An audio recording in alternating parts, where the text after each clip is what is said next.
Chapter 1021. Murder. Some cultivators are fighting. Run. The surrounding passers-by finally reacted to the sudden situation. One by one, they let out terrified screams. Some of them even turned pale.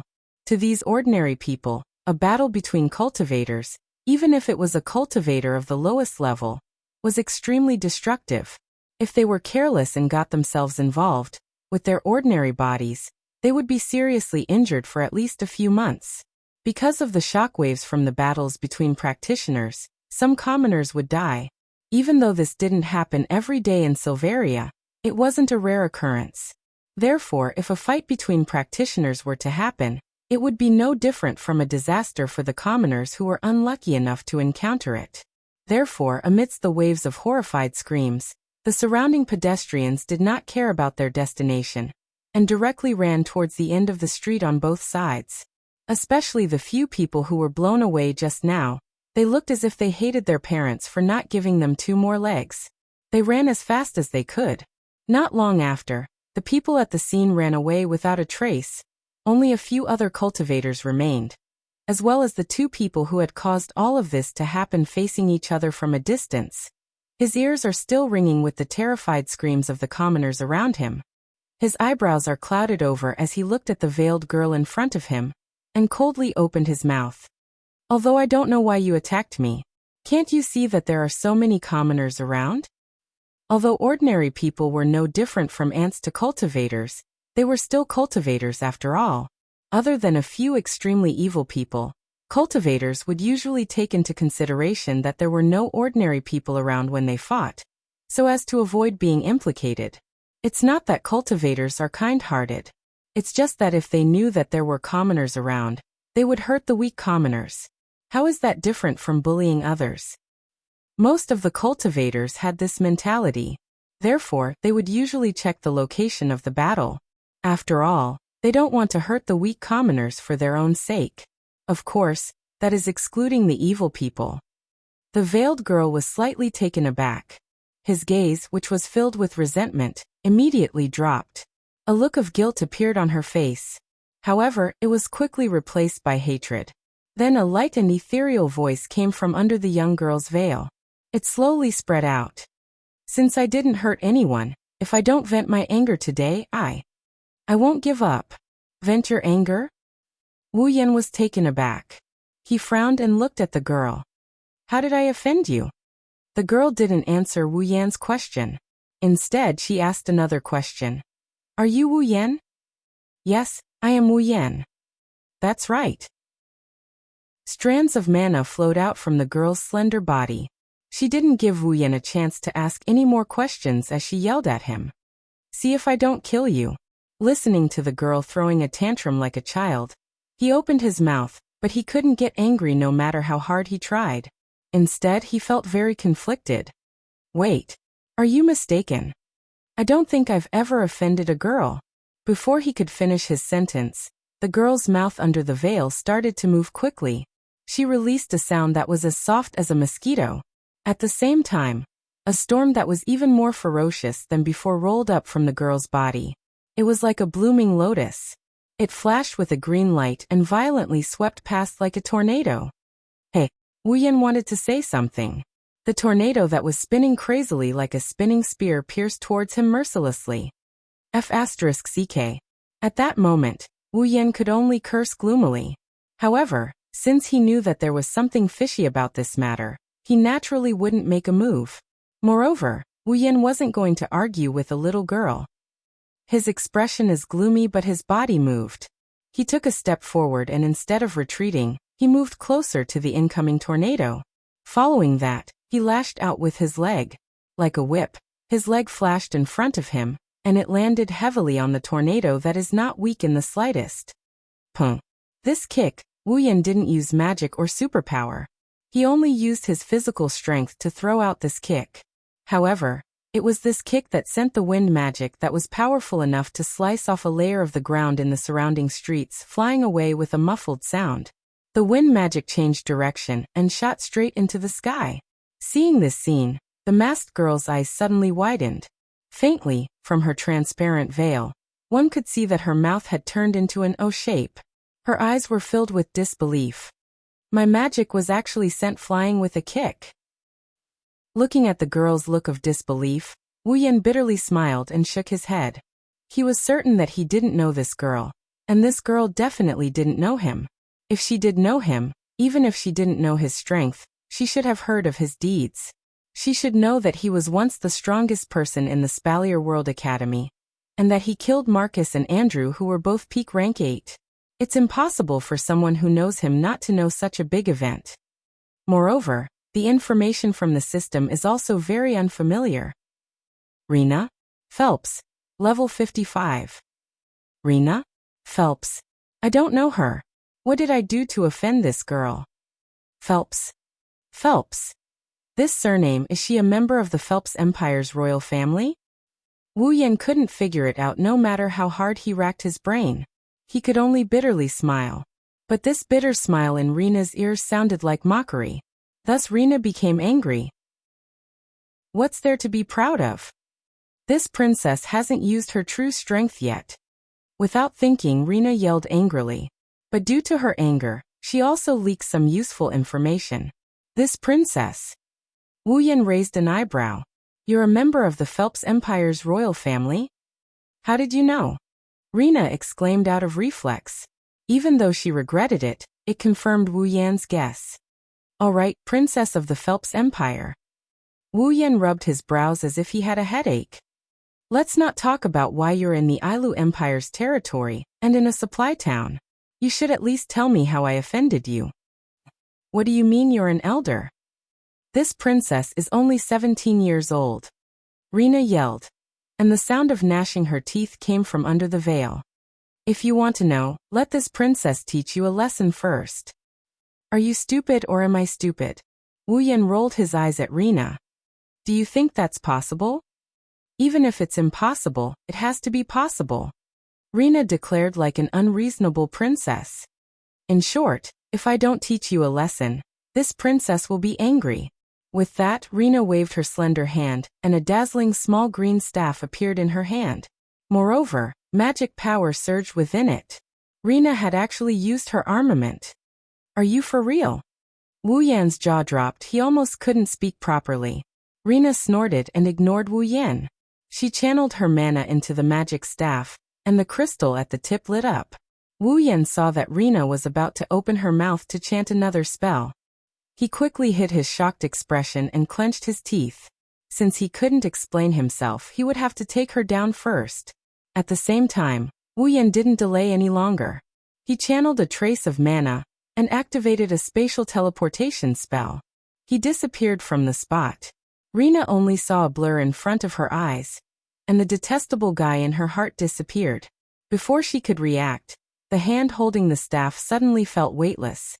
Even his armament had disappeared. Rena's face was full of shock. At this time, a pitch-black halo suddenly fell from the sky and wrapped around her body.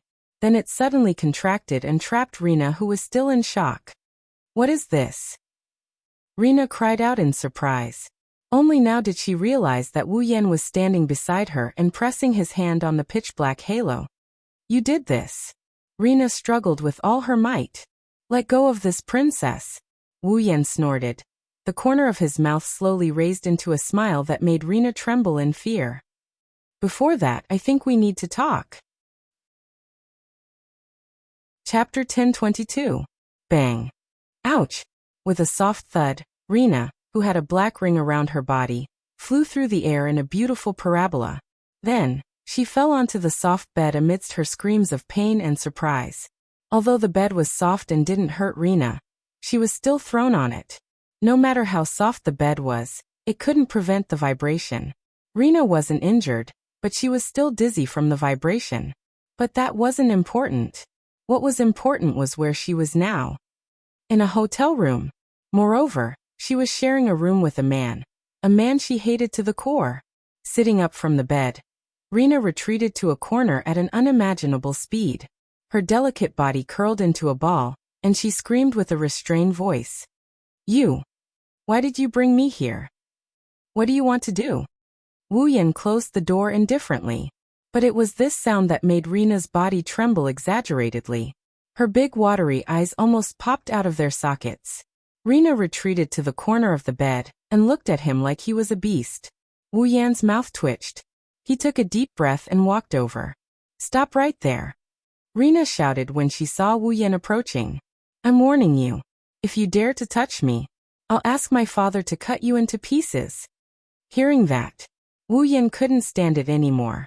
"You call yourself a princess, but your head is full of evil thoughts. Do you think a man will touch you?" Hearing Wu Yan's words, Rena was a little angry, but she was relieved and tilted her head in confusion. "Then why did you bring me to such a dirty place?" "What a filthy place." Wu Yan resisted the urge to roll his eyes as he casually sat on the edge of the bed. "Didn't I tell you? Let's talk." "Talk?" Rena was stunned.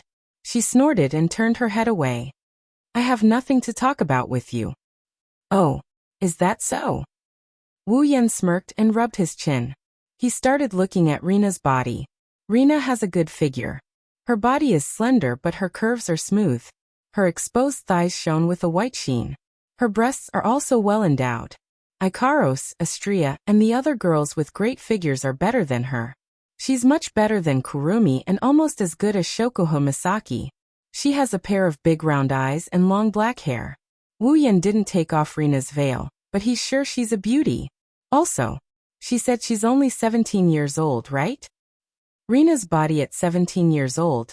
She's practically the second Lulu. Wu Yan couldn't help showing a look of admiration as he sized her up. Lana caught it by accident. Rena's face. "Don't look at this princess with those dirty eyes of yours." Wu Yan raised his head and looked at Rena. He blinked and smiled. "You can't take it? There's still a good show coming." What do you want to do?" At this moment, even Rena couldn't help but feel afraid. You better not mess around. Otherwise you will definitely die a very, very miserable death. Imperial Father will definitely not let you off. Father. Wu Yan rolled his eyes. "Since you're calling him father, you must be the daughter of Faya Empire's emperor, right?" "Why, that's right." Rena's courage increased when Ailu Empire's emperor was mentioned. "I am the biological daughter of Faya Empire's emperor. Moreover, I am his only biological daughter. Imperial Father loves this princess the most, so you better let this princess go. Otherwise, Imperial Brother will definitely tear you apart before Imperial Father does anything. He also loves this princess the most." "Brother?" Wu Yan ignored Rena's weak threat. "Who's your brother?" "My brother is the Prince of Faya Empire, Kaya Faya." "Faya. Kakaya." Wu Yan looked at Lana, who was looking at him with a smug expression. "You're Kaya's sister?" "Can't I?" Perhaps it was because Reina had revealed her background, but she returned to her unruly state. Wu Yan didn't have the time to care. He frowned and asked after some hesitation. "Then, are you looking for trouble because I defeated your brother in Spalier World Academy?" "Who cares if he dies?" Rena, who was planning to use her brother's name to scare Wu Yan, immediately blurted out such a declaration. She was stunned for a moment before exclaiming, "You said you defeated my brother. You don't know?" Wu Yan's expression turned into one of amusement. "Since you have such strength, you should be a student of Spalier World Academy, right? Haven't you heard of me?" "Do I have to hear of you?" Rena curled her lips in disdain. "I am indeed a student of Spalier World Academy. I just took a 3-month leave." Wu Yan felt relieved. No wonder this wild brat hasn't heard of him. She took such a long leave of absence. "I haven't been a student of Spalier World Academy for more than 3 months. In other words, I went in as soon as this girl took a leave and she came back after I left?" There were all kinds of coincidences. Helplessly shaking his head, Wu Yan sighed. "Since you don't hate me because I defeated Kaya, what did I do to offend you?" "What? What did I do to offend you?" Wu Yan's reminder reminded Lana of the reason why she came looking for trouble with him. Her face turned green and her eyes burned with rage. She started struggling with all her might. "How dare you ask me what I did to offend you? Damned bastard. Let me go. I'm going to teach you a lesson. I think you're the one who needs to be taught a lesson the most." Wu Yan was pissed when Rena didn't answer his questions. "You better tell me the truth or I'll throw you out on the streets." "You dare." Why wouldn't I? Wu Yan sneered. That's right. By the way, let me tell you something. I still won't release the shackles on your body. If you want to wait for it to disappear on its own, it will take at least 8 to 10 days. During this period of time, I think there will be people who will be very, very interested in you who can't resist you. Lana's expression changed. Wu Yan didn't look like he was faking it. She gulped and her eyes were filled with anger. Damn it. Why would someone like you be Sister Sylph's fiancé? Sylph? Wu Yan was surprised to hear this name. He asked Lana in a surprised tone. Are you looking for trouble with me because you think I'm not good enough for Sylph? Yes. Of course. Sister Sylph is so beautiful, so noble, so powerful and so sacred. You're not worthy of her. Even your clothes are cheap. How can you be worthy of her? Lana retorted. You're not worthy of her at all. Even your clothes are cheap. Wu Yan almost choked on his breath. His expression became more and more interesting. His lips kept twitching and his eyebrows kept twitching. He looked at Lana, who was glaring at him like she wanted to bite off a chunk of his flesh. After holding back for a while, he finally managed to squeeze out a sentence. You don't know me, so why do you think I'm not good enough for Sylph? Are you stupid? Are you an idiot? Lana gave Wu Yan a look of disdain. Then, her gaze turned into a heated one. Sister Sylph is as noble as a lotus on a snowy mountain. Her beauty can make heaven and earth lose its color. Her gaze can make all things sing and her voice can make everyone scream. Even her body is blessed by the sun. She is the most beautiful and powerful ice queen in the Spalier world. After saying that, Rina's tone of adoration changed, and she became fierce again. How can a man be good enough for someone as good as Sister Sylph? Wu Yan pressed down on his chest, suppressing the urge to vomit blood when he heard such words that can't be ignored. Don't tell me you're a lesbian? You're the lesbian. Your whole family are lesbians. I just can't bear to leave Sister Sylph's side. How could I be a lesbian? Lana said with a smirk. You're a lesbian, Wu Yan roared in his mind. Chapter 1023. As noon approached, there were more and more people in the supply town. Most of them are natives of the supply town. Only a small portion of them came here to purchase behemoth forest resources. After all, the behemoth forest resources can only be used in two ways. One is to transport them to King City, the other is to store them in the supply town, and let the resources flow to the entire Ailu Empire.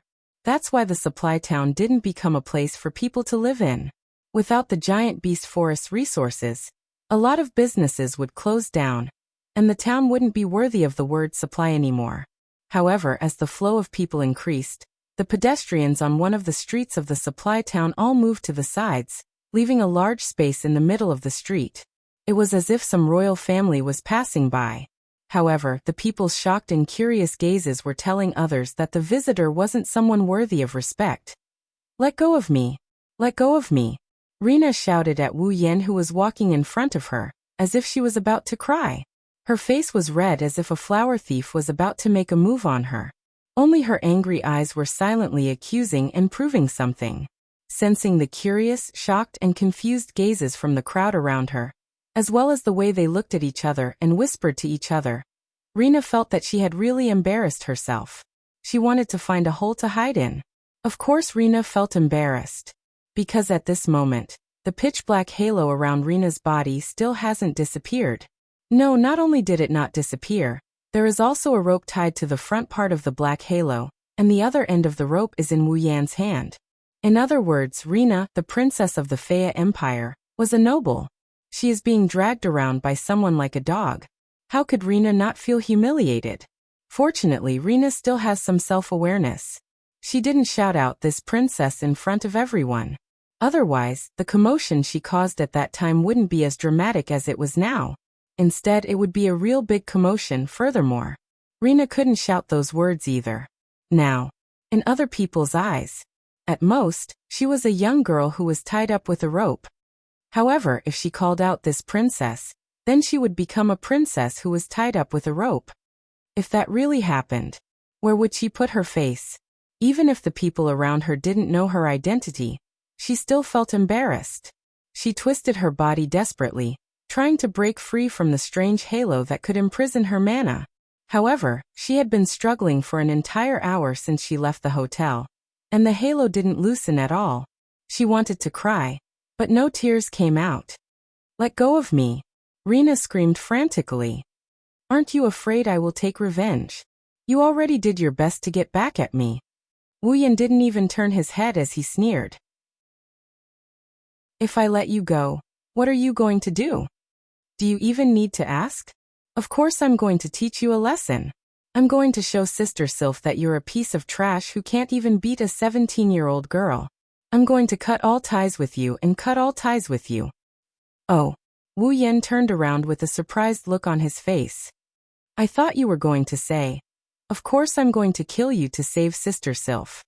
That's what I'm going to say."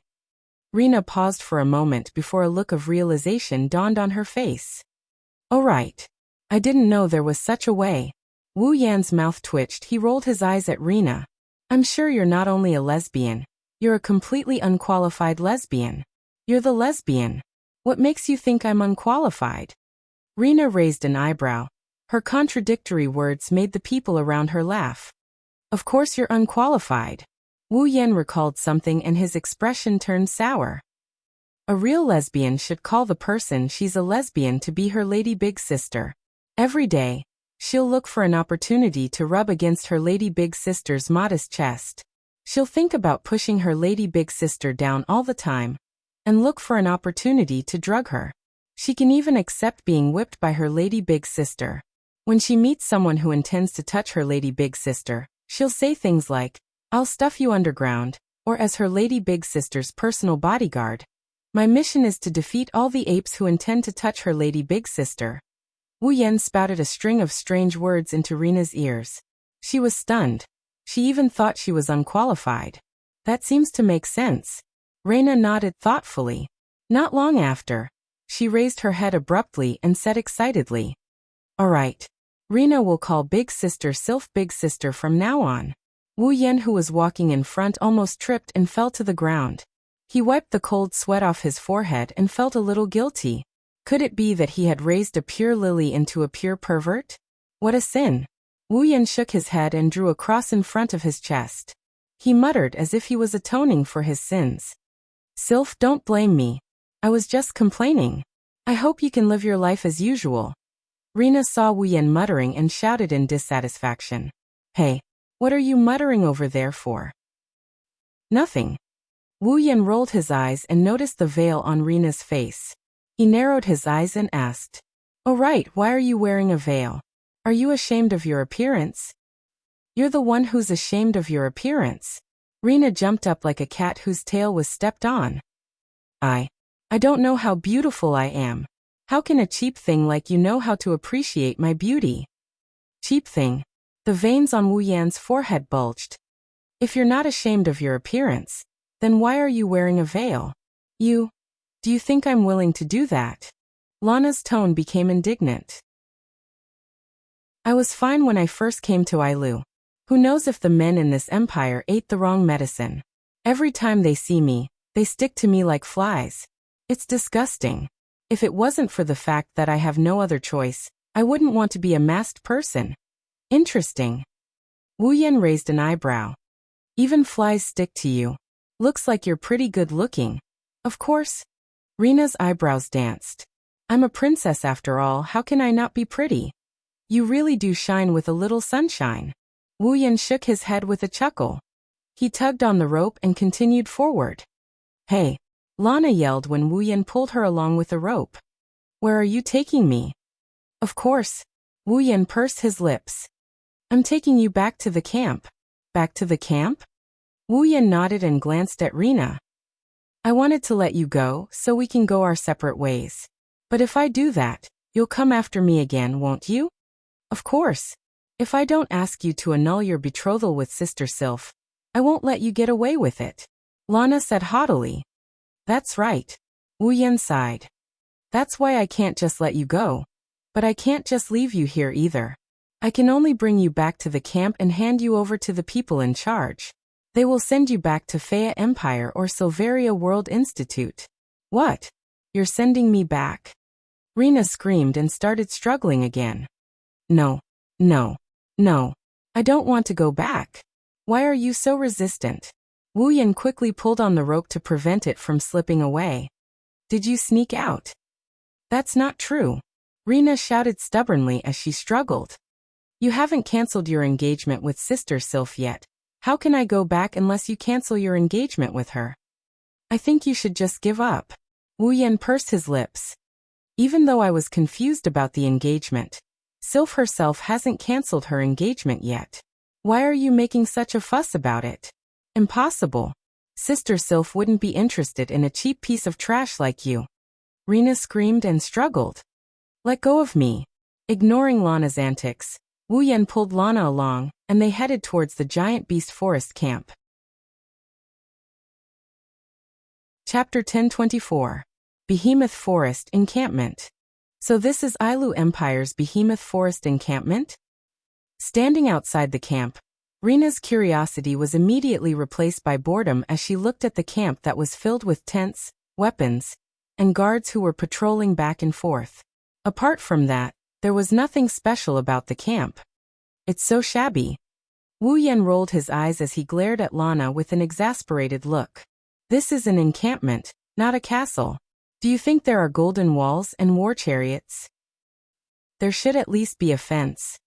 Rena said in a matter-of-fact tone. If the demonic beasts go berserk and rush into the encampment, we'll be in trouble. You think a fence can stop a bunch of rampaging demonic beasts? Wu Yan pursed his lips. Lana wasn't convinced by his words. It's better than having nothing and exposing the encampment to the outside world, right? Wu Yan turned around when he heard Lana. He stared at Lana so intensely that if she wasn't restrained by the black ring, she would have covered her chest with her hands. You. Why are you looking at me like that? You can't take it anymore. Yeah. I can't take it anymore. Wu Yan's mouth twitched.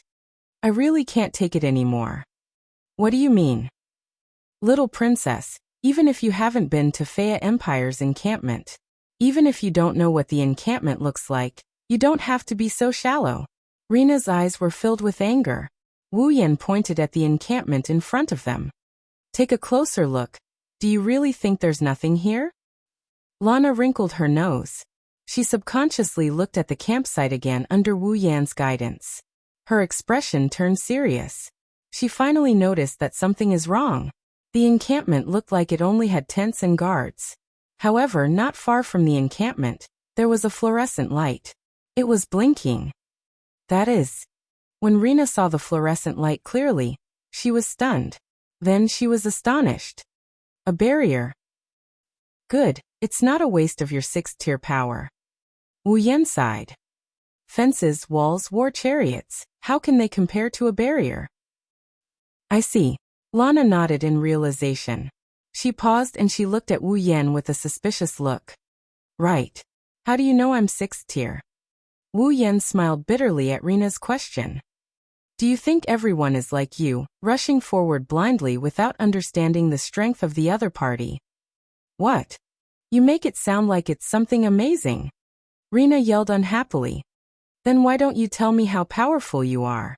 What's your tier? What's the level of your armament? Are you a sorcerer or a warrior? Wu Yan rubbed his head as if he has a headache. Heavens, it's fine if you don't even know if I'm a mage or a warrior, but you still want to cause trouble for me? I have to hand it to you. Rena rolled her eyes and giggled. If that's the case, why don't you let me go? Wu Yan looked at Lana like she's an idiot. She was infuriated by the way Wu Yan looked at her. I'm warning you. Don't look at me like that again. Otherwise I'll get angry. When this princess is angry, even she is afraid of herself. It's scary. Looking at the angry yelling at him, he thought. What? Rena was glaring at him fiercely with her big round eyes, baring her teeth like a spoiled kitten. Wu Yan couldn't help but laugh out loud.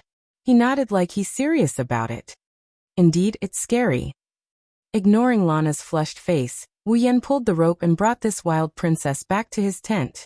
Lana's loud and coquettish scolding caused ripples in the air, attracting the attention of the surrounding guards. There is a rule in the camp that the guards are not allowed to bring outsiders into the camp. Violators will be punished severely. This is a rule that every guard has to abide by. When they saw someone bringing an outsider into the camp, the guards wanted to stop the intruder, but when they saw that it was Wu Yan, they exchanged glances with each other, and they walked away while whistling like it was nothing out of the ordinary. If he dared to kill the person in charge of the camp, would the guards dare to cause trouble for him if he brought an outsider in? They would probably turn a blind eye to it. Even if the people in charge of the camp had a way to deal with Wu Yan, they wouldn't dare to offend a demon like him. It's better to pretend they didn't see anything. Under the watchful eyes of the guards, Wu Yan brought Rina to his tent. When Wu Yan was about to bring Rina to the public tent, Rina let out an ear-piercing scream. It almost shocked Wu Yan to the ground. "What's wrong with you?" Lana ignored Wu Yan's scolding. Her eyes bulged as she stared at the tents in front of her.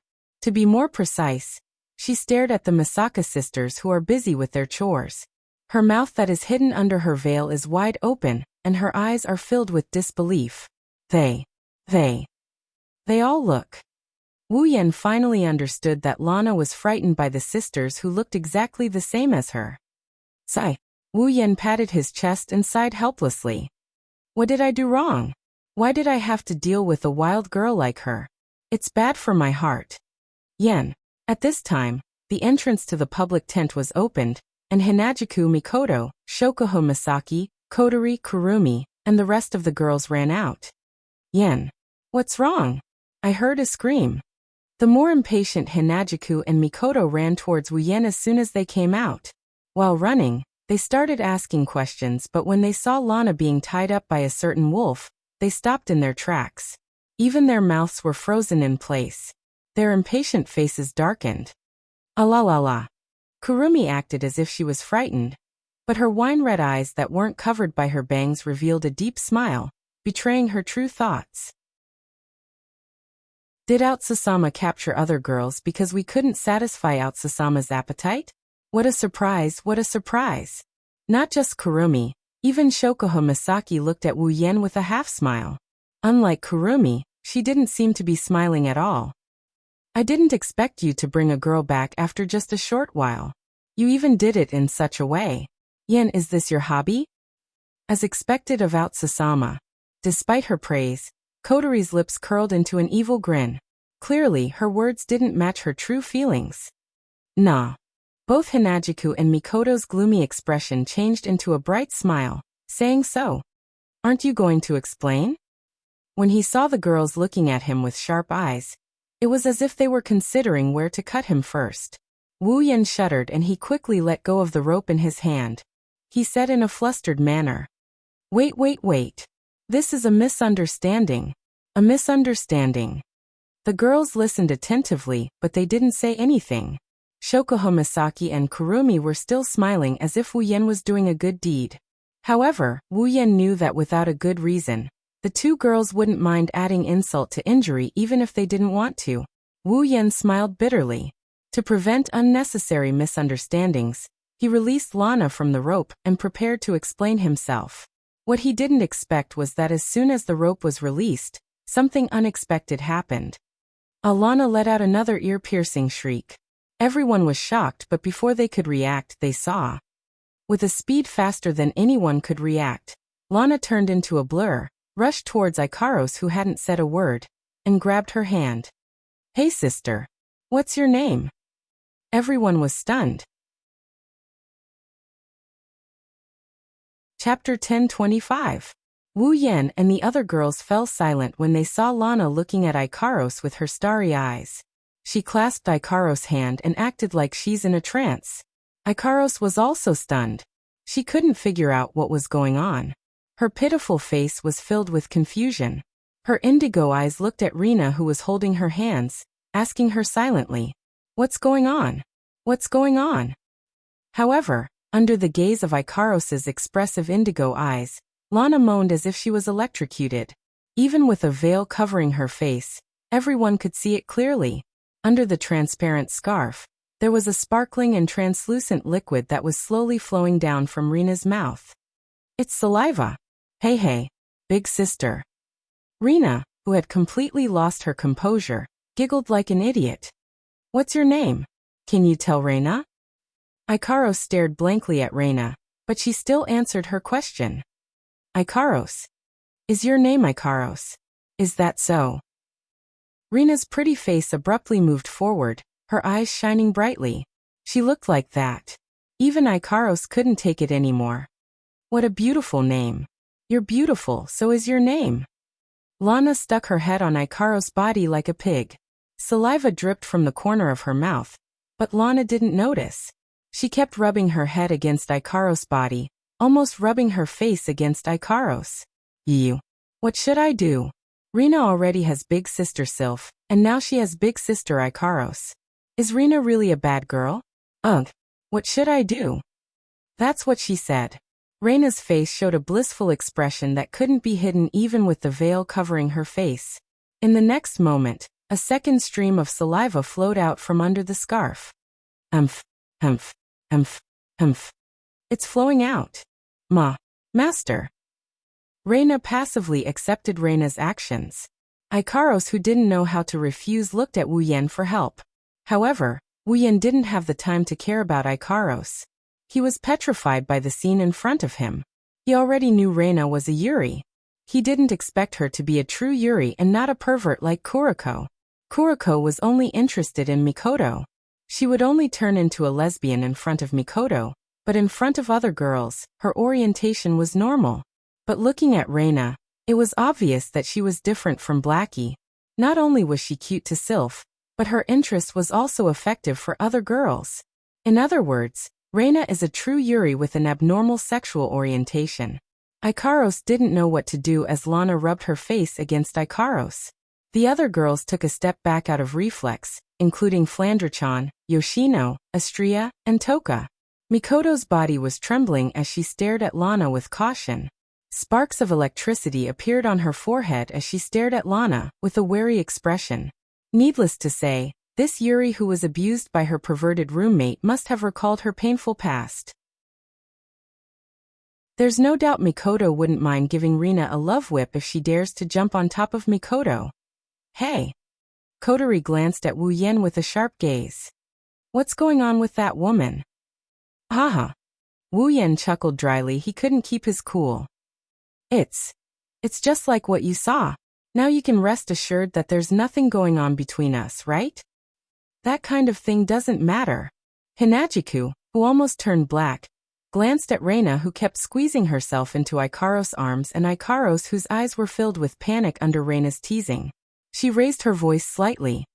Don't you think you should go help Ikaros? The girls went silent for a moment before they looked at Wu Yan. Wu Yan shook his head without hesitation. If there's a way to control that wild brat, I wouldn't have to tie her up. Wu Yan suddenly remembered something and turned to Mikoto. Mikoto, you go. Why? Mikoto jumped up. You have more experience. Who has experience? I don't need that kind of experience. Aya, why are you being so humble? You should be happy that you can help Ikaros. That's true, but I don't want to get close to that girl. You're the only one who can save Ikaros now. All you have to do is pull her away and Ikaros will be saved. You were going to say sacrifice, right? Sacrifice, right? That must be it. In any case, it's time for you to make your entrance. Why does my appearance have to be said at such an uncomfortable time? Also, what's the meaning of that pause? While Ikaros' situation is still unresolved, Wu Yan and Mikoto's situation is already starting to get rowdy. The girls looked at each other, they looked at Lana, who has turned into an idiot, and then they looked at Ikaros, who has a troubled look on her face.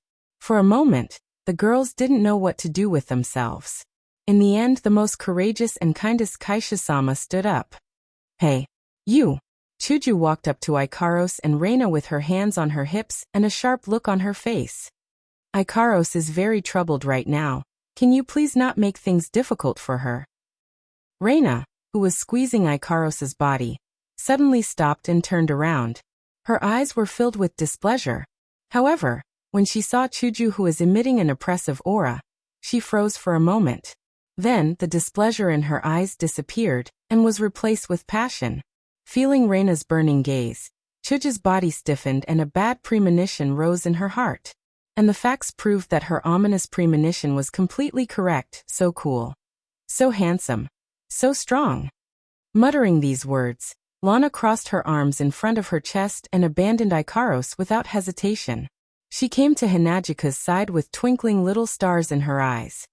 "Dear sister, can you tell Reina your name?" Her delicate body trembled, then trembled again.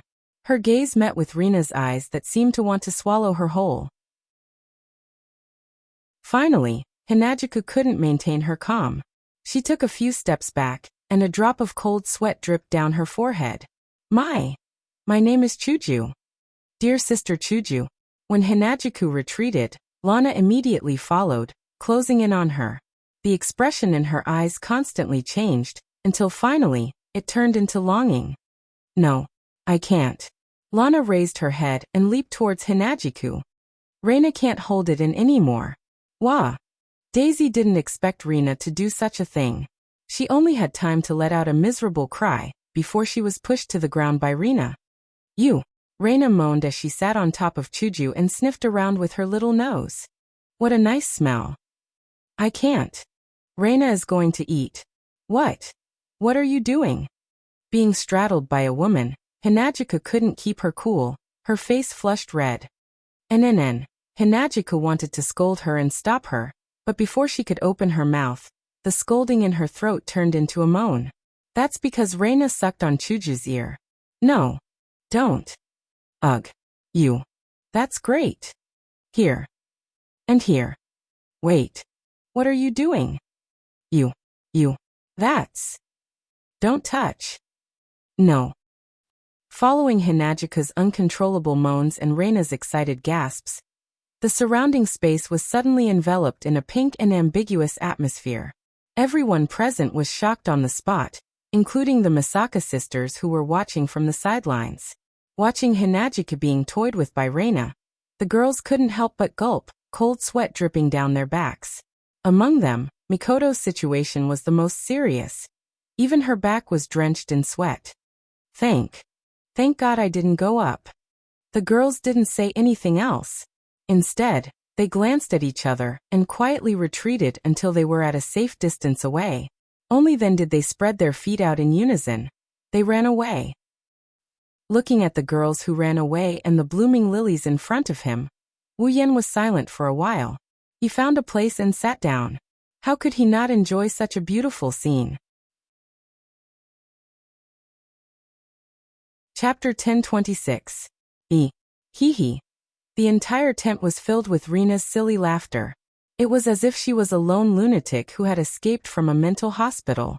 Her laughter gave people goosebumps that they couldn't help but feel uncontrollable. At this moment, Reina was lying on the table in the tent. Her mouth, which was covered by a veil, could not help but let out a silly laugh. Her laughter was full of joy, as if she was a child who had secretly eaten something good. Her eyes were blurred, and the blush on her pretty face was directly reflected on the transparent veil.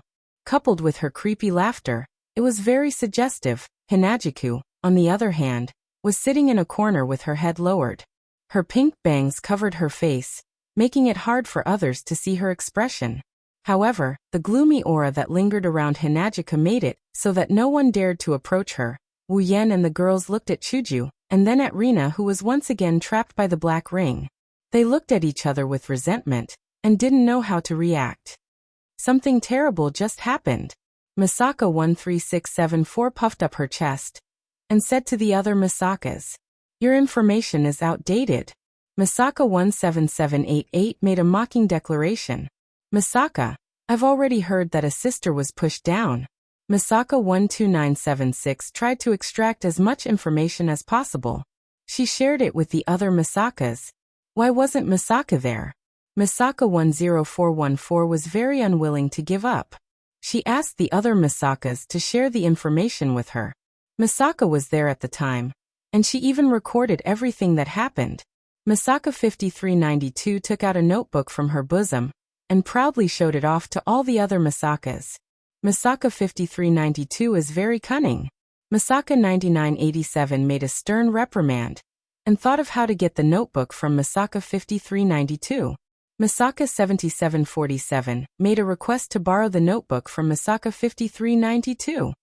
Misaka 17377 agreed. Misaka 9919 concurred. Misaka 10032 concurred. Outside the tent, the Misaka sisters' undisguised conversation was heard by everyone, causing everyone's expressions to turn awkward. In his heart, he couldn't wait to drag those Misaka sisters out and strip them naked, and at the same time, run a circle around their tents. Since Wu Yan and Ko can hear it, Hinagika naturally can as well. Her delicate body shuddered violently, but she quickly returned to normal. However, she lowered her head even lower and the gloomy aura around her became even denser. Looking at Chuju like this, they all wanted to cry.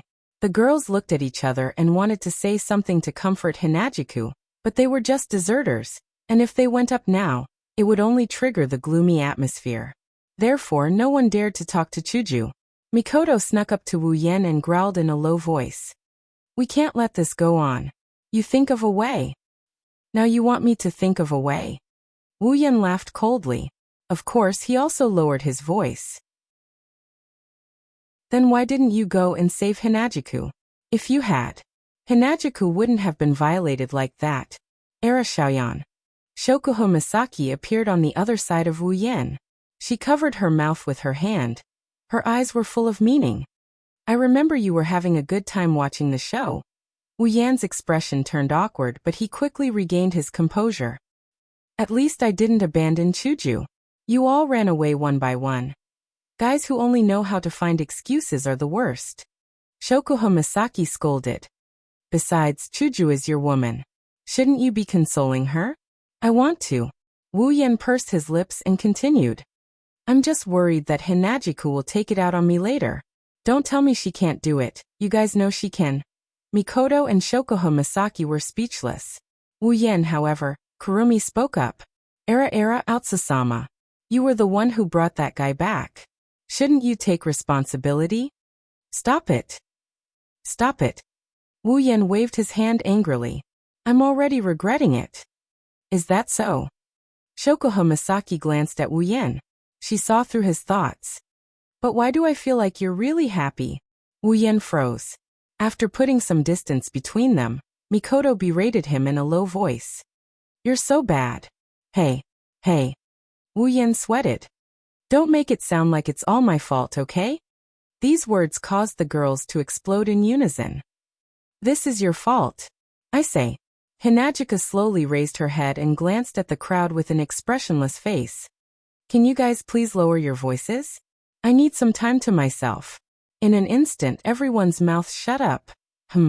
Just as the atmosphere in the tent gradually turned deathly silent, a sweet and mature voice, with a hint of doubt, echoed throughout the entire tent. "It's really surprising to see such a strange scene as soon as we come back. Did we miss something?" Holding a parasol and wearing a pink and white dress, her beautiful fairy-like figure was imprinted in everyone's eyes, causing joy to appear in everyone's eyes. "Yukari, you're back." "Well, I'm back."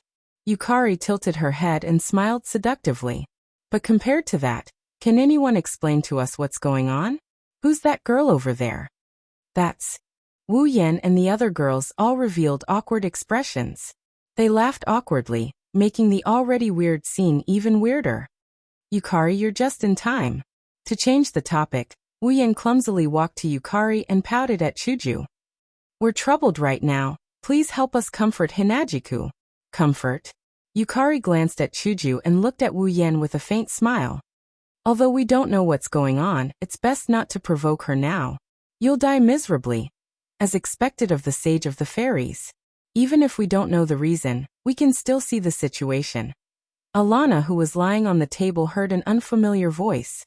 She looked towards Yukari's direction, and her eyes lit up like light bulbs. She screamed again without hesitation, causing Wu Yan and the girls to fall to the ground. Who is this wild girl trying to harm this time?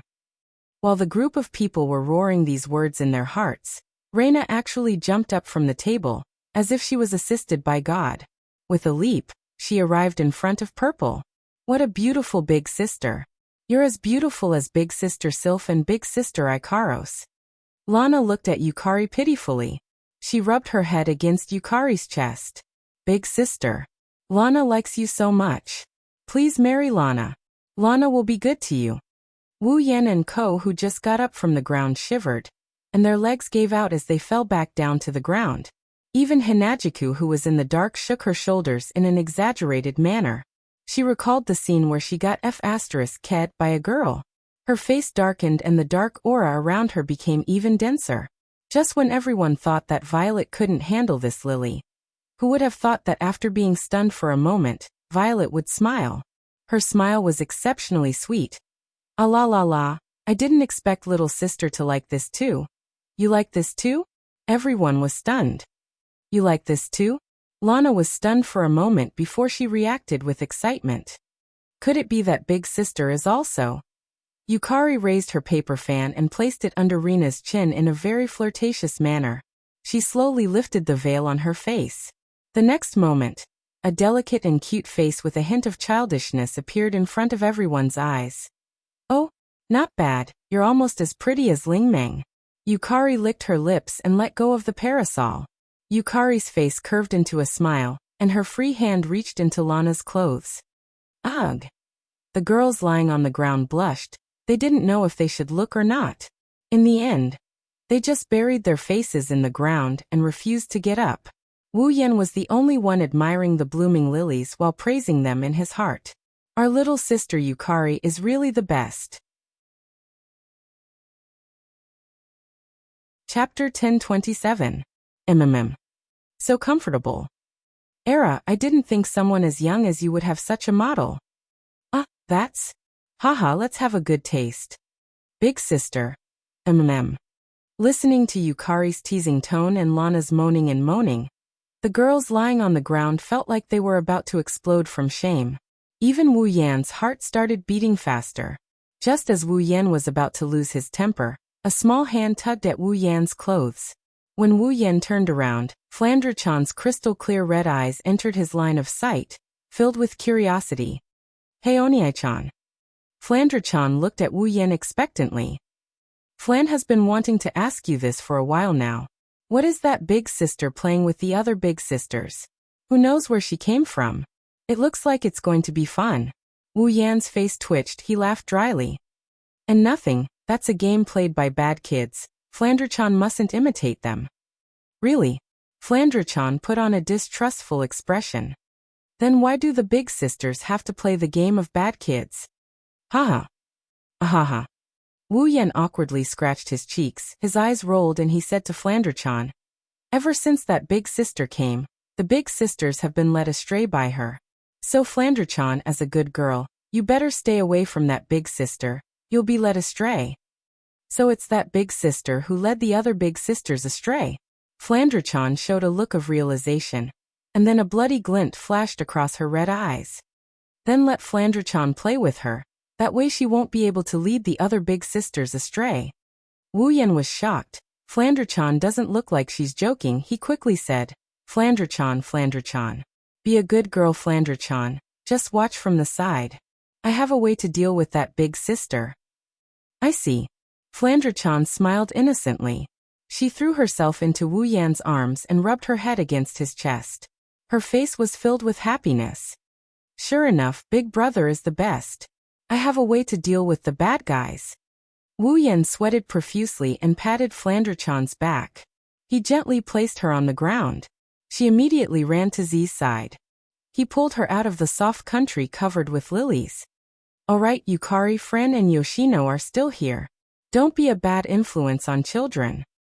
Violet pursed her lips, curled her lips, and turned her head away, releasing her hand from Rina's clothes.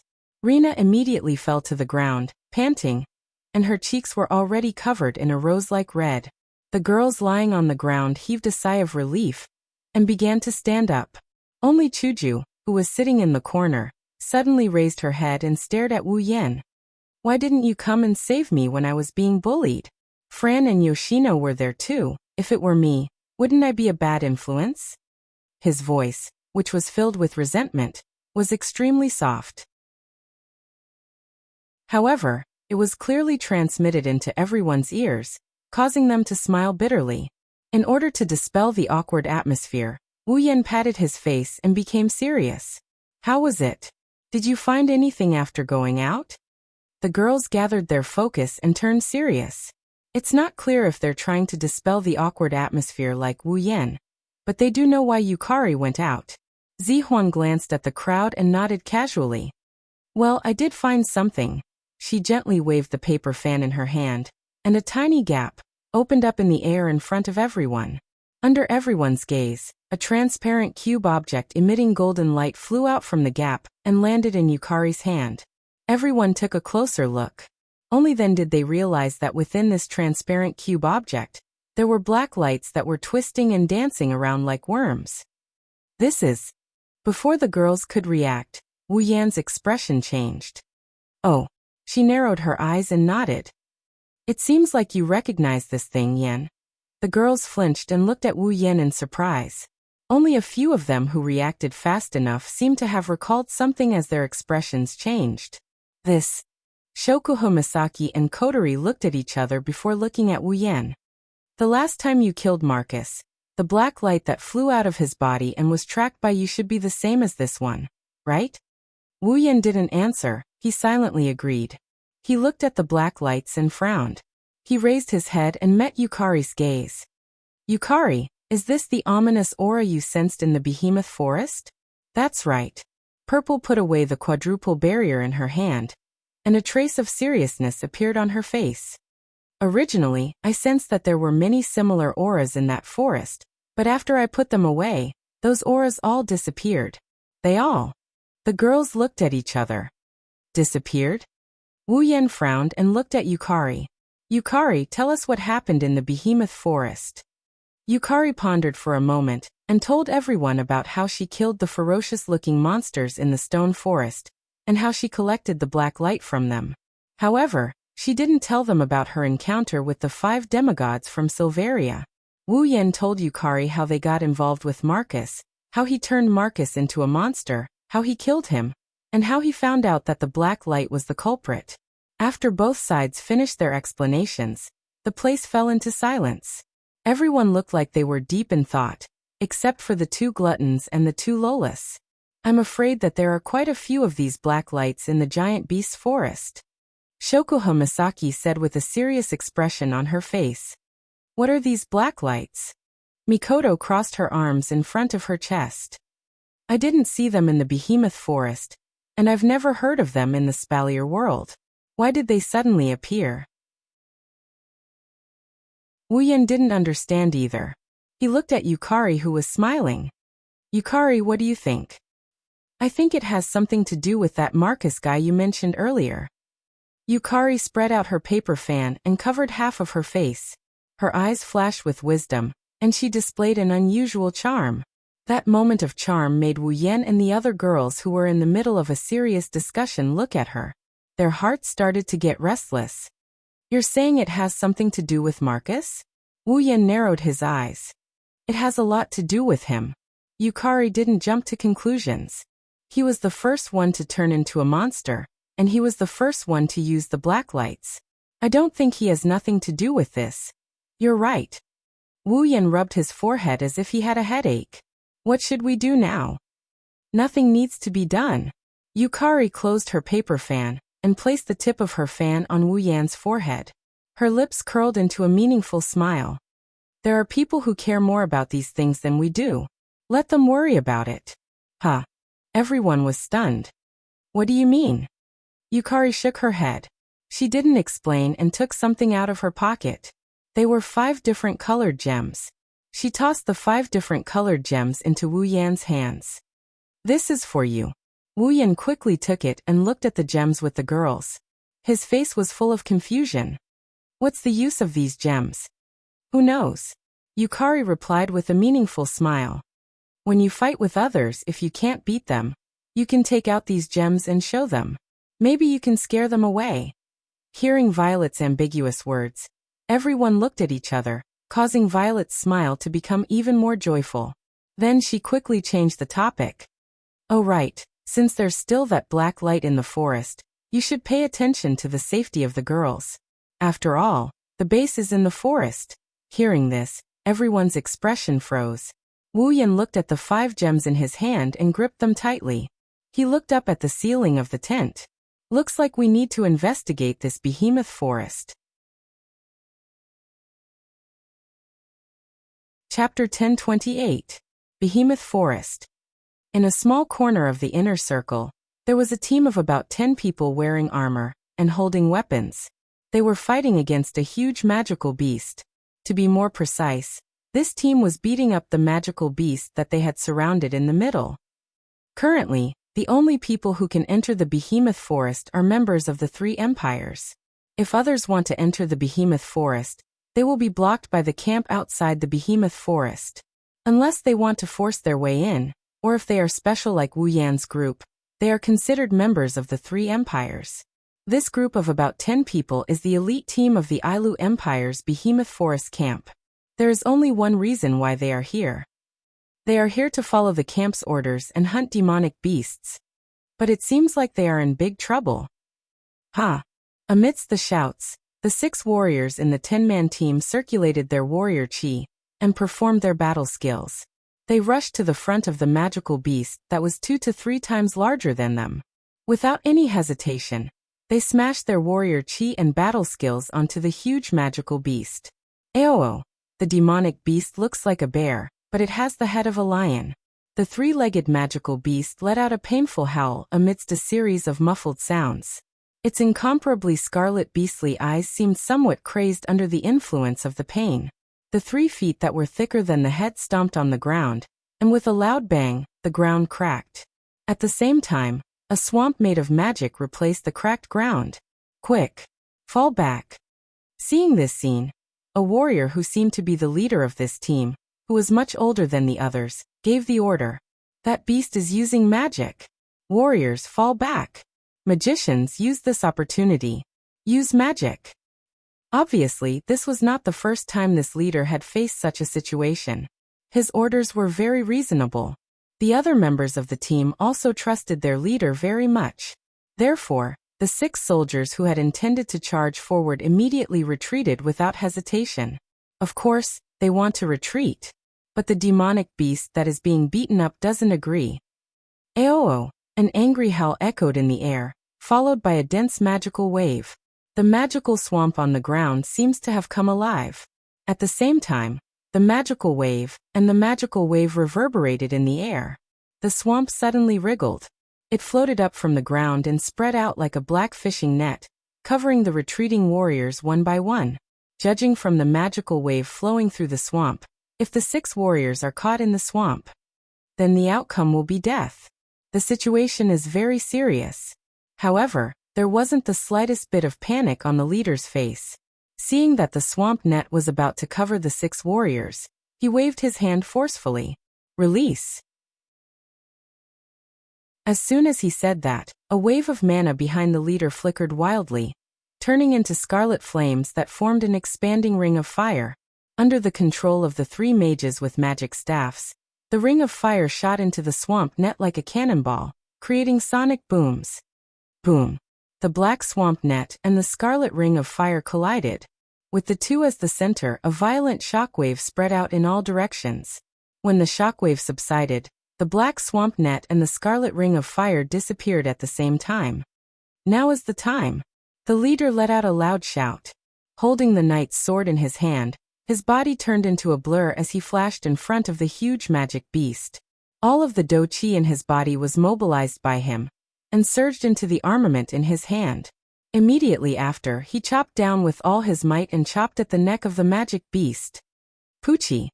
A crisp sound rang out from the intersection between the armaments and the demon's neck. Like a piece of paper being torn apart, red liquid sprayed out. The knight's sword wrapped in combat aura slashed through the neck of the demon. In less than a second, the neck that was thicker than a human's waist was instantly severed. The howling of the magical beast came to an abrupt end. It could no longer be heard. Only the head that was dyed red with blood was left. It fell to the ground with a dull thud in front of its owner's beastly eyes that were still wide open in death. When the head of the demonic beast fell to the ground, the body of the demonic beast slowly fell to the ground. A large amount of blood gushed out from the neck and dyed the ground red. It was a clear indication of the victory and defeat of this battle. We won. Haha. That big guy is finally dead. Boss is so mighty. As expected of the boss. That was a level 8 demonic beast. Just like that, the boss cut off its neck. Looks like when we get back to the camp, we will have something to show off. You guys, none of you are serious. Holding the head of the demonic beast, the leader walked back to the group and laughed. If it wasn't for your help, how could I have killed this beast? I am only at the peak of level 7. There is still a long way to go before I reach level 8. Boss, don't be so humble. Strength is one thing, intelligence is also very important. One of the members of the group said. That timing, TSK, it was really accurate. If it was a bit slower or a bit faster, we would have to fight for a long time. That's right, that's right. Everyone in the team immediately agreed, praising the leader to the point that he felt a little smug. But that was indeed the case. If it weren't for the leader's precise timing, it would have been difficult for their team of 10 Tier 7 powerhouses to defeat a Tier 8 magical beast even if they ganged up on it. Moreover, it was just a Tier 8 magical beast that had just reached Tier 8. If that demonic beast's level was a bit higher, it would be a bit uncertain who would live and who would die.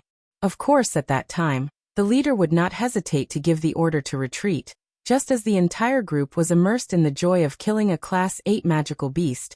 A few ferocious eyes suddenly appeared from the bushes at the side. Holding the head of the Class 8 magical beast in his hand, the leader of the group suddenly felt that something was wrong. He turned his head abruptly to look behind him. Roar! Almost at the same time, a demonic roar resounded. From the bushes, the owner of the ferocious eyes rushed out and pounced on the leader. Boss! Everyone in the group cried out in alarm, waking up the leader who was unable to react. Realizing that he might have become the hunting target of a certain magical beast, he forced himself to pull himself together. He raised the head of the magical beast in his hand and forcefully threw it towards the incoming magical beast, smashing it to the ground in the nick of time. Only now did everyone see the full appearance of the attacker. But when they saw it, they all sucked in a breath of cold air. Pitch-black scales, tentacle-like limbs, and a single eye socket with 7 eyes. That has completely exceeded the image of the attacker in everyone's imagination. What kind of monster is that? Many people reflexively took a step back. Roar! The monster-like demonic beast roared and stomped on the ground with its 4 limbs and attacked again. Be careful! Suppressing the fear in his heart, the leader shouted. But the ferocious appearance of the demonic beast made some of the more timid ones feel fear. One of them even had a fierce look on his face and stomped on the ground. He rushed in front of the monster-like demonic beast and used the weapon in his hand to chop it. Everyone turned pale with fright. Just as they were about to cry out in alarm, they did not expect that the magical beast monster would actually be chopped into 2 halves by the person who had frantically attacked out of fear. It bounced on the ground twice and did not move anymore. Seeing this scene, everyone was stunned. The person who attacked was also stunned. His face was still pale. Looking at the demonic beast that was chopped in half by him, he couldn't help but laugh out loud. What is this? So it's just a wax spear that looks like silver. Nice to look at but useless. Hearing his words, everyone in the group sighed in relief and laughed. Only the leader stared at the demonic beast on the ground. He had a bad feeling in his heart. Whoosh! Suddenly, a black light shot out from the demonic beast on the ground and merged into the body of the person who attacked. Following a painful roar, the expressions of the other people in the team were filled with horror, because their familiar companion has turned into a nondescript demonic beast. Roar! In the midst of the roar, a cruel battle has begun. Wu Yan and the others did not know that in the behemoth forest, demonic beasts were not the only ones who were possessed by the black light. Chapter 1029. Behemoth Forest Outpost, Central Tent. Pelosi, Bingling, and Bishi were all present in the tent. The higher-ups from the various families were present as well. They were lined up on both sides of the tent. Pelosi, Bingling, and Bishi were standing in the middle of the tent. Their expressions changed as they looked at the corpses on the ground. For a moment, the atmosphere in the tent was abnormally heavy. Pelosi, Bingling, and Bishi looked at each other. They could see the seriousness in each other's eyes. Especially Bingling. His expression was gloomy. It was obvious that he was in a bad mood right now. Among everyone present, Pelosi was without a doubt the one with the highest status, strength, and seniority. Even though Bingling and Bishi were both in charge of the camp, they were still very young and lacked experience in certain areas. Compared to Pelosi, they were still considered juniors. Therefore, the two of them turned their attention to Pelosi. Seeing that no one made a sound, Pelosi was silent for a while, then glanced at the leader who was standing aside with a painful expression on his face. "Are you sure it was a black light that turned your men into monsters?" Yes, I am sure." The leader looked at the corpses on the ground. His expression became sorrowful again. After killing the demonic beast, the black light ran out from the corpse of the demonic beast. It attached itself to one of my men. He didn't even have a chance to struggle before he turned into a monster. He attacked us and his strength increased greatly. He is at least at the 8th level. We had no choice but to fight him. His strength increased too much. He killed 3 of our men in an instant. The leader's face paled. He seemed to have recalled the situation back then. In order to prevent any more casualties in the team, we had no choice but to kill them. Even so, 5 people died in the team. Other than me, the other person also lost an arm. I was the only one who was lucky enough to be fine. Under the leader's narration, Yi Zichen nodded. Everyone present seemed to recall the scene at that time, and their gazes towards the leader gradually became sympathetic. His comrade turned into a monster and killed the rest of his men. The leader had no choice but to kill his comrade in order to protect the rest of his men. In the end, they were the only ones who survived. They couldn't imagine what happened. If they were in the same situation, they might go crazy. Pelosi sighed and patted the leader's shoulder. He comforted him before asking, "What about the black light?" "What?" "After the possessed man died, the black light flew away. That streak of black light flew away." "It flew away." Bingling and Bishi frowned. "Do you know where it went?" The leader smiled bitterly and shook his head. "We only know that it flew towards the depths of the behemoth forest." The scene fell into silence once again. Pelosi glanced at the corpses on the ground, his gaze lingering on the corpse that was said to have turned into a monster for the longest time. He muttered to himself for a moment before turning back to look at the ice spirit. "Bingling, you know the monster and the black light the best. What do you think?" "What do you think?" Hearing this, the ice spirit's face turned ashen for a moment, but it soon turned into a bitter smile. "He knows the monster and the black light the best?" "That's right. After all, Bingling's uncle, Marcus, and his brother, Bing Mian, had both turned into such monsters. I don't know much about it. I only know that the black light can possess a person and turn them into a monster. It also has the ability to raise a person's level. Other than that, I don't know anything else." Bingling took a deep breath and narrowed his eyes. "However, I think Wu Yan knows more about it than we do." The moment the name Wu Yan was uttered, the tense atmosphere froze. As long as one was in the camp, there was no one who didn't know this person who had once stirred up a storm in the camp. As long as one was in the camp, they would feel a little bit of fear towards this name.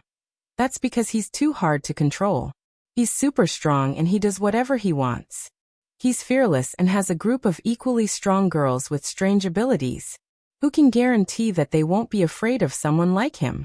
At least, no one here is afraid of him. That includes Pelosi, Bingling, and Bishi.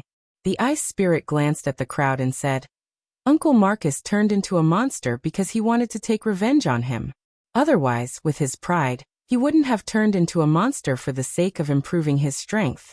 Bing Mian turned into a monster because he chased the black light all the way to the base of the Saito family. In the end, he was the one who destroyed the black light." Bingling recalled the time when the black light came out of Bing Mian's body and attached itself to Wu Yan. Not only did Wu Yan not turn into a monster, but he also forced the black light out of his body and crushed it. Bingling's face tensed up. He's the one who dealt with the black light the most. I don't think anyone knows the black light better than him. Hearing the ice spirit's words, everyone present felt that it made sense and nodded thoughtfully. At this moment, "You've guessed wrongly this time around. My understanding of the black light is not much different from yours. As the voice sounded, a figure emerged from the void and appeared in front of everyone. This person is none other than Wu Yan. Wu Yan. Gasps of surprise rang out from inside the tent, causing a commotion. Pelosi, Bingling, and Bishi were also shocked. Why are you here? Wu Yan chuckled and glanced at the corpses on the ground. The news that one of the teams in the camp suffered heavy casualties, and the leading captain ran to the tent of the person in charge of the central camp with a pale face, has long spread throughout the entire camp. Not long after, all of you gathered all of the higher-ups in the camp. As long as one is not stupid, one would be able to guess that something must have happened. I'm just curious and came to take a look. Wu Yan looked at Pelosi and the others. But I didn't expect to get something out of my curiosity. Pelosi, Bingling, and Bishi looked at each other and smiled wryly. Is Wu Yan really the bane of the camp? Every time something happens in the camp, it has something to do with him. The three people in charge sighed helplessly and they looked at Wu Yan. Then what do you think of it? What else can I think? I told you that I know as much as you do. Wu Yan crossed his arms and looked at Pelosi, Bingling, and Bishi. The only thing you can do now is to spread the news. Tell everyone in the camp to be on guard against unknown black lights when they hunt in the giant beast forest. It's best to expand the size of each team to ensure their safety. That's right, Lin Sanjiu said. Pelosi, Bingling, and Bishi were silent for a moment before they nodded with a heavy expression on their faces. Then about the black light. His wine-red eyes flashed with an inexplicable coldness as he opened his mouth. I will investigate the black light. Everyone present was stunned. Of course, if you find out anything, let me know. Wu Yan turned around and walked out of the tent without looking back. The atmosphere in the tent reverted back to its previous tense state. When he exited the tent, he saw Hinajiku Mikoto, Shokuho Masaki, Kotori Kurumi, and the other girls standing in front of the tent. They were all looking at him. It seems like they heard the conversation inside the tent. What do you plan to do? Kotori asked with a lollipop in her mouth. Wu Yan raised his head and looked at the behemoth forest outside the camp. He clenched his fist. It seems like the situation is more serious than we thought. The black light must still be active in the behemoth forest. We must investigate the behemoth forest. For our sisters. The girls nodded their heads at the same time. Their faces were filled with determination. Chapter 1030. Behemoth Forest. If one were to look down from above the behemoth forest, one would find the behemoth forest to be very quiet. There were no strange roars of magic beasts coming from the sky. It was as if they were blocked by those towering trees.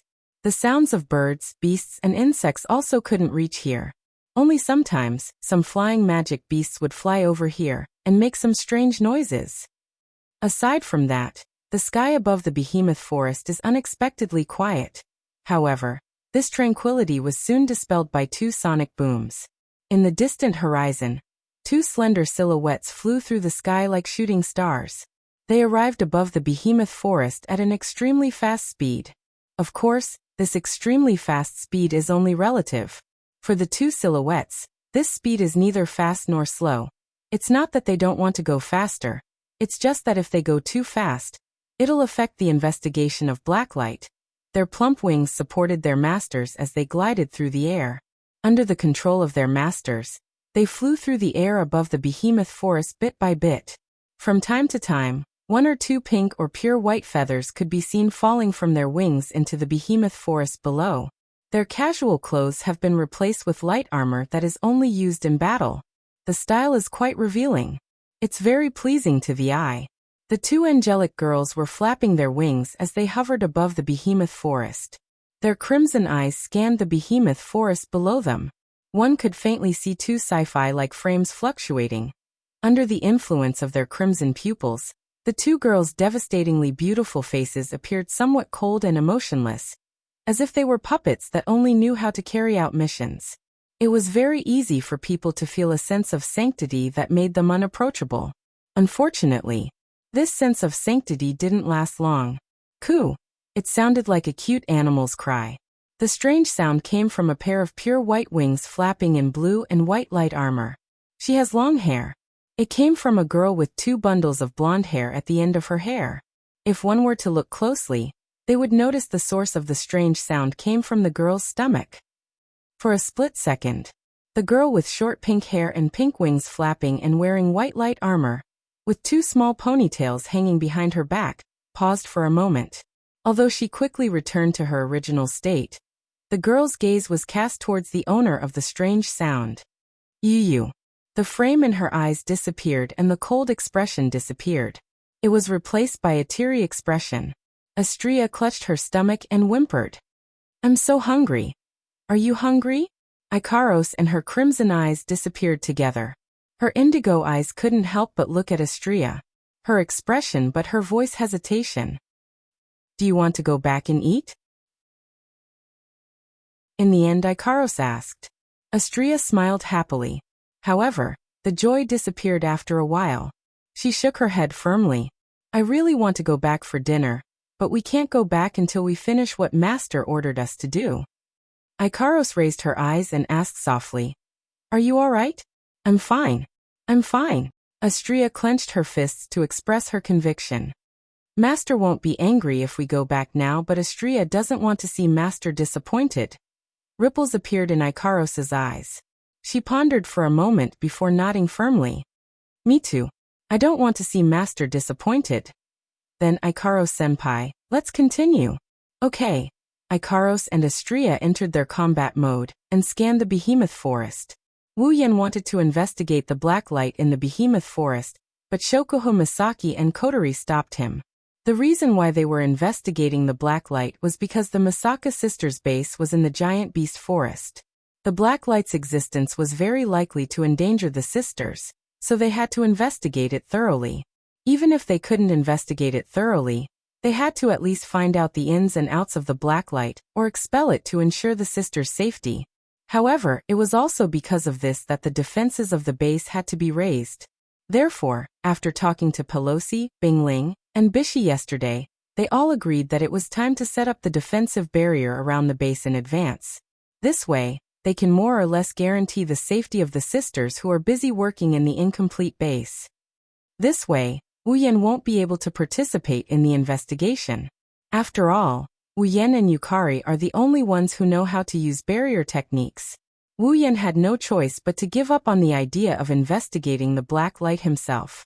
Ikaros and Astria are the strongest in the group after Yukari and himself to investigate the behemoth forest. Other than Wu Yan and Yukari, Flandra-chan is the strongest in the group. She has the highest level after Yukari. She also has the ability to destroy eyes. Even if Wu Yan goes up against Flandra-chan, he won't be able to defeat her without Ruby Mode. It's the same even if he summons all of his familiars. However, Flandra-chan is strong but her mind is still the same as a child's. It's hard to guarantee that she won't lose her sense of direction if she's sent on an investigation mission. Other than Wu Yan, Yukari, and Flandra-chan, Ikaros and Astria are the strongest in the group. Ikaros and Astria are omnipotent angels. They aren't as good at investigating as combat, but they aren't weak either. The 2 angelic girls have wide area radars that can scan everything within a certain range. They are the best candidates for the investigation. Of course, Astria's IQ is her weakness. It's inevitable for her to get into some accidents when she's on a mission. However, with Ikaros accompanying her, she should be fine. With the wide area radars, Ikaros and Astria don't need to explore the entire behemoth forest. They only need to move their positions so that the behemoth forest is within the radar's range. With their speed, it didn't take long for them to scan a small portion of the forest. Flying above the behemoth forest, the 2 angelic girls kept flapping their wings and changing their positions. They scanned the entire behemoth forest with their wide area radars. This saved them a lot of trouble by avoiding the demonic beasts in the behemoth forest. As more and more areas were scanned, Ikaros and Astria started to notice some strange-looking demonic beasts. Pitch-black scales, tentacle-like limbs, and a single eye socket with 7 eyes. This appearance might be unfamiliar to others, but to the 2 girls who had seen Marcus turn into a monster, it wasn't familiar, but it was impossible for them to be mistaken. These monster-like demonic beasts must be possessed by the black light. No, it's not just demonic beasts. Ikaros and Astrea also noticed some humans being possessed by the black light and turned into monsters. Ikaros-senpai. Astrea turned around and looked at Ikaros. What should we do? Ikaros raised her head. Her hair swelled up and a halo floated above her head. A cold glint flashed in her crimson eyes. Target eliminated. Ikaros didn't give Astrea a chance to react. She unfurled her wings of light and countless pink-colored missiles shot out. They drew an arc in the air and landed accurately on the monsters, as if they had eyes of their own. Bang bang bang bang bang. A series of explosions echoed in the behemoth forest.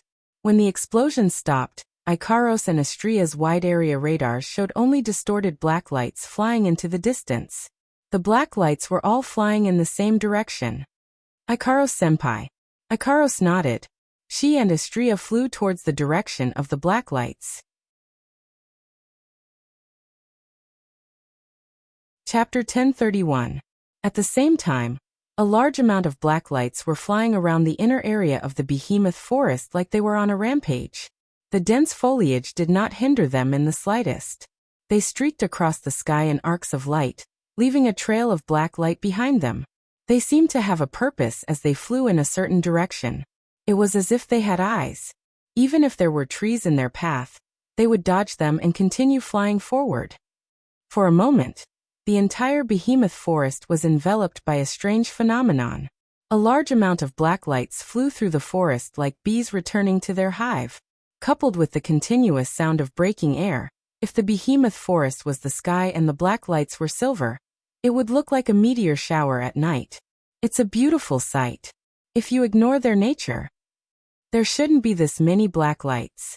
Although these black lights had no consciousness, they had some kind of instinct just as Z had deduced. Not only could they sense danger, but they could also attach themselves to living creatures and bring about changes to them. This was also a hidden instinct of the black lights. The black lights reside in living creatures. That's why most of the black lights here are attached to the bodies of demonic beasts in the behemoth forest. A small number of them are attached to humans. After mutating, the black lights returned to normal.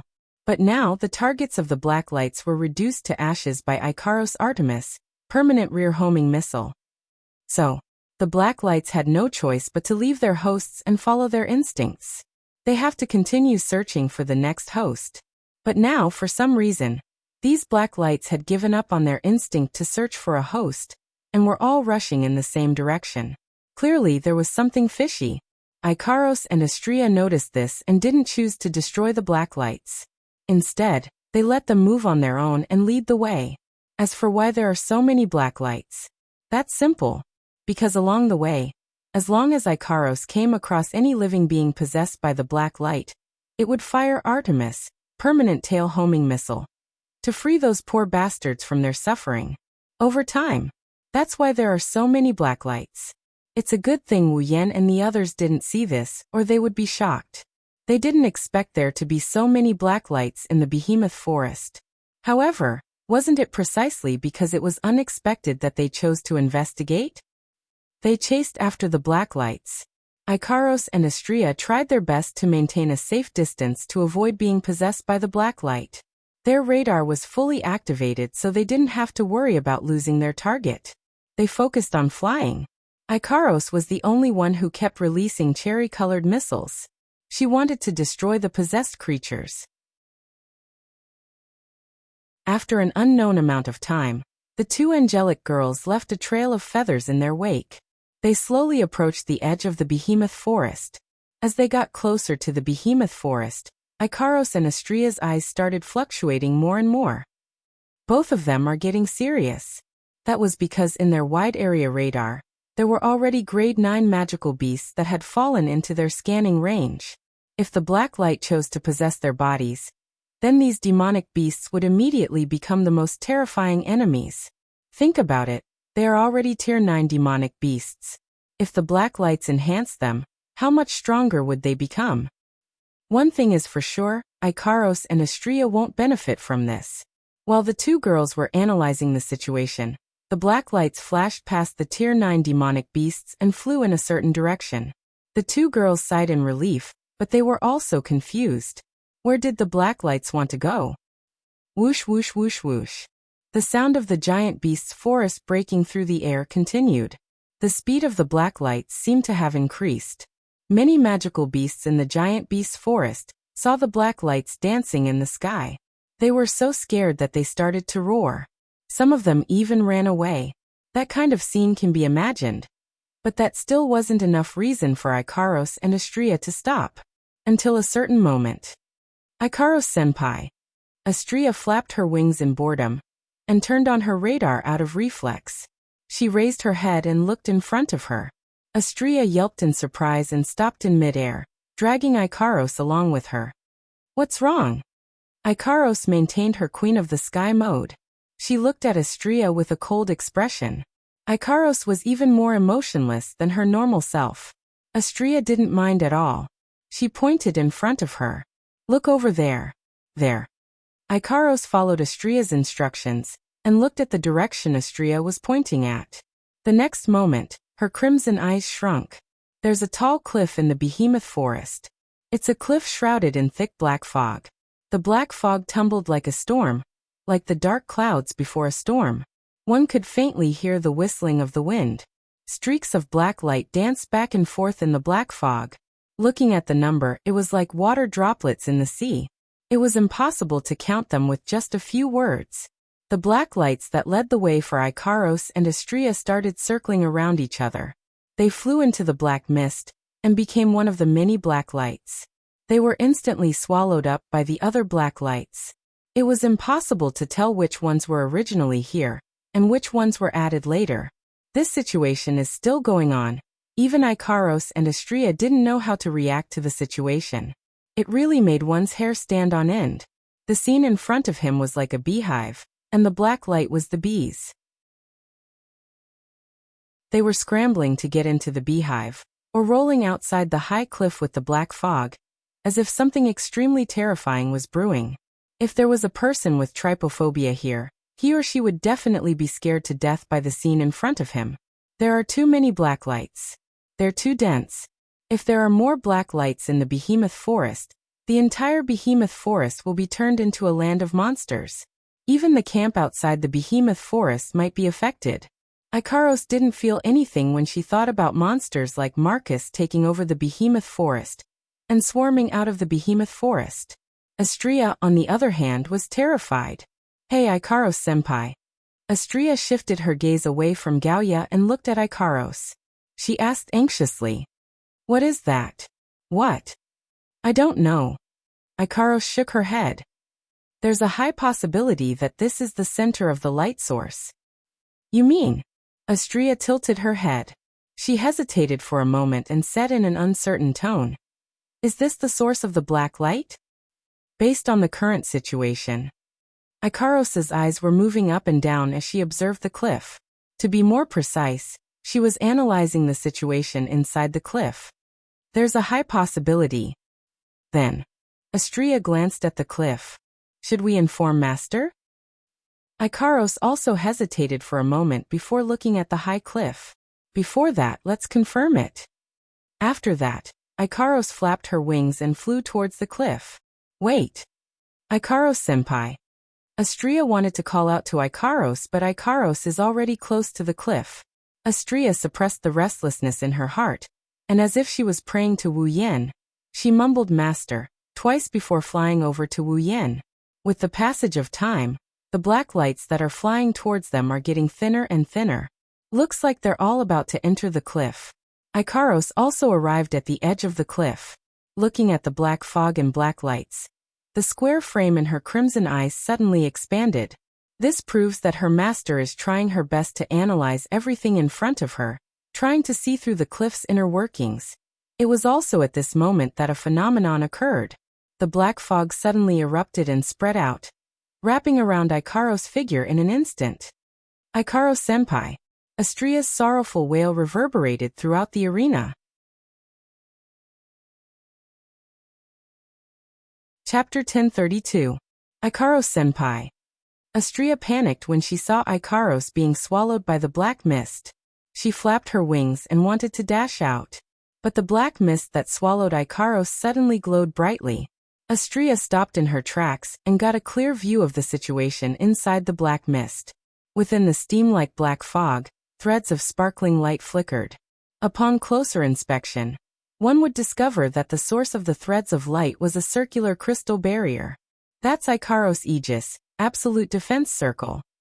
At the critical moment, Ikaros activated her Aegis, absolute defense circle.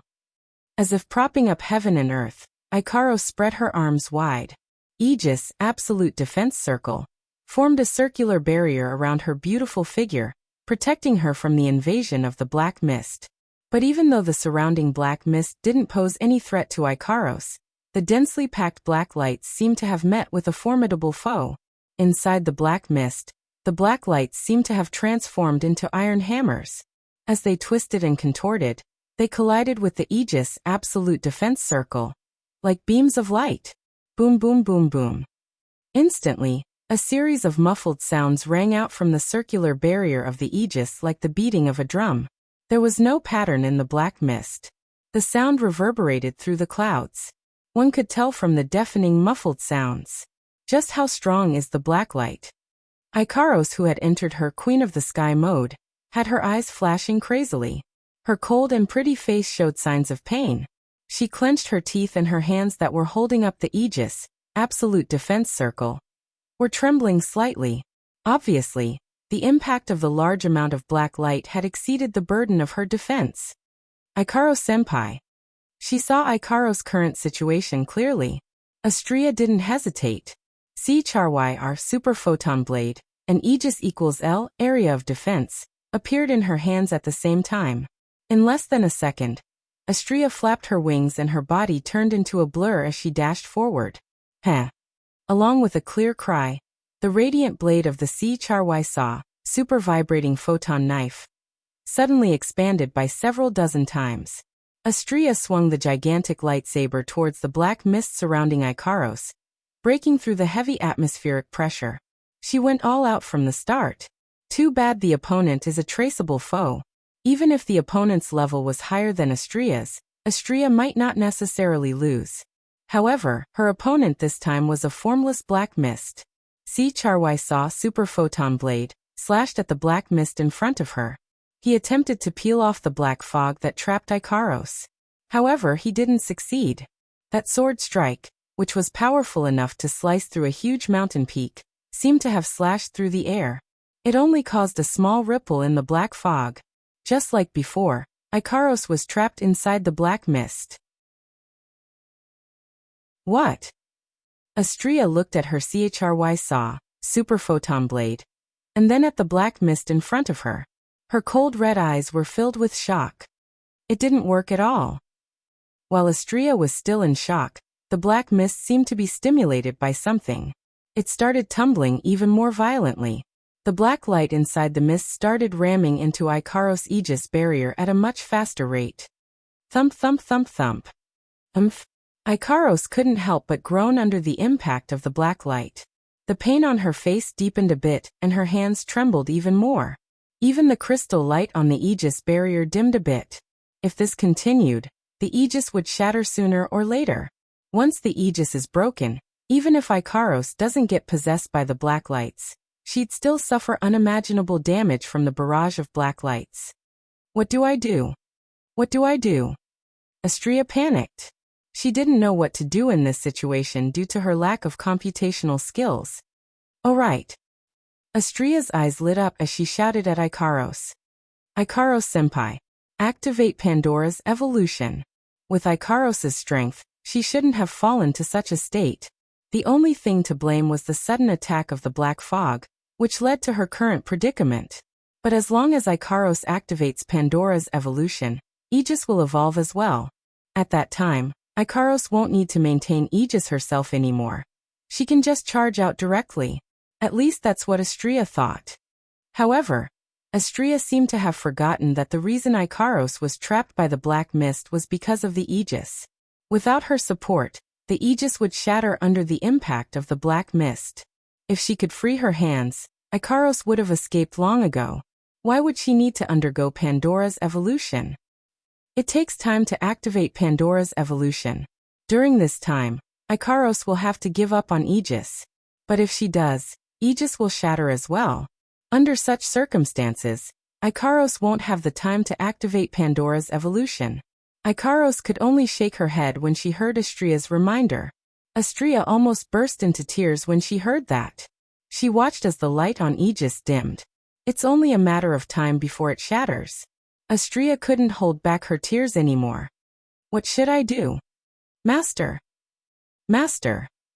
Astria has never hated herself for being too weak. She didn't even hate herself when she almost died against the Beast King. Astria grit her teeth and grit her teeth. She grabbed her lightsaber and shield and charged into the black mist to save Ikaros. At this moment, within the Aegis, Ikaros lifted her head and spoke. Evolve. Astria. Astria froze. She was stunned. Evolve? Ikaros nodded with difficulty. She forced herself to maintain Aegis, while channeling the rest of her energy into her mouth. Your Pandora system has also shown signs of awakening. If it evolves, there will definitely be a way. Yes. Yes. Astria clutched at her chest as if she was grasping at straws. But what should I do? Astria's Pandora system was already showing signs of awakening when she reached Tier 9. Now all she needs to do is activate Pandora, and Astria will be able to evolve.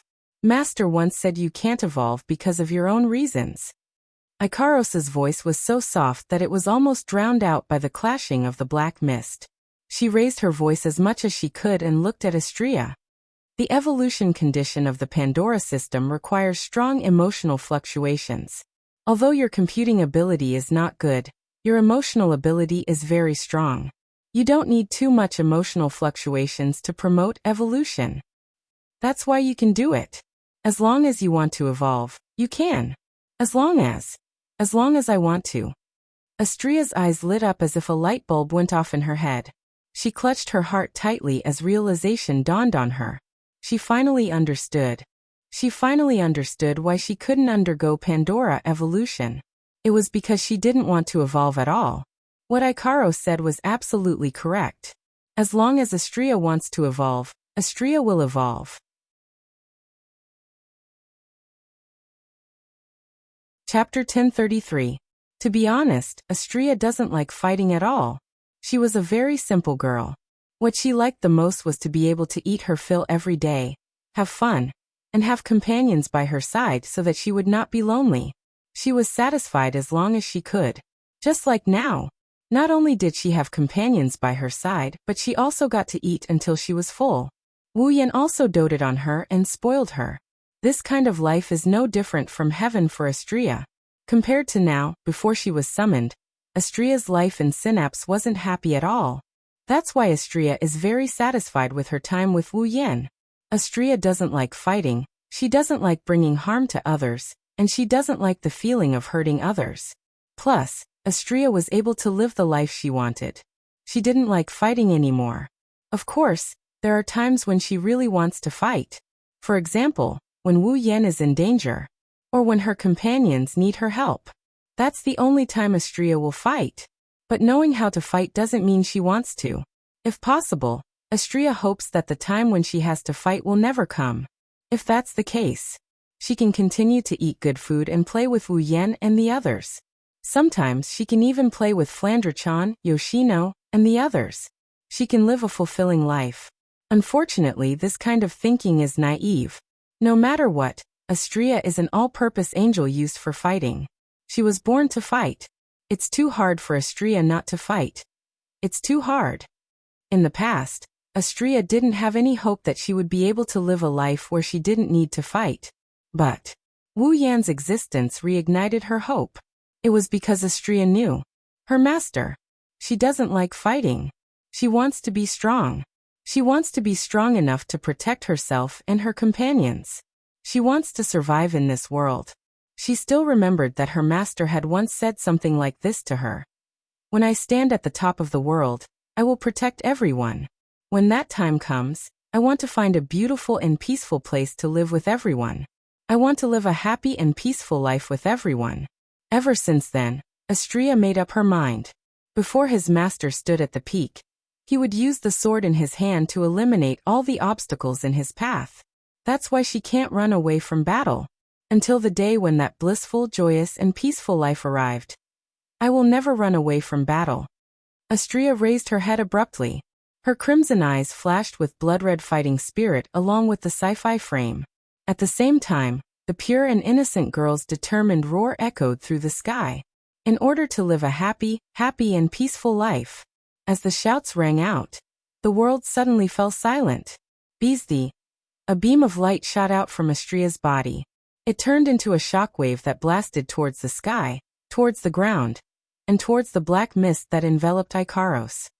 Boom! Like a white wind clashing with a black wind, the shockwave and the black mist collided. The space around them started to tremble. At the same time, the churning black fog was also stirred up. The next moment, Austria turned into a streak of light. Looking at the silhouette in the aurora, Icaros' cold eyes couldn't help but flash with a gratified light. Wasn't that joy at the possibility of getting out of this predicament? Instead, he was happy that he could see his friend's progress. The wind and waves around the aurora began to swirl around the figure of light like a whirlwind. It was like a whirlpool, carrying a tornado-like whistling sound. It wandered wildly in the space, and the trend was getting more and more intense. Not long after, the storm-like whirlpool condensed around the figure in the aurora, as if it was being absorbed. Together with the aurora that wrapped around the figure, it gradually entered the figure's body until it was completely absorbed into the slender figure. The ray of light disappeared. The wind stopped blowing. The only thing left in the world was a ray of light floating in the air. Specks of golden light floated around the ray of light. They looked like powder scattered by butterflies. Austria had her eyes closed. The light armor on her body was gone. It was replaced by a battle suit. Her upper body only covered her ample bosom while her abdomen was exposed. Her lower body looked like a pair of long pants, but the thighs were missing. Instead, it looked like a combination of shorts and socks. Her lower body was covered by armor. For pieces of light armor that looked like shoulder pads dangled from her abdomen. It looked like a battle skirt. She also had a pair of shoulder pads that looked like wings. She also had hair accessories that looked like a helmet on both sides of her head. The pure white wings seemed to have grown in size. They spread out from Austria's back, and split into 3 pairs from the middle. There was only 1 pair of wings, but they looked like 3 pairs of wings. The surface of the wings shimmered like sharp blades. Austria's 2 bundles of golden hair fluttered slightly as she caressed them. She looked like a goddess of war. Finally, Icaros ignored the black light. The only thing in her eyes was the goddess of war, Austria. Austria version 2. Perhaps Icaros mumbling awakened the new Austria. Austria slowly opened her eyes. She looked at Icaros, who was struggling in the black mist. Her expression turned serious and she raised her hands. Austria held a sword and shield in her hands as usual. However, the shape of the sword and shield changed completely. It looked like a sword of light with wings. It was a shield that could cover half of her body. It was wide at the top and sharp at the bottom.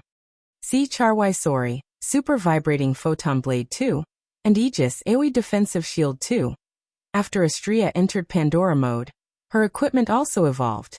Austria raised her lightsaber. The blade of the lightsaber radiated waves of sharpness. A barrier of light appeared in front of Austria. See Charwai Sori, Super Vibrating Photon Blade 2. Fire. The winged lightsaber sliced through the void in front of Austria, drawing an arc of light in the air. Then the lightsabers emitted a buzzing sound as they shot out from the arc of light. The lightsabers landed on the black mist surrounding Icaros with sonic booms. Bam bam bam bam bam. Like sword-shaped cannonballs, a large number of lightsabers rained down on the black fog. Like crushing dry weeds and smashing rotten wood. The black fog surrounding Icaros was emptied out by the bombardment of the lightsabers. The black fog surrounding Icaros was emptied out by the bombardment of the lightsabers. Now is the time. Austria flapped her wings. Specks of light swirled around her wings, and they started growing. Not long after, Astria's pure white wings turned into a pair of light wings with a length of more than 10 meters. Photon swings, multifaceted photon force wings. Safety restriction lifted. As soon as he finished speaking, the huge wings of light flashed. Astria turned into a ray of light. Whoosh, accompanied by an ear-piercing explosion. A stream of light fell from the sky like a meteorite, rubbing against the atmosphere and stirring up a burst of sparks. The entire stream of light was dyed fiery red. With an extremely clear fiery tail, it cut through the sky and also cut through the ferocious rolling black fog. When the ray of light dissipated, Astria revealed herself. Ikaros was already in Astria's arms.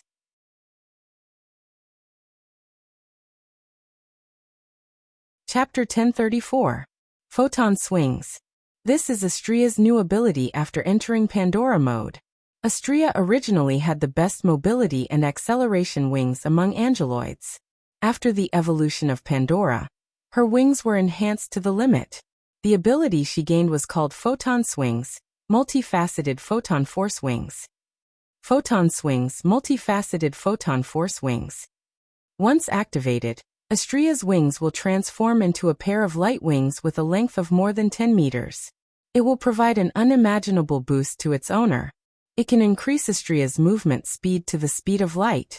The true speed of light. That's why Astria turned into a ray of light. That's why she was able to break through the black fog with extreme speed and rescue Ikaros from within. Even after Astria rescued Ikaros, the black mist was still rumbling. The black light continued to attack Ikaros' original position. Some of them even cancelled each other out. Speed. How terrifying. Ikaros-senpai. Astria supported Ikaros in midair. She asked with concern. Are you alright? Ikaros was panting slightly. Looks like she did expend a lot of energy, but she has a self-healing system. Not only can it heal her wounds, it can also restore her stamina. Otherwise, she wouldn't have been able to hold on for so long under the onslaught of those black lights. It's not that the black light is too strong, it's just that there are too many of them. Ants can bite an elephant to death. This is probably what they mean by a situation like this. She took another deep breath. She calmed herself down. Ikaros gently pushed Astria's hand away. She looked at Astria, who was in Pandora mode. Her gaze wavered. What if it worked? Ahaha. Even though her appearance has changed, her strength has increased. However, Astria's personality didn't change at all. She heard Ikaros' words. She scratched her head embarrassedly and smiled sheepishly. After all, reality has proven itself. The reason why her Pandora system hadn't been truly activated was because she didn't want to evolve. How could the girls who were racking their brains to help her evolve endure this? She knew the girls wouldn't blame her, but she still felt embarrassed. Ikaros felt the same way. Astria quickly changed the topic. Then Ikaros-senpai, what should we do now? Ikaros returned to her Queen of the Sky mode, her cold eyes sweeping across the black fog and black gas below. The analysis of the unknown substance is still incomplete. The most important thing to do now is to continue. Ikaros lowered her head. However, Master's order must be our priority. Astria nodded in agreement. Before Ikaros and Astria came out, Wuxian reminded them that they should only investigate the black light, and that they shouldn't go too deep into danger. If they find anything strange, they are to report back to him. Wuxian knows that with Ikaros and Astria's strength, he doesn't need to worry too much. However, it's better to be safe than sorry. There are no absolutes in this world. Accidents happen every year. Who can guarantee that nothing bad will happen? Wuxian, more or less, is still worried. That's why he reminded them. Reality proved that Wuxian's worries weren't unfounded. Ikaros was caught in an accident, and it was a very dangerous accident. If Astria didn't activate Pandora in time, Ikaros would have been gravely injured even if she didn't die from the barrage of black lights. Astria was furious to the point where she wanted to destroy the black mist and black light. However, she didn't object to Ikaros' decision. She decided to report this to Wuxian when she got back. It's a must to report this to Wuxian. Of course, there's no need for that now. There's no need to go back, I saw everything. Ikaros and Astrea seemed to have sensed something as well. Their eyes lit up with joy as they turned around to look behind them. Wuyan was floating in the air. He looked at them with a gentle yet helpless smile. His eyes were filled with annoyance. If you only think of me as your priority now, why didn't you tell me earlier? That way, we wouldn't have encountered any danger, right? Master. Ikaros lowered her head apologetically like a child who did something wrong. Astrea looked at Wu Yan in shock. Master. Why are you here? Why am I here? Wu Yan knocked on Ikaros and Astrea's heads with his knuckles. What other reason could there be other than for you two? The two girls clutched their heads in pain. Astrea puffed up her cheeks in anger. However, she quickly regained her composure. For us? Nodding, Wu Yan looked at the direction of the high cliff. He narrowed his eyes as he looked at the black mist and the black light that came from the high cliff. I've already set up a telepathic spell on your bodies. If you're in danger, I'll be able to sense it immediately. So when I sensed that something happened to Ikaros, I immediately used teleportation to rush over. Wu Yan turned to look at Astrea, who looked like a Valkyrie with a grin on his face. However, I didn't expect that you would give me such a pleasant surprise when I rushed over. Pleasant surprise? A question mark appeared on Astrea's head. What pleasant surprise? Ah! Wu Yan's mouth twitched. Even if it's the Pandora system that can make angels evolve, it seems like it can't also evolve your brain. Master. Ikaros flapped her wings and flew to Wu Yan's side. As usual, she stayed less than 1 meter behind him as she whispered. What should we do now? Hearing Ikaros's words, Wu Yan glanced at Gaoya, who is enveloped in black energy and black light. I don't know what's going on, but based on the situation, the source of the black light might be here. A cold light flashed in his eyes, and his expression gradually turned cold. If that's the case, let's destroy this place. Destroy it? Astrea was stunned. Ikaros also hesitated. Shouldn't we investigate this? If we want to investigate the black light, Yukari is already in the process. She has samples as well. It is important to investigate the origin of the black light. But don't forget, the purpose of this investigation is to prevent the sisters in the Behemoth Forest from being harmed by the black light. Compared to this, there's no need to investigate the origin of the black light. This place might be the source of the black light. If we destroy it, we will have achieved our goal. Wu Yan shrugged after looking at Ikaros and Astrea. Besides, even if we want to investigate, we don't know where to start. Are we supposed to just go in? The black light can possess people. Wu Yan took a step forward and looked down at the billowing black mist and dancing black light. He sighed. We have no choice but to investigate this. There's no way we can start from there. We might as well destroy this place first. Even if this place isn't the source of the black light, if we can eliminate a large amount of the black light, the threat to the sisters will be greatly reduced. Ikaros and Astrea looked at each other and nodded. Master. Ikaros flew in front of Wu Yan. She left Wu Yan with her back facing him. You want to help? Ikaros. Wu Yan hesitated, but he didn't refuse. Fine, I'll let you do it. But the black light is evil. Don't hold back. Yes. Master. I'll help too. Astrea flew over and lined up beside Ikaros with a serious look on her face. I feel like I can activate the Pandora system again. Let me help.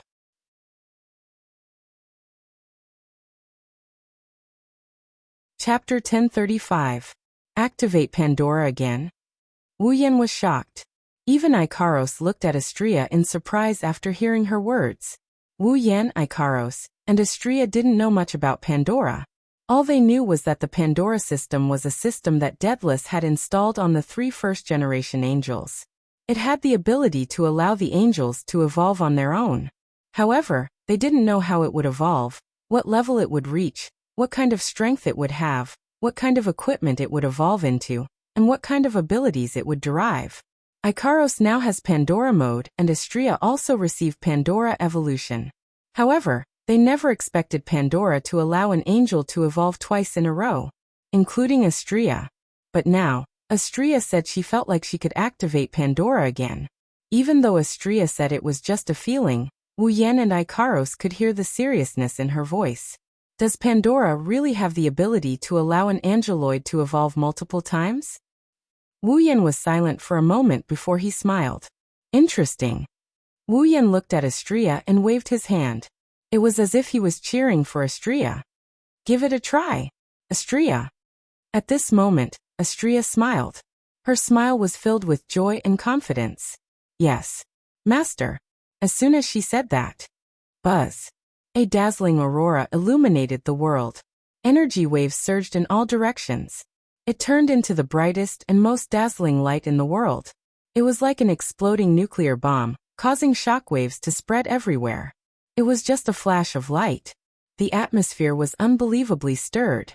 Even the space seemed to be emitting strange sounds, as if it was announcing something. It was like a dream, causing people to be unconsciously intoxicated by the bright light, unable to extricate themselves. It was as if there was only light left between heaven and earth. The source of the light. They were two angelic girls with pink and pure white wings respectively. As for Wu Yan, who was closest to the angelic girls, he squinted his eyes due to the blinding light. He even put his hands in front of his face to block the light. However, he didn't pull away from the two angelic girls. They were the most dazzling light in the world right now. That's why. He had to see it with his own eyes. He had to be the closest to them. If possible, he wanted to hug and caress them. It seemed like they sensed Wu Yan's thoughts. Ikaros and Astria turned around to look at Wu Yan. At this moment, whether it was Ikaros who didn't know how to express her feelings or Astria who was simple-minded and naive, both of them smiled from the bottom of their hearts. Those two smiles were very gentle.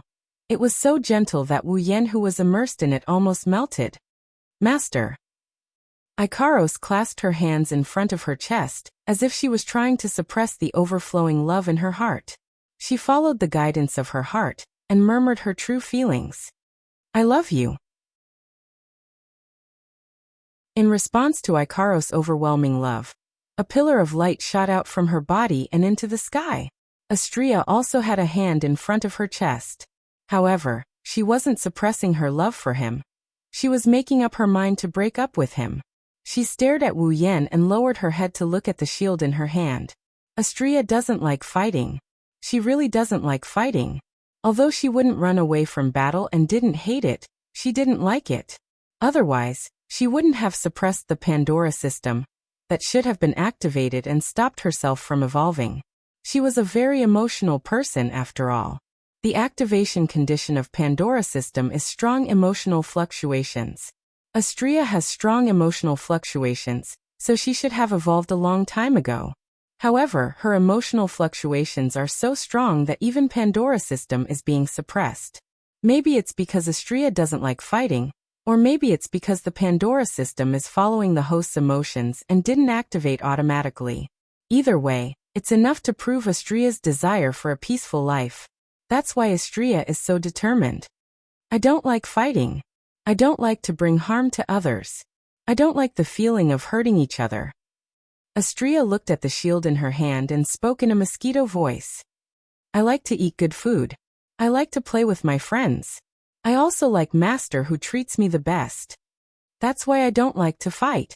I don't want to fight. However, I am an all-purpose angel for local battles. I exist for the sake of battle. Yet I don't like to fight. Isn't it strange? Fortunately, Master didn't force me to fight. He made me delicious food and brought me the best companions. He gave me the life I love the most. However, even if this is the case, the time to fight will still come. But for Master and my friends, I don't like to fight, but I don't hate it either. I am satisfied with my current life. I am very satisfied. But Master has a better dream. He wants to find a beautiful and peaceful place to live with everyone. He wants to live a happy and peaceful life. If there is such a life, it must be beautiful, right? I really want to live that kind of life. Astria tightened her grip on the shield as she spoke. Her knuckles were cracking. Astria, on the other hand, kept smiling. Until a certain moment, the smile on her face disappeared and was replaced by a firm expression. That's why I can't run away from battle. I don't want to run away from battle. Only by fighting can I protect Master until he stands at the peak. For the sake of Master and that beautiful life, I have made up my mind. Before Master stands at the peak, use the sword in your hand to remove all the obstacles in Master's path. Astrea swung her hand to the side and tossed her shield away without hesitation. On the other hand, she grabbed her lightsaber with all her might. That's right. I will use my sword to remove all obstacles in Master's way. I just need a sword. I don't need a shield. I made up my mind a long time ago, didn't I?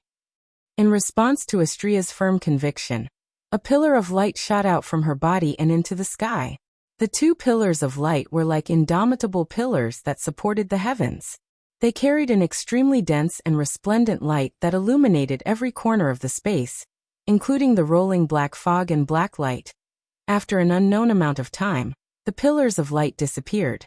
Ikaros and Astrea appeared from within the pillar of light. They also appeared in their new forms. Pink light spots were swimming around her body, like the holy light of an angel, moving back and forth. She was wearing a feather coat that started from her chest and extended downwards, like two wings. Coupled with the shorts that only reached her thighs, she was obviously very revealing, but it gave people a feeling of holiness. 2 pairs of pink wings, an inverted halo on her head, and 2 pairs of combined armor that looked like shoulder guards and leg guards separated from her body and floated in the air. Light dots floated around her body, but they were golden in color. They looked like a pure gold rainbow. She also wore a blue princess gown that fluttered in the air. Her abdomen was bare and she wore white armor on both sides. She wore a black outfit that looked like a pair of long gloves from her neck to her arms. Her shoulders were exposed to the air. 3 pairs of pure white wings. 2 bundles of long golden hair that reached her ankles were fixed to the right side of her head by a headdress. The ends of her hair fluttered in the wind along with the hem of her dress. Ikaros and Astrea entered Pandora mode at the same time.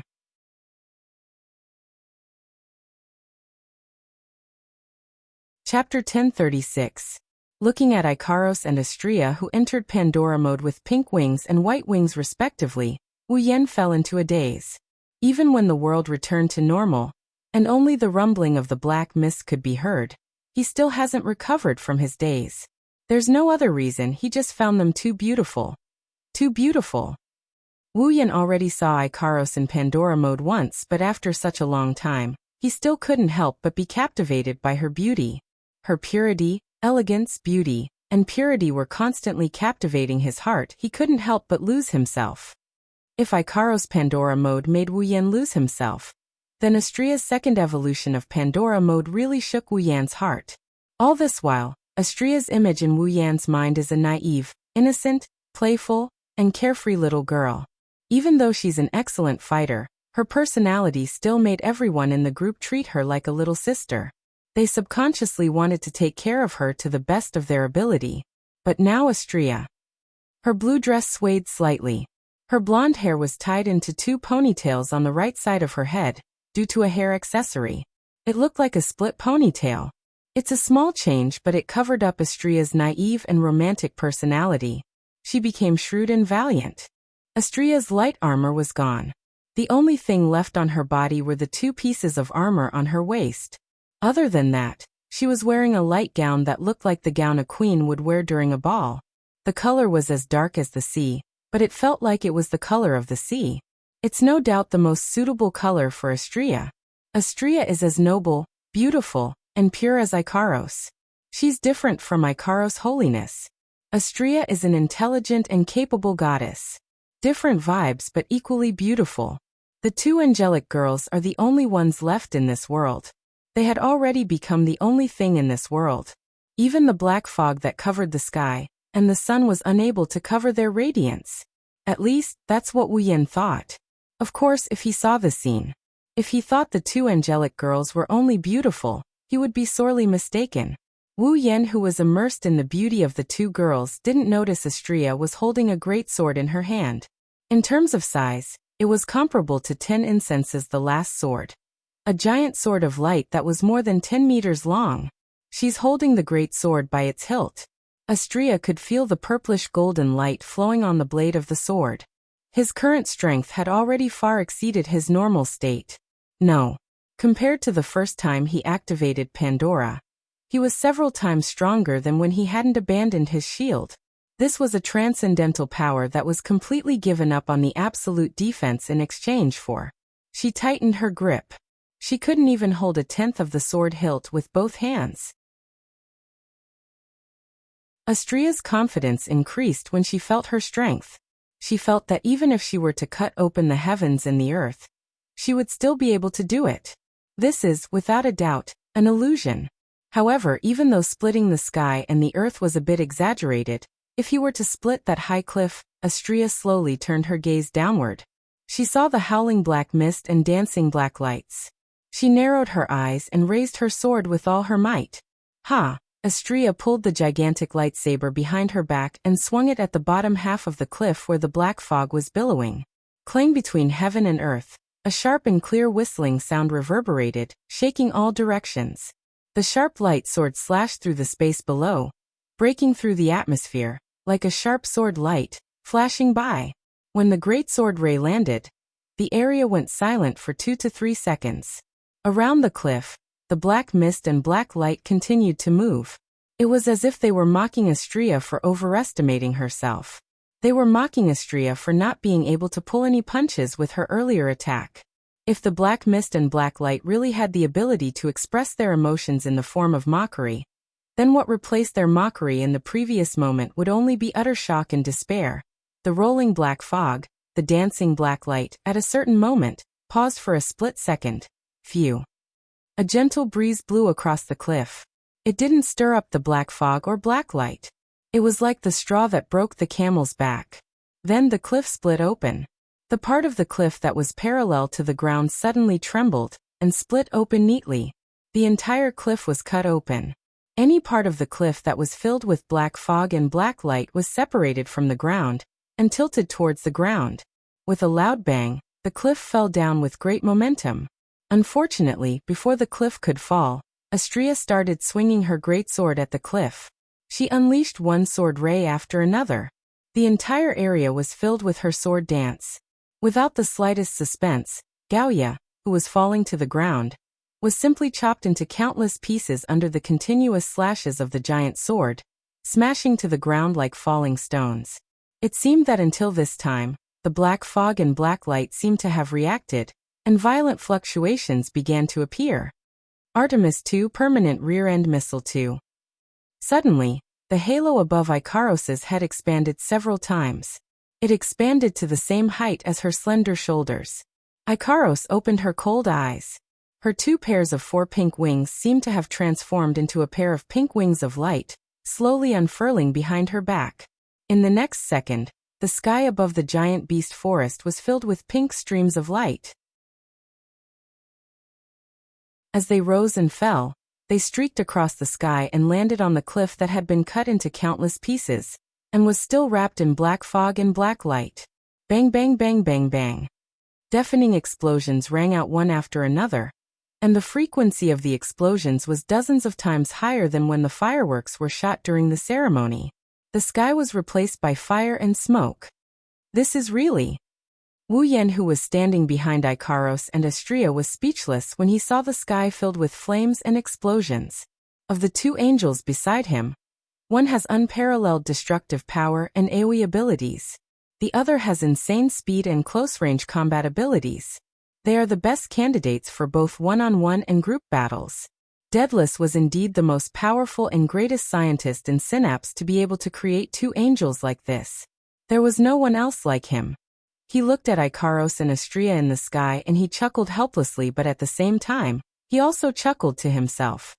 Well, if I have the chance to visit Heavenly Item, I should thank Daedalus properly. Master. Ikaros and Astria flapped their wings and flew back to Wu Yan's side. Is this good enough? Yes. And then just destroy it. Wu Yan nodded and he smiled at Ikaros and Astria. Thanks for your hard work.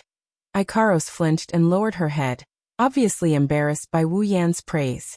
Astria nodded her head and proudly put her hands on her hips. What do you think? Amazing, right? Oh. Wu Yan raised an eyebrow. He started messing with Astria's hair that was tied to the right side of her head with a single ponytail that looked like a pair of wings. I thought that after the second evolution, you would have matured quite a bit. But now, it seems that only your appearance has changed.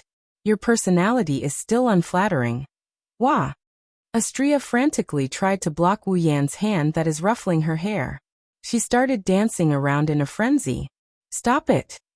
You idiot, how dare you resist? Master. Master is the idiot. Idiot, idiot. Oh. Not only did you resist, you even talked back. Let's see if I don't teach you a lesson tonight. Tonight. Astria's face turned red. Master. Pervert. Blinking her eyes, Ikaros tilted her head as she watched Wu Yan and Astria messing around with each other. She looked at them enviously. Kaboom. It was also at this moment that a violent explosion suddenly resounded from within the flames that filled the sky. When Wu Yan, Ikaros, and Astria looked up, they saw a sea of black mist covering the sky and the earth. The black mist roiled around them like a tidal wave, enveloping them completely.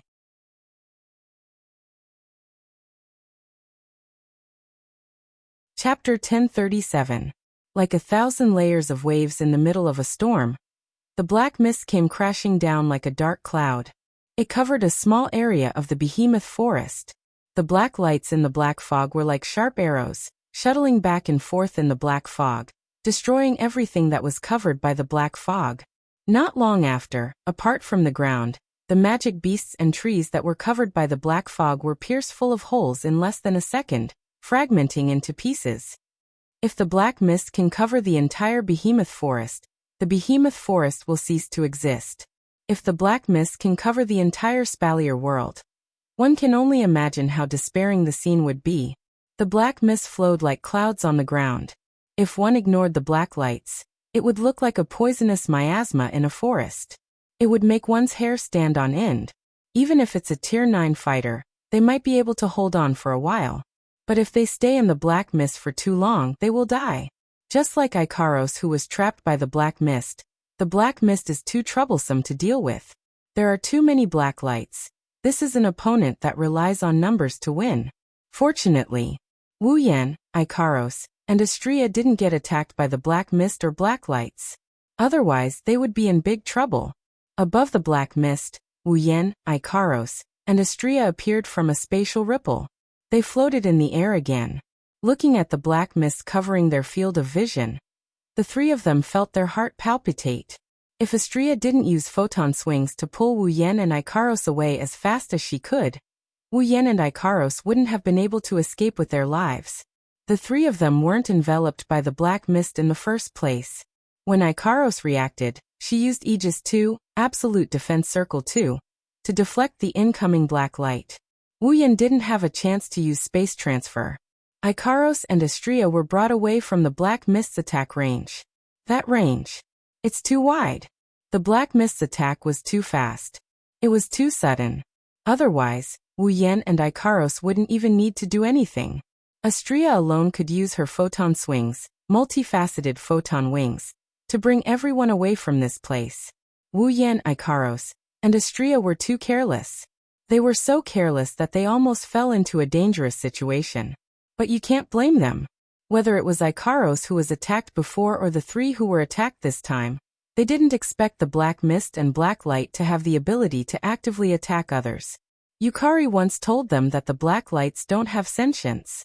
They only have the instincts of a beast. They can determine when there is danger, and when there is a threat to them. Based on the situation, they can escape based on their instincts. Other than that, they can only possess someone. However, the black mist didn't seem to have sentience when it attacked them.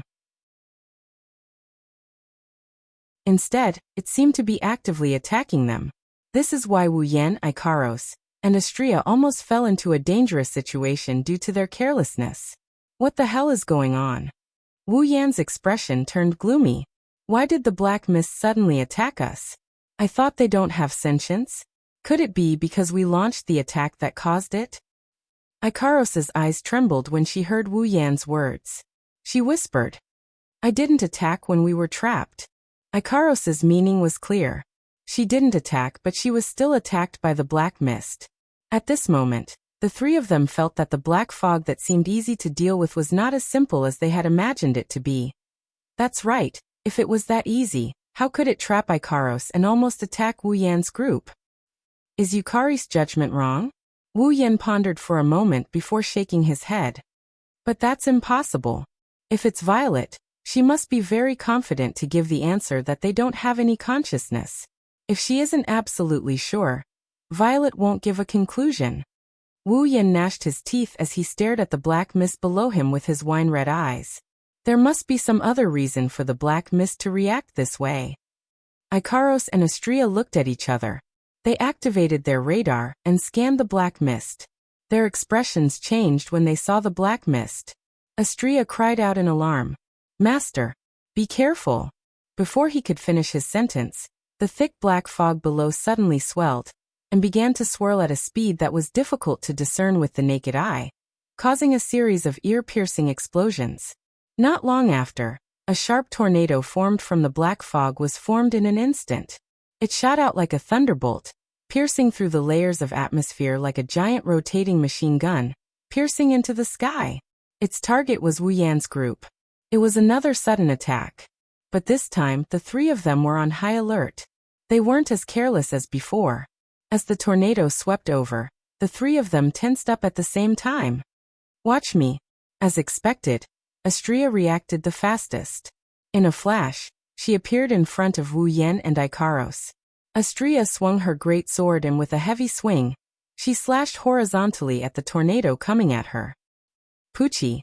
As if it had cut open the body of some creature, an unusually crisp sound of breaking flesh reverberated. The violent tornado was directly cut into two halves in the process of flying through the air. Before Astria could rejoice, the two halves of the black mist tornado didn't stop moving. It continued to move towards the three of them. It formed two smaller black mist tornadoes along the way. Whoosh! Without the slightest pause, two tornadoes of black fog soared into the sky. They were like two black dragons as they broke through the air and attacked the three people. Aegis 2. Activate. Just as Wu Yan was about to teleport the two girls again, Ikaros appeared in front of them like Astria did. She spread her wings and a transparent crystal barrier enveloped the three of them. In the next second, the black mist tornado came and crashed into the Aegis 2, Absolute Defense Circle 2, with a howl of the wind. Bam! A huge muffled sound reverberated, causing the ears of the three people in the circular barrier to buzz.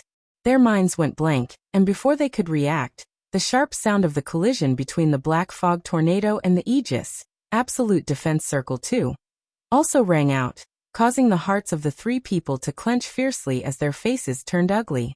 Ikaros gritted her teeth, her eyes flashed. Trajectory correction. A ripple that contained a strange power flowed on the surface of the Aegis, Absolute Defense Circle 2.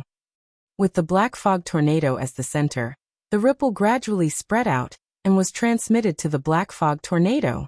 Bam! Amidst the ripples, the black tornado was smashed into pieces by a ferocious force. It shattered into bits of mist and scattered in all directions. That ferocious force was the force of the black fog tornado itself. Ikaros Aegis 2, Absolute Defense Circle 2, has the ability to reflect all external attacks. The black mist tornado can be considered as reaping what it sowed, of course. To the black fog that didn't have a physical body, this little bit of damage was nothing. The scattered black fog fragments suddenly swirled and turned into laser-like arrows. Like meteors, they enveloped the black fog without any regard for the head. There's no end to this. Aegis 2, Absolute Defense Circle 2. The three people inside the Aegis 2 showed a troubled expression. As a result, the three of them did not notice that there was a hole in the ground where the cliff used to be. Inside the hole, a pair of cold and murderous eyes filled with black light is looking at them. Or rather, it's looking at Wu Yan.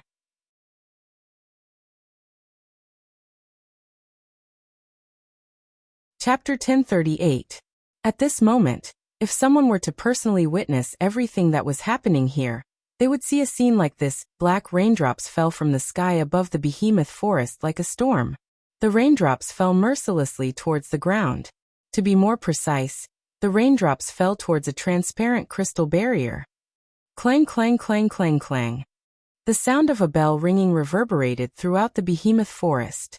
The black raindrops fell on the transparent crystal barrier, creating ripples on the surface. The raindrops bounced off the barrier and returned to the sky. Not long after, the raindrops fell onto the barrier again. They bounced off the barrier and fell down again. The cycle repeated over and over again.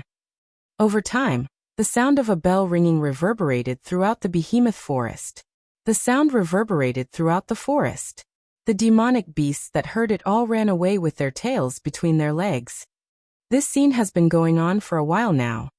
Wu Yan and Astrea gnashed their teeth as they looked at the endless rain of lasers raining down on them. Being inside the Aegis too, Wu Yan and Astrea gnashed their teeth in anger. Bluntly put, whether it's the black mist, the black light, or the black raindrops, their attacks might be scary to normal people, but in the eyes of Wu Yan and co., they're nothing. The real problem is that the amount of black mist, black light, and black raindrops are too much to deal with. If only there were fewer of them. Deal with them. It wouldn't be that hard. This is the first time Wu Yan, Astrea, and even Ikaros have encountered something so troublesome. They would rather fight someone of equal strength than them.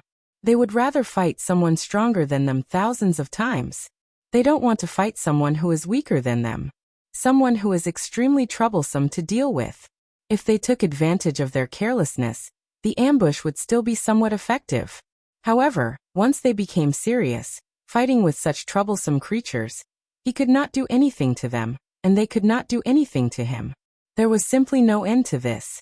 If this situation continues, Wu Yan, Ikaros, and Astrea will eventually run out of energy. Even if one were to use their knees to think, they would still be able to understand. How could a cluster of black mist and black light without a physical body be consumed? Therefore, once it becomes a protracted battle, the ones who will lose will only be us. They have to deal with the black mist and black light before that happens.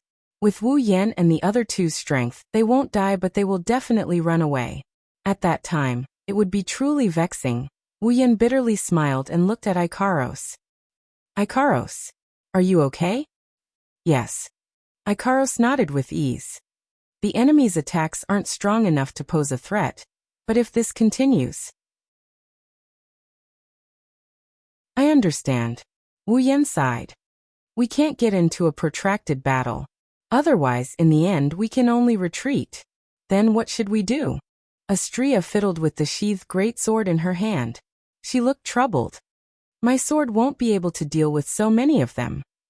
Me too. Ikaros turned around and looked at Wu Yan. Arte Missile 2 might be able to deal with the current situation, but the unknown objects won't be damaged. There is a high chance they will form a new attack pattern, so I don't recommend it. In other words, Wu Yan looked up at the black raindrops falling from the sky.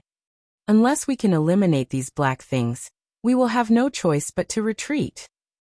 Ikaros nodded, confirming Wu Yan's words. Astrea may be clueless, but she can tell that this situation is disadvantageous for her. Especially since she doesn't specialize in AoE attacks, she might not be able to be of any use in this situation. She already activated Pandora for 2 evolutions, but it didn't come in handy. Astrea couldn't help but feel disheartened. Alright, don't mind it. Wu Yan rubbed Astrea's 2 blonde ponytails, and he smiled warmly at her. You aren't good at group battles, but your combat prowess is incredible. No one will doubt your ability. If it was another enemy, you would be able to defeat them in a matter of minutes. Is that so? Astrea blinked. She nodded her head and giggled. Yeah, I'm good too. Seeing that Astrea has recovered, Wu Yan rubbed her hair and walked in front of Ikaros. He narrowed his eyes when he looked at her. Completely annihilate these things, huh? Wu Yan rubbed his chest, and he mumbled while shaking his head. Looks like you are the only one who can deal with these annoying things. Give me a hand, Cannon. Wu Yan's voice pierced through space, time, the atmosphere, and even his body. Wu Yan's voice reverberated through his body. With this call, Wu Yan could feel a certain consciousness awakening within his body. The corners of his mouth slowly curled into a joyful arc. His wine-red pupils instantly turned into a noble golden color. At the same time, A violent magical heat wave began to surge crazily. The pitch-black color dyed his hands black and red veins started to crawl up his arms. The blood mist started to reverberate and tangled with the surging mana. The mist passed through Ikaros Ijizii, absolute defense circle 2, and rose into the air. Wu Yan raised his ghostly hand covered in red veins. Descend. Angelic holy light. This is the third light of the day. Different from the previous two, this one is not only golden, it doesn't have a powerful energy wave. Instead, it's very gentle, like the early winter sun. It's very warm when it shines on people. However, when such a warm light shone on those black raindrops, they didn't even have the time to greet or react. Like flames that touched water, they evaporated with a sizzling sound and turned into a puff of green smoke. Wu Yan and the other two's eyes lit up. The golden light shined as well. Wang. The blood mist that rose into the air and entwined with magic power slightly twisted, forming a circle. Under the illumination of the golden light, the blood-colored fog was slowly dyed gold. When the entire fog was completely golden, the fog fluctuated and condensed into a figure. It's a figure with 3 pairs of pure white wings, a halo on top of her head, eyes shut tight and eye-catching silver hair. Ikaros and Astrea were shocked when they saw the figure. They didn't expect Wu Yan to summon a person, and a very beautiful one at that. A pure and holy aura rose around Canon like steam, giving off a very holy feeling. This holy aura, Ikaros's body also has it. However, Ikaros' holy aura can only be sensed by humans. Canon's holy aura can even be sensed by the black mist and black light. That's because they instinctively sense danger from the holy aura. The black fog, black light, and black raindrops that filled the sky abruptly stopped their attack. They paused in mid-air, as if they were trembling. After a moment of hesitation, they actually didn't dare to continue their attack. Perhaps Canon sensed the presence of the black mist, black light, and black raindrops. She opened her eyes.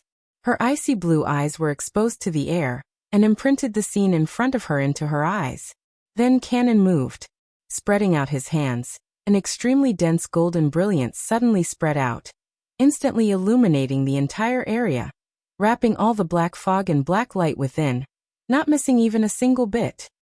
TSK. Wu Yan, Astrea, and Astrea watched as the black mist, black light, and black raindrops evaporated under the golden light. The sound of TSK could be heard everywhere.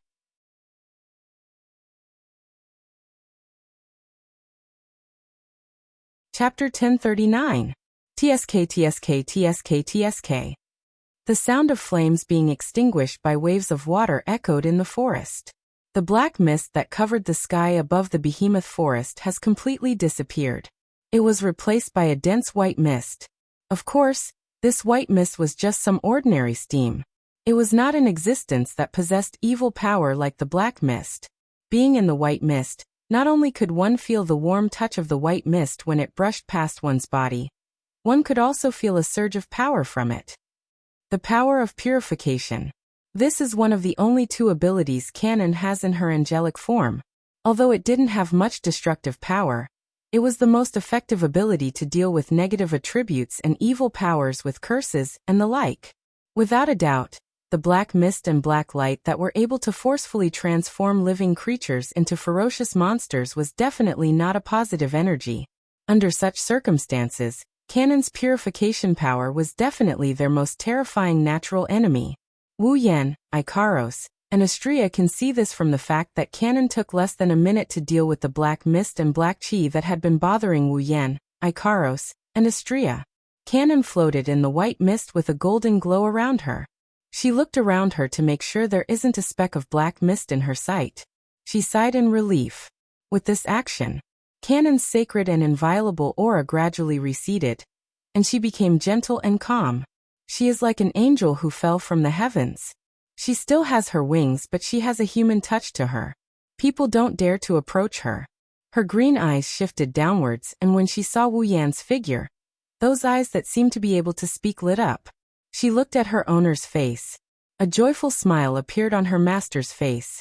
For Canon, who has been sleeping inside Wu Yan's body, Only a second has passed since she saw Wu Yan. She saw him before she fell asleep.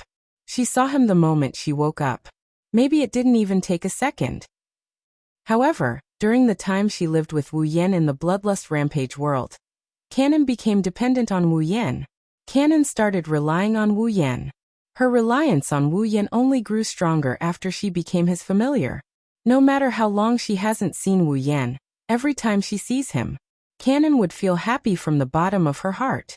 It's easy to imagine how much Canon relies on Wu Yan. Nagisa is also very dependent on Wu Yan. After all, she is only a 14 or 15-year-old girl. Plus, she has to rely on him because of her emotions. Even Aurora wants to stay by Wu Yan's side. Natsuki is the only one who is still the same. Of course, that's only on the surface. Sensei, Canon called out softly.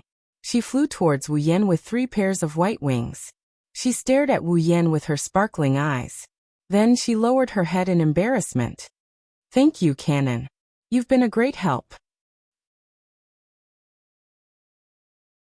Wu Yan sighed in relief when he saw the black mist disappearing. He caressed Canon's silvery hair. That annoying thing has been bothering me for a long time.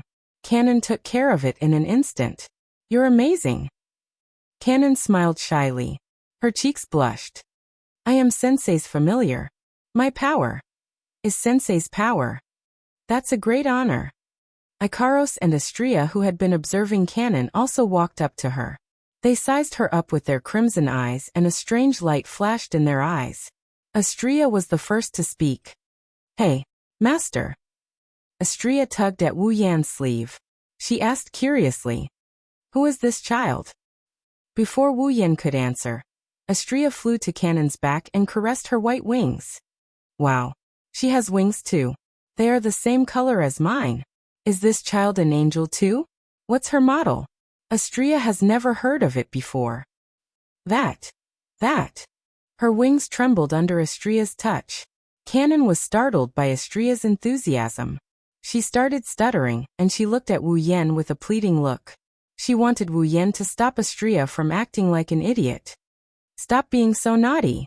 Can't you see how troubled she is? Wu Yan didn't know whether to laugh or cry. He pulled Astria to his side and he gave her a light knock on her head. His appearance has evolved to become so mature, but why is his personality still so unflattering? I'm curious. I'm just curious. Astria puffed up her cheeks without a care for her image. Wu Yan found it funny. Canon isn't an angel, but she's still an angel. Wu Yan rubbed Canon's head as he smiled at Ikaros and Astria. Canon seemed to be shy with strangers. Wu Yan smiled at Ikaros and Astria. That's why she is your little sister. You have to take good care of her. Little sister? Ikaros paused for a moment before looking at Canon with a gentle gaze. Yes. Master. Wow. Little sister. I have a little sister too. Astria cheered and flew to Canon's side. She grabbed Canon's hands and patted her chest with her chest puffed out. Don't worry, Master. I will take good care of my little sister. Oh, you. Wu Yan smiled bitterly. Don't let anyone else take care of you, thank the heavens. Canon stared blankly at the beautiful golden-haired girl, who was holding her hand, and had the same pair of wings as her. Her green eyes trembled slightly, and a hint of warmth welled up in her heart. Canon calmed down. She didn't let go of Astria's hand. She bowed to Ikaros. You're right. Ikaros nodded her head. My name is Kanase Canon, nice to meet you.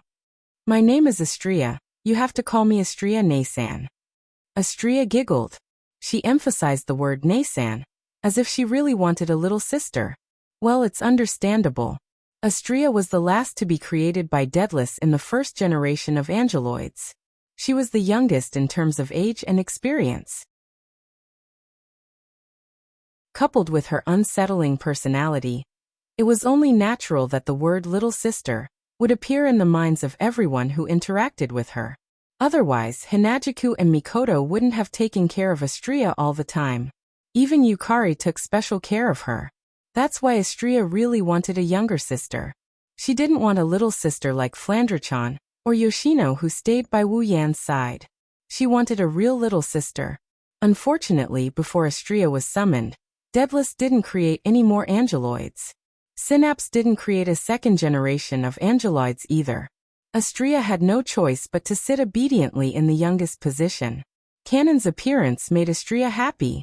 Canon isn't an omnipotent angel, but Wu Yan did say that she's an angel. She also has the same wings as Astrea. Astrea felt like she's finally found a real sister. She's happy to see her. Astrea pointed at Ikaros with excitement. Next, this is Ikaros-senpai. Ikaros nodded at Canon. Canon smiled back at her. The atmosphere was so harmonious that it was as if they forgot they were on a battlefield. Now that the introductions are over, it's time to leave. Wu Yan looked around and he called out to the other three. Chuju and Mikoto are still waiting for us. Yes. The three angel-like girls nodded. They flapped their wings and followed behind Wu Yan. They flew out of the behemoth forest and disappeared into the distance. Silence returned to the scene. Only a very light sentence reverberated in the air. We have another debt to settle, Wu Yan.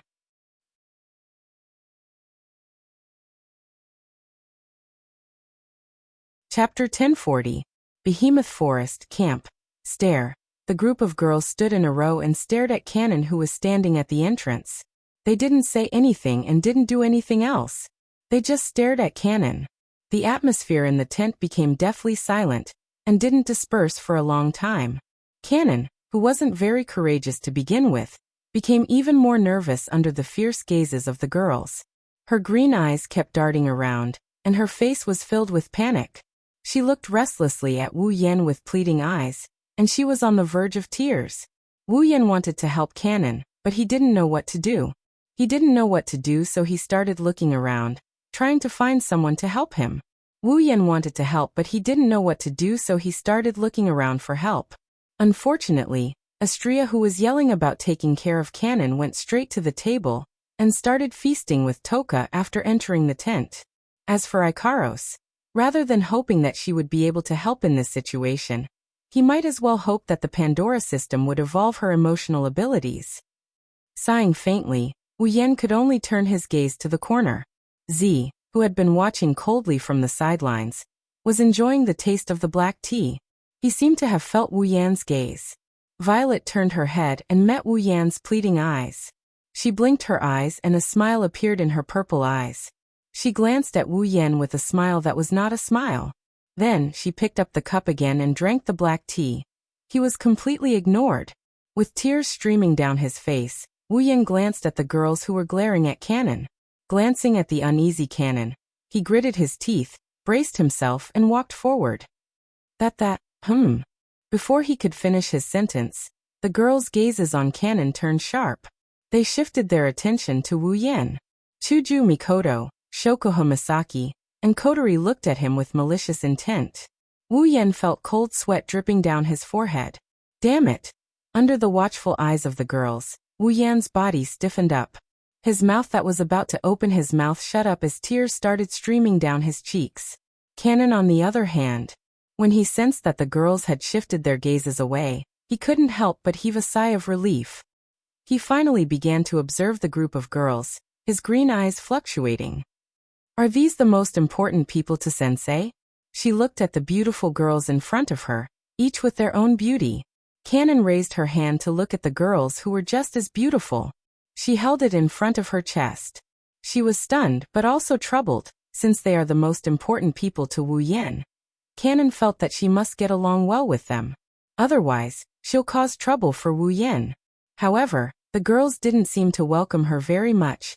Canon couldn't help but worry. She didn't dare to look at the girls anymore. She turned her head to the side, but when she did, a huge face appeared in front of her. She jumped in fright. Lana seemed to be deep in thought. She didn't know when Lana appeared next to Canon. She looked at Canon up and down with her large eyes. She looked very serious. Canon felt uneasy under Rena's scrutinizing gaze. She twisted her body and said meekly, "I'm sorry, Rena." Is there something you need?" Lana seemed to be deep in thought. She finally fixed her eyes on Canon's face. Then she smiled. She looked like a beggar who saw a delicious meal after starving for a week. She drooled and smiled strangely. Then Rina jumped up. Isn't this a very cute girl? With a loud cry, Rina jumped with all her might and pounced on Cannon. Ah! Cannon didn't expect this to happen. She couldn't help but scream. She looked at Lana, who was getting closer and closer to her. She didn't know what to do and instinctively closed her eyes. At this moment, a large hand suddenly reached out from Rina's side and grabbed her face.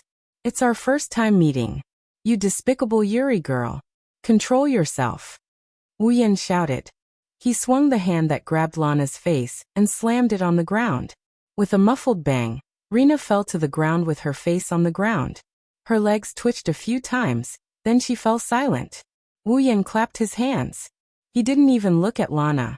Inside, he's grateful to Lana. After Rina's antics, the tension in his heart had unknowingly lessened by a lot. At that moment, as if he had thrown caution to the wind, he pulled Cannon's hand and stepped forward slightly to face the girls. She's Cannon.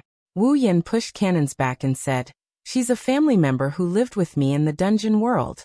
She should be a family member soon. Let's get to know each other. When Cannon heard the word family, she blushed slightly and bowed deeply to the group of girls. Her heart calmed down as she heard the word family. I'm Kanace Cannon. Nice to meet you all. The moment she finished speaking, the group of girls in the tent looked at each other in unison. They didn't say anything until a long time later. They faintly sighed and hung a smile on their faces. You're Yan's familiar, aren't you? Hinajika stepped forward and helped the bowing Cannon up. Kanace Cannon, right? Not a bad name. Just call me Chuju. I'm Misaka Mikoto. Can I call you Cannon? Mikoto greeted Cannon naturally. She didn't seem as nervous as before. Instead, she acted as if she was familiar with Cannon. It made people wonder if she was the one who was staring at Cannon. Why yes. Cannon was stunned for a moment before she quickly replied, just call me Cannon. She's quite a pretty girl. Shokuho Misaki ran her fingers through her hair and looked at Ikaros. She has the same aura as Ikaros and has the same hair color as Feifei. Are you a foreigner? Yes. And yes. My grandfather and father are all foreigners. Oh? Kotori glanced at Cannon and said with interest, that's rare, it's the first time a foreigner has joined us. If we don't count the angels and elves from Synapse. Era, is that so? Kurumi tilted her head and pointed at her lips with a smile. But it feels like Sabono is a foreign child. Huh? The four brownies who were suddenly pulled into the topic were stunned. The young ladies also looked at the four brownies who were like Western dolls and nodded their heads. She looks super similar. Yono. Kanuhata-sai said. Did you all forget about me? Frenda lowered her head with a pained expression. She's also a foreigner, a pure foreigner. Takitsubu Rika didn't say anything. She nodded at Cannon, who didn't know what to do due to the girl's sudden enthusiasm. She's a good person. Wait, let her play with Flandra-chan. Flandra-chan, on the other hand, spoke as if there was no one around. Her face was full of joy, but there was no murderous glint in her wine-red eyes. It seemed that she had accepted Cannon as her friend. The girls gathered around Cannon and started chatting. Cannon's expression became more and more relaxed. Seeing this, Wuyan, who was standing at the back, also relaxed. He nodded in satisfaction. Mikoto, who saw Wuyan nod his head, snorted coldly before glaring at him. Don't misunderstand. We just like Cannon. We don't intend to forgive you. Ma, it doesn't matter. Wuyan chuckled and blocked Mikoto's words. He shrugged nonchalantly. As long as you can accept Cannon, I'm willing to do anything. Cannon was touched. The other girls looked at him with disdain, but their lips curled up into a smile.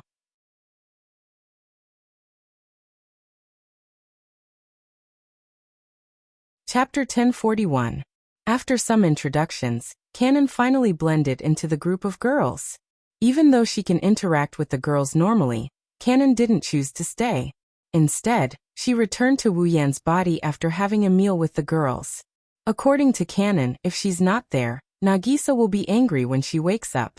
Everyone was confused by her reasoning.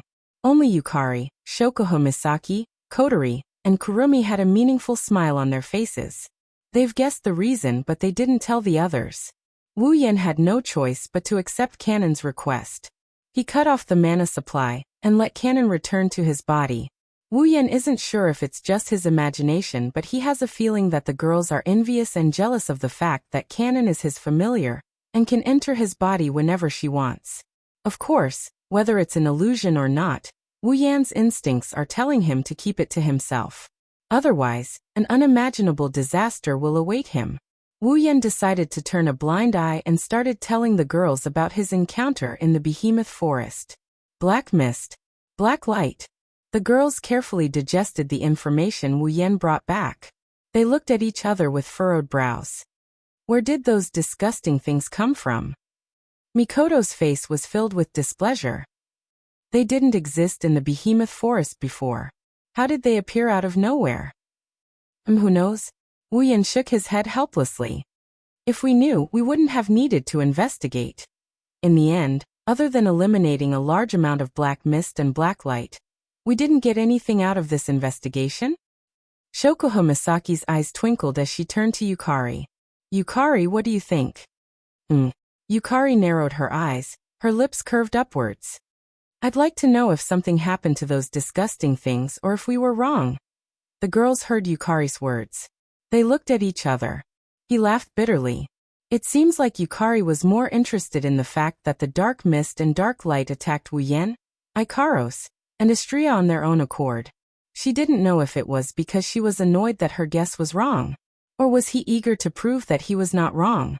However, Wu Yan had a feeling that Purple was hoping that the dark mist and the dark light would be able to break his speculation. Perhaps it was because he was a demon sage with a high IQ. Usually, Z's deductions would always be in line with her expectations. She had never been wrong. But now there was a rare possibility of a mistake. With Z's personality, it was not hard to understand why she felt this was a novelty. Glancing around at the crowd, Z spread out the paper fan in her hand and suddenly changed the topic. Well, since the source was destroyed by Yen-chan, let's end the discussion here. Compared to that, I'm more curious about Astria's Pandora mode. The girls suddenly remembered that Astria was able to undergo Pandora's evolution. Huh? Astria, who was in the middle of eating, paused for a moment. She felt the girls' gazes on her. She smiled embarrassedly. Ahaha, I just happened to run into you. It was just nice. The girls were amused by Astria's perfunctory attitude. They thought the topic of Pandora's evolution reminded Astria of the painful days when she was subjected to all sorts of experiments in order to evolve her. That's why she was behaving like this. Little did they know, Astria was just embarrassed by the fact that she couldn't activate Pandora because she didn't want to evolve. We've seen Ikaros' Pandora mode, but we haven't seen Astria's Pandora mode yet. Recalling how Ikaros looked like a goddess descending from the heavens when she entered her Pandora mode, the girl's curiosity was piqued. Hey Astria-chan. Chuju looked at Astria expectantly. Let's see your Pandora mode. The girls nodded. Even Yukari's interest was piqued. They all looked at Astria with anticipation. Ha! Astria, on the other hand, was shocked by herself. Is it here? Ugh! The girls glanced around the tent and shook their heads with a bitter smile. They didn't know what Astria's Pandora mode would be like, but they recalled Ikaros' evolution. Even if the tent is protected by a barrier, it's still a dangerous place to be. Let's go somewhere else then. Purple made a prompt decision. She waved the paper fan in her hand, and a pitch-black crack filled with eyeballs appeared in front of the tent. Come on in, Yukari called out to everyone in the tent and walked into the rift. The girls looked at each other and followed suit. Behemoth Forest, on top of a mountain peak. Many figures slowly walked out of the pitch-black spatial cracks that were filled with eyeballs. They came to the top of the mountain and looked at the scene that was only left with yellow soil and rocks. Satisfied expressions appeared on their faces at the same time. Let's do it here. Purple waved the paper fan in her hand and put away the gap. Then she retreated. Astria-chan, it's up to you now? I got it! Astria shouted. She subconsciously looked at Wu Yan. Noticing Astria's gaze, Wu Yan chuckled. He nodded with an encouraging look in his eyes. Astria's confidence was boosted. She yelled and unfurled her wings. She flapped her wings and soared into the sky. Soon after, everyone saw what happened. Astria's body glowed with light. Astria's body twisted and turned into a ray of light. She moved around in a dazzling manner. The air around her got sucked in and formed a circle around her. It spun around her like a sharp blade. Shhhh. A light sword that looked like a wing suddenly emerged from the whirlwind and ruthlessly slashed down. Amidst the cracking sound, the whirlwind was split into two halves, revealing the figure inside. Her upper body only covered her ample breasts while her abdomen was completely exposed to the air. Armor-like armor wrapped around her legs, while 4 shoulder pads hung on both sides of her abdomen. Wing-like shoulder pads, helmet-like hair accessories, and what looked like 3 pairs of wings. One of her hands held a lightsaber that looked like a wing-like lightsaber while the other held a shield. This is Astria version 2 after her first evolution. Even though Astria abandoned her shield and triggered the second evolution of her Pandora mode, it doesn't mean she can't enter it again. Astria can still enter the first evolution of her Pandora mode with her shield. Without a doubt, the second evolution of the Pandora system would definitely be stronger than the first evolution, and much stronger in fact. However, the second evolution of Pandora mode is strong, but it requires the user to abandon all defense. Astria would be in grave danger if she enters Pandora mode after the second evolution. On the way back, Wuyan warned Astria not to use the second evolution unless it is absolutely necessary. Astria also understood the weakness of her second evolution, so she didn't object. It's not like she was prohibited from using it. She would use it when she really needed it. She only needs to use it once during normal times. The group of people on the ground looked at Astria, who entered Pandora mode like a Valkyrie. They couldn't help but praise her. So mighty. Hanajiku and Mikoto, the 2 girls who are equally bold and heroic, spoke up. So cool. That was the other girl's comment.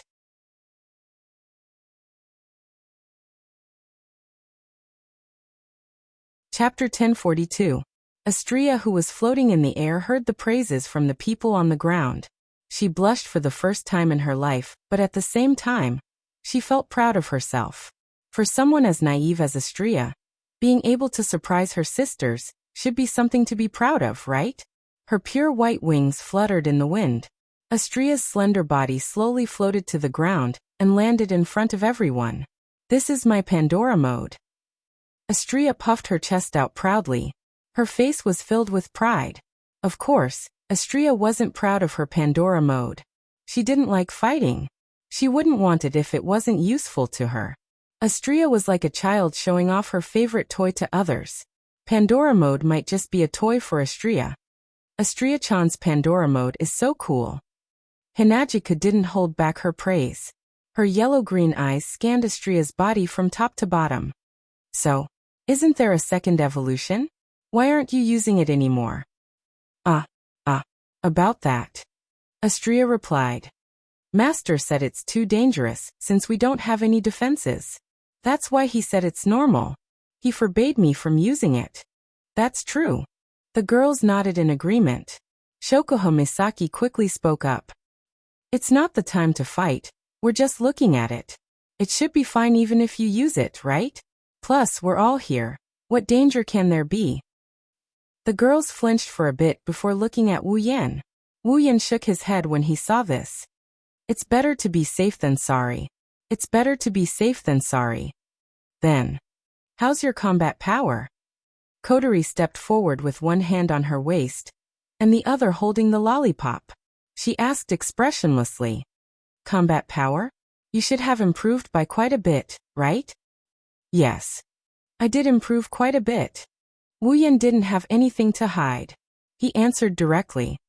Even though Astria is only level 80, even though she just reached tier 9, her combat prowess was already stronger than most people.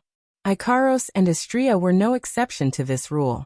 They are a bit stronger than those who have just entered the 9th stage, but once they enter the Pandora mode, their battle prowess is enough to match a level 87 or 88 9th stage powerhouse, which is the high 9th stage. Kinuhata Sai tilted her head and pouted. What are you talking about? They only increased by 7 or 8 levels. Do you think that level 7 or 8 is rare? Wuyan rolled his eyes at Kinuhata-sai. At the 9th step, the gap between each level is even greater than the gap between the 7th step and the 8th step. A difference of 7 or 8 levels is equivalent to a difference of several times. Several times? Yukari was the one who was surprised. You mean if Ikaros and Astria enter Pandora mode, their power will increase by several folds? Well, it does feel like a hack. Wu Yan looked at everyone's expression with amusement. But it's the truth. Everyone was speechless when they heard Wu Yan's explanation. Every girl here has a certain degree of advantage compared to those ordinary cultivators. Mikoto, Shokuho Misaki, Kinuhata Sai, Frenda, and Takitsubu Riku were all espers. They were stronger than normal cultivators, but they were only level 2 or 3. If Shokuho Misaki and the other 3 reached tier 9 like Mikoto, they would only be a bit stronger than normal tier 9 espers. They wouldn't even be level 1. Kotori, Kurumi, Toka, and Yoshino were all elves. They had the buffs from Angel and spiritual equipment. When they were at tier 8, they were about 4 or 5 levels stronger than normal tier 8 elves. When they were at tier 9, they were only about 1 or 2 levels stronger. As for Hinajiku, there's no need to mention that she's just a normal person. One could only imagine how big the gap between the ranks of the 9th stage was. Even so, Ikaros and Astria can still rely on their Pandora system to increase their strength by 7 or 8 levels. It's only natural that Wu Yan said he is using a hack. Yukari and Flandre-chan are the only ones who are calm. If they were included in this, it would be a real shock. Flandre-chan is a vampire with the ability to destroy eyes. She might not be able to kill someone of the same level as her easily, but it won't be hard for her to do so. With this ability, Flandre-chan is stronger than normal fighters of the same tier and level. She is even stronger than Ikaros and Astria when they are in Pandora mode. Even a demigod like the Beast King was heavily injured by Flandre-chan's ability, let alone someone of the same tier.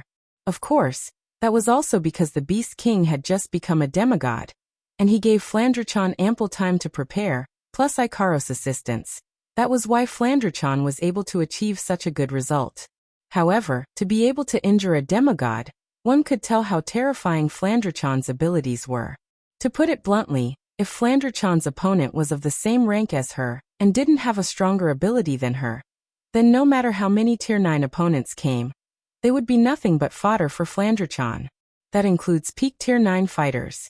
As for Yukari, needless to say, with such a terrifying ability to manipulate realms, other than the god level and demigod level, no matter which level the purple body was in, it would be an invincible existence in that level. It wouldn't be hard for her to challenge someone of a higher tier. Compared to these two, Ikaros and Astria are relatively normal. Even for Wu Yan, if he doesn't use Ruby mode or summon his familiar, he's only 3 or 4 levels stronger than his opponent. In a real battle, strength is only strength. There are many other factors such as armaments, tools, and so on, that can cause the outcome of the battle to be unpredictable. But no matter what, it is still good to have a strong ability. Because of this, Pandora mode's enhancement left everyone speechless. While Wu Yan is impressed, they are also happy for the 2 angels. Ikaros and Astria are important companions to everyone. They are happy to see them get stronger. Well, it's good to see such a powerful effect. Mikoto crossed her arms in front of her chest. Her brown eyes looked back and forth between Ikaros and Astria.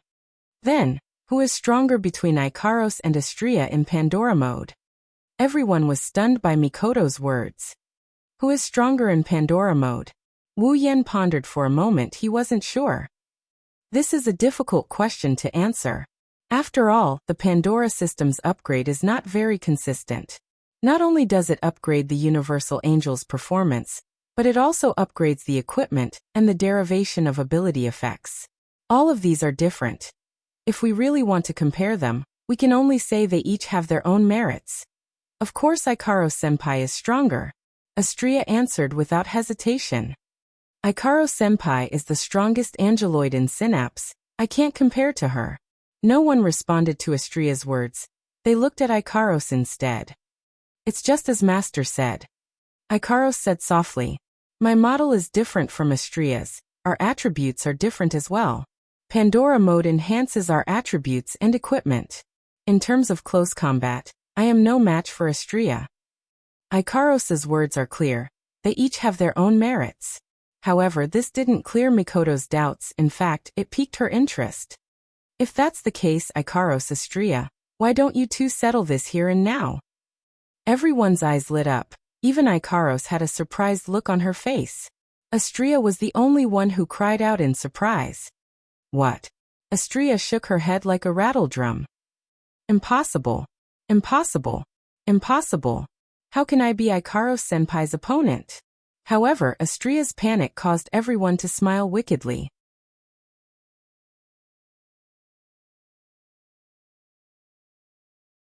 Chapter 1043. Astria felt a chill down her spine when she saw the sinister smiles on everyone's faces. She ran towards Wu Yan with teary eyes. You master. When Astria was about to reach Wu Yan said coldly.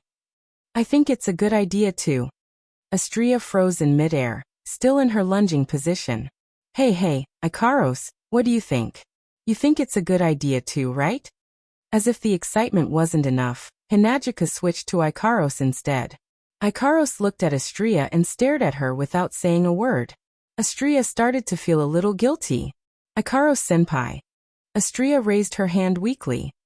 You're not really going to fight me, right? Ikaros lowered her head for a moment before raising it again. If you think so too, master. Astria couldn't stay calm anymore. She pulled a long face. No way.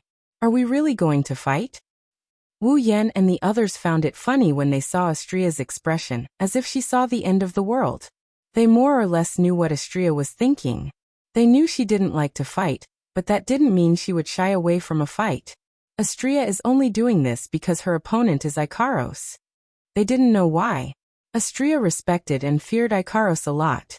She got along well with Ikaros, but when it comes to fighting, Astria wouldn't play any tricks on Ikaros. Because of this, Astria was against the idea of fighting Ikaros from the bottom of her heart. It's not a real fight, it's fine. Wu Yan shook his head with a smile. He reached out and caressed Astria's long blonde hair. It's just a spar, let us get a better understanding of your strength. That's why you have to give it your all, but don't go overboard. I see. Astria pouted unwillingly. Since it's master, then fine. Good girl. Wu Yan praised with a smile before turning his attention to Ikaros. Ikaros, yes. With a reply, Ikaros's body emitted a blinding light and turned into a shadow. Like a pillar of light descending from the sky, it enveloped Ikaros's entire body. After a series of distortions, it retracted into Ikaros' body like a whirlpool. When all the light was gone, Ikaros, who had entered Pandora mode, appeared in front of everyone. She wore a revealing feathered coat that resembled 2 wings, white shorts and 2 pairs of pink wings. The halo was on top of his head, and 2 sets of armor were floating around him. Pink starlight was circling around him. What a beautiful scene. Even if it wasn't their first time seeing Ikaros like this, they couldn't help but be amazed. Even Z curled her lips and nodded her head. Although the reaction was very calm, to be able to make a demon sage, who had lived for thousands of years and had seen through everything in the world, do such a thing was already a very high evaluation. Are you ready? Wu Yan waved his hand after glancing at Ikaros and Astria. Then let's begin. Remember, don't go overboard. Yes. Master. The 2 angels who had also activated their Pandora mode answered powerfully. They flapped their wings and flew into the air, facing each other from afar. Since we're already at this stage. Astria gripped her lightsaber tightly. Then we have no choice but to attack. In contrast to Astria's serious expression, Ikaros looked calm. She glanced at Astria and started muttering. Artemisiae, permanent rear-end missile 2. Astria's pupils shrunk when she heard Ikaros's muttering. She raised her shield and blocked the attack. The next moment, pink light dots as numerous as the stars in the night sky filled the sky. They drew a beautiful arc in the sky and scattered in all directions. They turned into rays of light and rained down on Astria's slender body. Boom. Boom. Boom. Boom. Without any hesitation, Astria's petite body was enveloped by the pink light. After a series of loud explosions, she was engulfed by a cloud of dust. On the ground, Wu Yan and the others were stunned by the dust that covered half the sky. Even though this isn't the first time, Shokuho Misaki slapped her forehead and sighed. But every time I see it, I can't help but sigh. Ikaros's attack range. That's why she's called the Angel of War. Wu Yan stared at the center of the dust cloud. Let's continue watching, the best part is yet to come. The group of girls nodded their heads and looked up into the sky again. None of them felt that the battle had ended. That's because they saw a crystal-like barrier appearing on Astria's shield, before she was enveloped by the pink light. As expected, when the dust cloud dissipated, they saw Astria standing there unscathed. There was a barrier on her shield as well. It was this barrier that had protected her. Astria has the strongest spear and shield. Her shield can only block attacks from one direction, but as long as it can block attacks from all directions, no one can break through its defense. At least, no one has been able to do so until now. A hint of seriousness flashed across her delicate face. Her crimson eyes were filled with determination. Astria raised her head from behind the shield. The wings on her back expanded by more than 10 times and turned into a pair of gigantic wings of light. Photon swings, multifaceted photon wings. Safety restriction lifted. Then Astria disappeared. When she reappeared, she was already in front of Ikaros. Following that, the winged lightsaber in his hand pierced towards Ikaros' body. Aegis 2 Absolute Defense Circle 2. The soft whisper sounded again, but this time, it was no longer a pink stream of light, but a translucent crystal barrier. It's a circular barrier that can defend from all angles. Astria's hand froze when she saw the Aegis 2, Absolute Defense Circle 2, in front of her lightsaber. Since Astria respected and feared Ikaros, how could she not know what kind of power Ikaros possessed? Whether it was the Artemis Permanent Rear Homing Missile 2, or the Aegis Absolute Defense Circle 2, Astria knew better than anyone else what kind of power they possessed.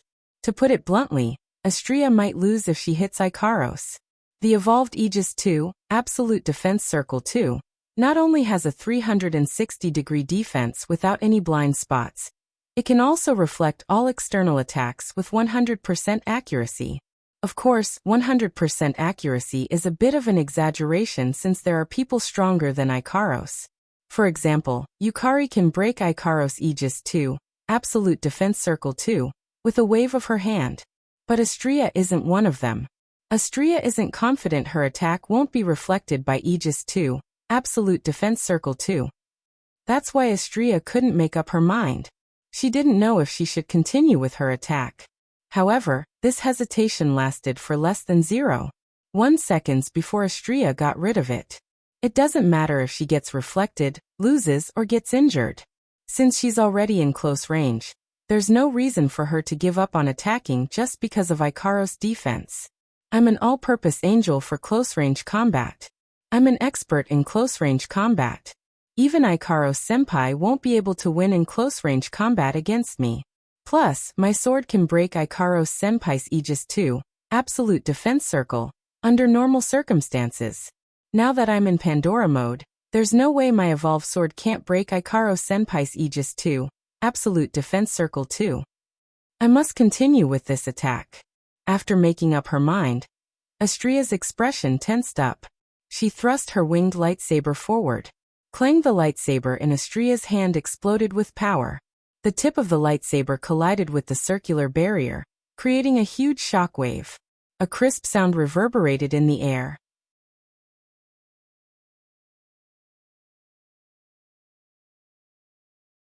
Chapter 1044. Clang! The crisp sound of the collision reverberated like a gust of wind, deafening like a sonic boom. As for the source of the sonic boom, it had already been enveloped by a shockwave. Ugh! On the ground, other than Wu Yan, Yukari, Mikoto, Kotori, Toka and the rest who are above Tier 9. The rest of the girls who haven't reached Tier 9 covered their ears with their hands. The deafening sound of the collision was too much for them to bear. If the situation on the ground is already like this, One can only imagine how intense the collision between Ikaros and Astrea was. Bang! Before the group of girls who had yet to reach the 9th step could react, another muffled sound rang out in the air. However, this time, the sound was very low, attracting the attention of everyone present. Then the scene of Ikaros Aegis 2, Absolute Defense Circle 2, being shattered by the winged blade entered their eyes. Tisk. Astrea didn't look happy when she saw her Aegis 2 being destroyed. The lightsaber in her hand didn't slow down either. It pierced through the shards of Aegis 2 and went straight for Ikaros' forehead. This is Astrea. It's fine if she doesn't fight, but when she does, she's more serious than anyone else. This is also a sign of Astrea's trust in Ikaros. She believes this kind of attack won't be able to do anything to Ikaros. And that's the truth. Ikaros didn't even flinch in the face of Astrea's merciless attacks. Data kept flashing in her eyes. That was Ikaros trying her best to come up with the most suitable method to deal with this situation. When the lightsaber was about to pierce Ikaros' forehead, Ikaros didn't react. Ikaros didn't try to defend against the attack. Instead, he spread his wings and shot out countless pink rays of light towards Astrea. A classic example of exchanging injury for life. As expected of Ikaros-senpai, Astrea bitterly smiled at the sight of this. She retracted the lightsaber in her hand. Her body flashed backwards. Driven by the light wings that were more than 10 meters long, it flashed to the rear at a speed that was completely invisible to the naked eye. At the same time, Astrea flashed away. Aegis 2 appeared around Ikaros once more. The pink light around her didn't slow down and landed on Astrea's previous position. Of course, this amount of pink light also landed on Ikaros, who was just inches away from Ikaros. Trajectory correction. In the next moment, the pink rays that landed on Ikaros Aegis 2 were all reflected back in a low voice. And they were aimed at Astrea's position. Aegis 2's rebounding ability isn't just a simple rebounding ability. Ikaros can adjust the trajectory of the rebounding attack and make it bounce back according to the trajectory she designed. Astrea's expression changed when she saw the pink light coming at her again. She raised her shield to block the attack. Boom boom boom boom boom. The pink light beams landed on Astrea's shield. She gritted her teeth and charged forward instead of retreating. Boom boom boom boom. Amidst the explosions, Astrea flapped her wings and charged through the pink light beams. She turned into a flash of light and charged towards Ikaros at a speed slightly below the speed of light. However, Ikaros was already holding a spiked black longbow in her hand. Not only that, there was an arrow with dark purple flames knocked on the bow. It was aimed at Astrea, who was charging at him. It was Ikaros Apollon. Astrea's pupils contracted as she charged through the pink light beams. Ikaros stared straight ahead. She closed her eyes, then opened them again. She loosened her grip on the bowstring without hesitation. Whoosh! A low whistling sound broke the air as an arrow covered in purplish-black flames was released from Ikaros' bow. Under the watchful eyes of everyone on the ground, the arrow turned into a purplish-black meteor and shot out. Ha! Without hesitation, Astrea swung her winged lightsaber at the incoming Apollon arrow. The tip of her sword clashed with the tip of the arrow. The tip of her blade clashed with the tip of the arrow. The tip of her blade clashed with the tip of the arrow. The tip of her blade clashed with the tip of the arrow. The tip of her blade clashed with the tip of her blade. Boom! The two violent attacks fiercely collided with each other, causing an earth-shattering boom to ring out. Ah! Many young girls paled and covered their ears in pain. Ah! Many young girls paled and covered their ears in pain. These two brats.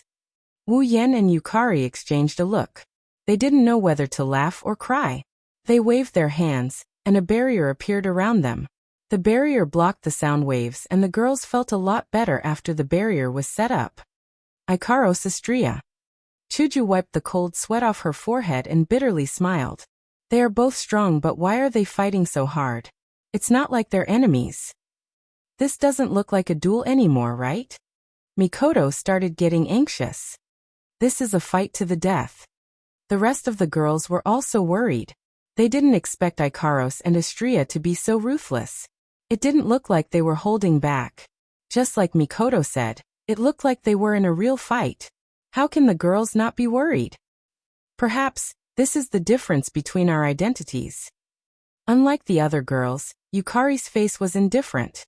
She said faintly, although it doesn't sound nice, in the hearts of battle tools like them, the so-called learning from each other should be no different from killing each other. Hearing Z's words, the group of people was startled and fell silent. All right, don't think too much about it. Wu Yan shook his head and patted Hinajiku and Mikoto, who are closest to him, on the shoulder. The current Ikaros and Astrea are no longer the Ikaros and Astrea of the past. I believe they have their own thoughts. With their personalities, even if they treat the sparring as a fight to the death, they would never go for the kill. Besides, Wu Yan glanced at Yukari and smiled. Even if there's an accident, Z is here. There won't be any problems. Ayaya. Yukari shook her head with a chuckle. This isn't an easy job. Yan sure knows how to find things for us to do. Despite her words, everyone could see the disdain in Yukari's eyes. In Yukari's eyes, a duel of this level is no different from a fight between children. Wu Yan and the others were speechless when they realized this. This young girl in front of him is probably even more reckless than Ikaros and Astrea, right? In the sky, the sound waves produced by the collision spread out.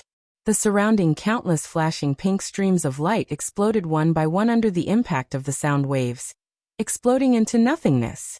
At the center of the collision, there was a wave of fire. A ray of light shot out and revealed Astrea's figure. It seems like even Ikaros Apollon couldn't escape unscathed when faced with Astrea's winged lightsaber, that can shatter Aegis too. However, Astrea isn't completely unscathed.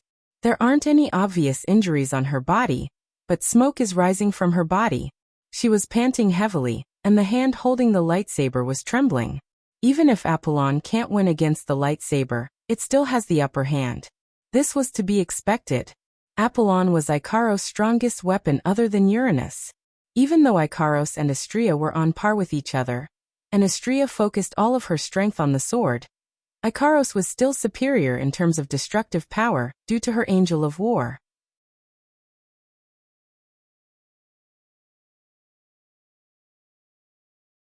Chapter 1045. Astrea gasped for air with smoke coming out of her body.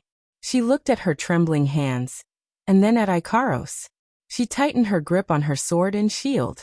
As an all-purpose angel, Astrea's sword can break through Ikaros' Aegis too, her shield can block Artemis too, and her speed can even reach the speed of light.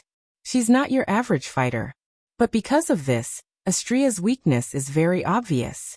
Once the distance between them is pulled apart, even if she doesn't lose, she won't be able to get away with it. Even though Astrea gained long-range attacks after entering Pandora mode, it made up for this weakness. Unfortunately, Astrea's opponent this time is Ikaros. In terms of long-range attacks, who among the all-purpose angels can compare to the all-purpose angel known as the Queen of the Sky, Ikaros? Astrea's long-range attacks were nothing in front of Ikaros. They couldn't even cause her any trouble. That's why Astrea's long-range attacks were nothing. This is the difference between different models. This is also the reason why Ikaros has the upper hand over Astrea despite having the same level and equipment. It's not that Astrea is weaker than Ikaros, it's just that Ikaros can more or less restrain Astrea in terms of abilities. Astrea knew this was going to happen. This so-called equipment is about the same, is only if Ikaros doesn't use that thing. Astrea thought so, and it didn't take long before something happened. She saw something she didn't want to see the most. Connect. Her long pink hair fluttered in the wind. Ikaros' cold voice reverberated in the air. Following her voice, the two pairs of pink wings behind her seemed to have split apart, splitting into strips of fluorescent light. Like a line, it was as if the wings were being lined up. They reached into the void behind Ikaros. The next moment, a mechanical noise that sounded like it came from the horizon echoed in the air. Almost at the same time, lines of invisible veins appeared behind Ikaros. It looked like a door is opening. It caused ripples to appear in the space around it. Then, a gigantic object poked its head out from the void. Astrea looked up at the gigantic object that looked like a battle fortress. She lost her focus and muttered the name of the battle fortress. Uranus system. Era. On the ground, seeing the Uranus system, Yukari exclaimed in amazement. She's going all out? She even brought out a fighter jet. This Ikaros. Wu Yan and the girls looked at each other, but they couldn't do anything about it. They sighed and focused their attention on the battle, so that they can intervene if necessary. Ikaro-senpai is too scary. Astria broke out in cold sweat. Her expression turned vicious. Don't think I'm afraid of you, I can get angry too, she said. Astria tossed her shield aside, and a blinding light enveloped her body. Ikaros has already brought out her trump card, the Uranus system, and it's one that's been enhanced by Pandora mode. That's no joke. It's because of the existence of the Uranus system that Ikaros has such a high status in Synapse. Ignoring the fact that Ikaros countered Astria, in terms of pure strength and equipment, Ikaros and Astria are on par. However, the existence of the Uranus system gave Ikaros the edge over Astria in terms of pure strength. If it was before facing Ikaros who used the Uranus system, he wouldn't have been able to do anything. Astria could only watch helplessly. But now Astria has her own trump card. The second evolution of the Pandora system. Ikaros already used the Uranus system. If Astria holds back, she will lose for sure. As for Wu Yan's advice, Astria already tossed it to the back of her mind. Under the intense light, Astria's body was enveloped in a turbulent air current. The air around her screeched as she moved. She exploded in all directions with a muffled explosion. Astria's light armor and battle uniform were nowhere to be seen. What replaced them was a blue ceremonial battle dress. Her golden hair was tied into a ponytail by the right side of her head. 2 pieces of feathered armor were pinned to the sides of her waist. She held a giant lightsaber in her hand. Astria's eyes were wide open as she stared at Ikaros with a serious expression. The girls who haven't seen Astria's second evolution before had a look of astonishment on their faces. Even Yukari was dumbfounded. Yukari was no exception. There was only one thought in their mind. Is that Astria? No one would answer this question, and no one had the time to answer it, because in the next moment, everyone's attention was captured by the scene in mid-air. Ikaros seemed to have been waiting for Astria to enter Pandora mode for her second evolution. When Astria was done, Ikaros put on a cold expression and spread her arms. For arms of the Uranus system extended out from her back, and extended towards Ikaros according to her limbs. Immediately after, the top of the 4 arm pillars flashed with condensed light spots. Moreover, the 4 light spots even connected together to form a circle of light. In the next moment, the Uranus system started to flow with electricity like a generator. The electricity condensed into the circle of light, and an extremely terrifying energy wave and aura of destruction spread out from the circle of light. Astria narrowed her eyes and raised her lightsaber above her head. A stream of light appeared on the blade of the lightsaber. A whirlwind formed around the blade of the lightsaber. Then, an energy wave comparable to Ikaros spread out from the center of the blade. Both of them are going for their strongest attack. Bzz. As the 2 energy waves spread out, ripples appeared in the sky. Streams of air swirled around Ikaros' light and Astria's lightsaber. The 2 angels looked like 2 goddesses fighting for control of the world. It was a beautiful and stunning sight. In fact, the friction between the air currents even produced a few arm-thick fire bundles. SSSS. Another sound of something melting rang out. The flame beam began to swirl together with the airflow. The moment it took shape, it began to rotate at a terrifying speed. The airflow that came into contact with the flame beam was like an iceberg that had fallen into a volcano. It was directly incinerated into smoke. It streaked across the air and spun in midair. Busy. The flames and air currents swirled together. Everyone could feel the destructive energy gathering at a crazy rate. On the ground, Wu Yan and Yukari's expression turned serious. They exchanged a look and nodded. At the same time, the sky and earth went silent. Ikaros and Astria jerked their heads up. As if responding to their actions, the light circle in front of Ikaros vibrated. A gigantic lightsaber as large as a heavenly pillar shot out from the light circle. It carried with it a terrifying destructive energy. Everywhere it passed, Space crackled as if it couldn't withstand the pressure. It shot towards Astrea like a pillar of fire. Astrea shouted as she faced the incoming beam of light. The giant lightsaber expanded to its maximum size and slashed down on the beam of light. In an instant, the beam of light and the sword of light collided with each other. Kaboom! The violent roar was like a meteor falling from the sky, and the impact of the sound wave exploded. Mountains cracked and trees collapsed. It was like the end of the world.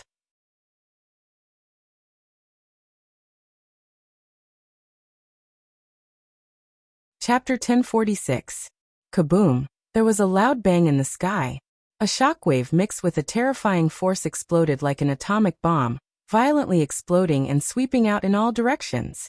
The mountain peak closest to the epicenter of the impact was the first to bear the brunt of the impact. Under the fluctuations of the shockwave, the mountain peak cracked inch by inch, all the way to the bottom of the mountain. The cracks even spread along the ground. For a moment, the ground within a radius of 1,000 meters was as if it had encountered an earthquake. No matter how tall and big the trees around the mountain peak were, they all fell down. The shockwave was comparable to a level 12 typhoon. It blew the surrounding area, and all the trees fell down at the same time. Along with the atmosphere, small tornadoes were formed, wreaking havoc in the surrounding area. All the unlucky magical beasts living within a kilometer radius were blown away by the shockwave. They flew all over the sky, and their miserable cries reverberated in the air. However, they were quickly buried by the shockwave. They were blown far away along with the shockwave. No one knew if they were dead or alive. At the epicenter of the shockwave, a terrifying wave of fire was ignited. Scorching waves of fire followed the shockwave and swept out in all directions, evaporating wisps of air and sprinkling on the ground. Suddenly, regardless of whether it was the trees or the rocks, all of them burned under the attack of the waves of fire, causing the surroundings to become a real sea of fire. The mountain also became a real mountain of flames. Even the rocks were slowly being incinerated. Originally, there were still many white clouds in the sky. However, under the impact of this wave of fire, the white clouds in the sky were all blown away. There were no longer any traces of clouds in the sky. At least, there were none in the sky that could be seen. There aren't many people in the Spalier world who can pull off a clash of this level. They were confident enough to boast. They were confident enough to say that they can cause this. Other than the 5 demigods, there aren't more than 5 demigods. Clearly, this was not something an ordinary 9th stage powerhouse could accomplish. But now, this is a scene comparable to a natural disaster. It was caused by the collision of 2 young girls who had just reached the 9th stage not long ago. If this news gets out, the names Ikaros and Astrea will become popular in the next few days. They will be known by everyone in the Spalier world. However, under the impact of such a collision, it was unknown whether its owner was safe or not. The shockwave gradually calmed down. The flames in the sky also slowly dissipated. When the shockwave subsided, the scene has changed. The mountain peak, the trees, the ground, everything is burning. Rocks, loose minerals, everything is cracked. The surrounding area is a sea of fire. There are only traces of scorch marks left. There are no signs of life within a kilometer radius. Fortunately, this collision occurred in the giant beast's forest. If it was outside, no matter which city it was in, it would be enough to cause a chilling amount of casualties. Under that impact just now, even a Tier 7 powerhouse might die, right? At the peak of the burning mountain, when the group of girls opened their eyes again, they discovered that they were already protected by a transparent barrier. Within a radius of 1,000 meters, only the area where they were standing was intact. The rest of the area was already in a state of chaos. Looking at the hellish scene around them, the girls looked at each other with shock in their eyes. Flandra-chan was the only one who was excited. If it wasn't for the fact that Yoshino was nestled in her arms, this little girl who was equated with destruction would have cheered, right? Violet was standing in front of all the girls. She was also the one who had built the barrier. She glanced around, shook her head and sighed. It's rare to have such a well-developed forest. What a waste of the environment. The girls rolled their eyes at Yukari. Shokuha Misaki didn't know whether to laugh or cry. Don't worry about the behemoth forest's environment. There are plenty of demonic beasts that can accelerate the growth of trees. This place will recover in a year or two. I see. Yukari nodded with a smile. Well, let's not worry about it then. Ahaha. The girls laughed dryly. They quickly asked, by the way, where are Ikaros and Astrea? How are they? Yukari chuckled. She pointed behind the girls. The girls turned around and saw a ripple in space. Wu Yan appeared with a beautiful angel in each hand. The girls sighed in relief. However, their expressions changed when they saw Ikaros and Astrea's condition. Their bodies were covered in dust and their skin was charred black. Some of their clothes were torn apart while others were gone. They barely managed to cover Ikaros and Astrea's beautiful bodies. At first glance, they don't seem to have suffered any serious injuries, but the girls know that even with Wu Yan's help, the two of them are still in such a sorry state. If Wu Yan didn't come to their aid in time, even if they didn't die, they would have suffered grave injuries. Ikaros. Astrea. Hinajika put her hands on her hips and scolded Astrea. You two. That's a little too much. The two angels raised their slightly dusty faces at the same time and looked at the angry girls. They looked at each other and lowered their heads. I'm sorry. I say, you guys. Mikoto's anger still hasn't subsided. She grumbled. It's just a spar. Why are you guys so heavy-handed? Ikaros remained silent. Astrea tilted her head in confusion. Then she smiled awkwardly. About that. I didn't know. Unknowingly you've gotten angry? Shokuha Misaki chuckled. Well, it's not hard to understand why Astrea is angry. But is Ikaros the same? Indeed, with Ikaros' personality, other than the time when Wu Yan was injured by the Beast King, she has never gotten angry, let alone gotten angry because of a fight. In fact, it's not that Ikaros is angry, it's just that, if I don't go all out. Ikaros said with a calm expression. If I don't go all out, I won't be Astrea's opponent. But that's just a friendly duel. Chuju rubbed her forehead. If it's just a friendly duel, Astrea won't go all out, right? That way, the conditions are still equal. Ikaros paused for a moment. The ahog on her head swayed back and forth. Then, she opened her mouth. Is that so? The girls nearly choked. Sigh. Yukari didn't know whether to laugh or cry. She sighed and started mumbling. Are all man-made angels this naive? When will the celestials and gods in Fantasy Village learn from them? You are one of a kind, Yukari. Wu Yan pressed his hand on the charred areas on Astrea's body. His hand glowed with white light, and under the illumination of the white light, the charred areas on Astrea's body healed up in a blink of an eye. That was the healing ability of the angel's holy light. Other than the purification ability, even though he didn't use the angelic holy light, or canon, Wu Yan can borrow a portion of his familiar's power. The angelic holy light is no exception. Plus, there's no need for canon to heal a burn of this level. Ikaros also has a self-healing system. She can heal her wounds on her own. Her healing ability is on par with canon's. He only needs to heal Astrea. He doesn't need to spend as much effort. Among the Angelites, only Ikaros and Astrea have the purest hearts. As for the others, while healing Astrea, Wu Yan recalled the other angeloids like Nymph and Cows. His expression turned odd. They aren't bad, but in terms of personality, Ikaros and Astrea are cuter. Ikaros and Astrea blushed at the same time when they heard Wu Yan's words. Wu Yan didn't take it well when he saw this. Of course, I will have to change my impression of you two after this. You two aren't very obedient. I will have to give you some punishment. Punishment? Ikaros and Astrea flinched. Rolling his eyes, Wu Yan's face flashed a grin that made Ikaros and Astrea shiver in fear.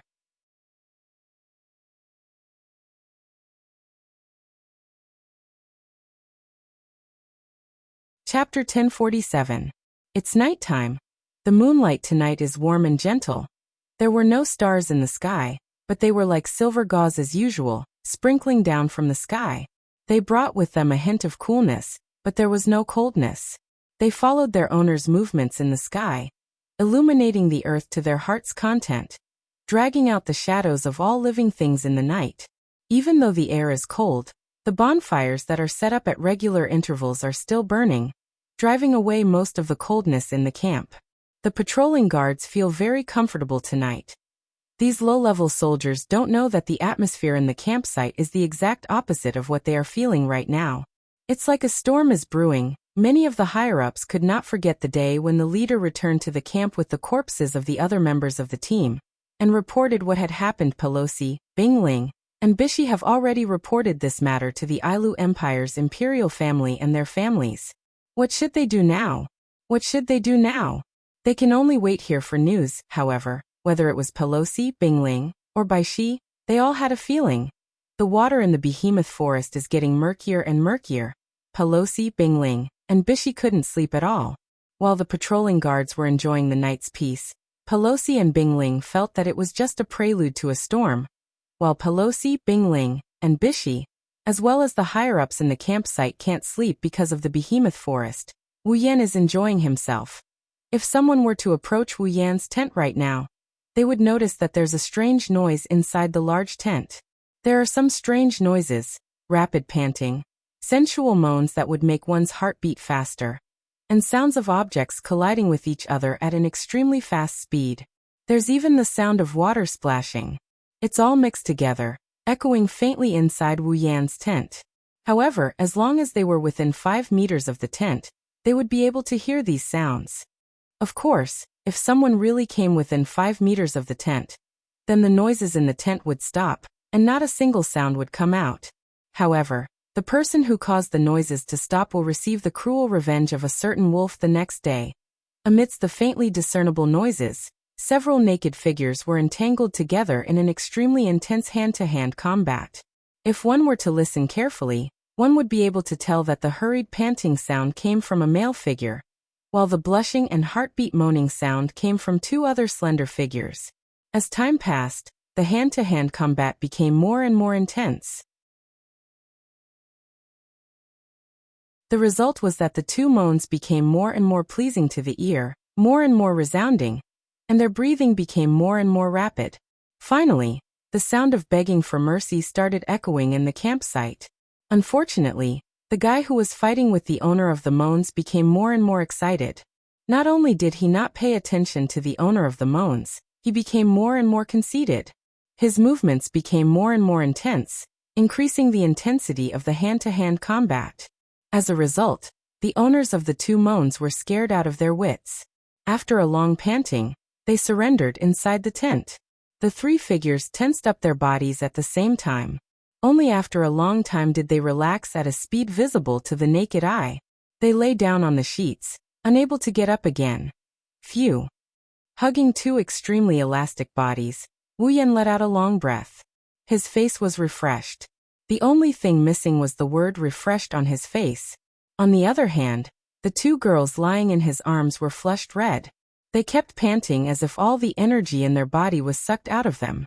Their eyes were filled with pleasure and exhaustion. Even the wings on their back were trembling.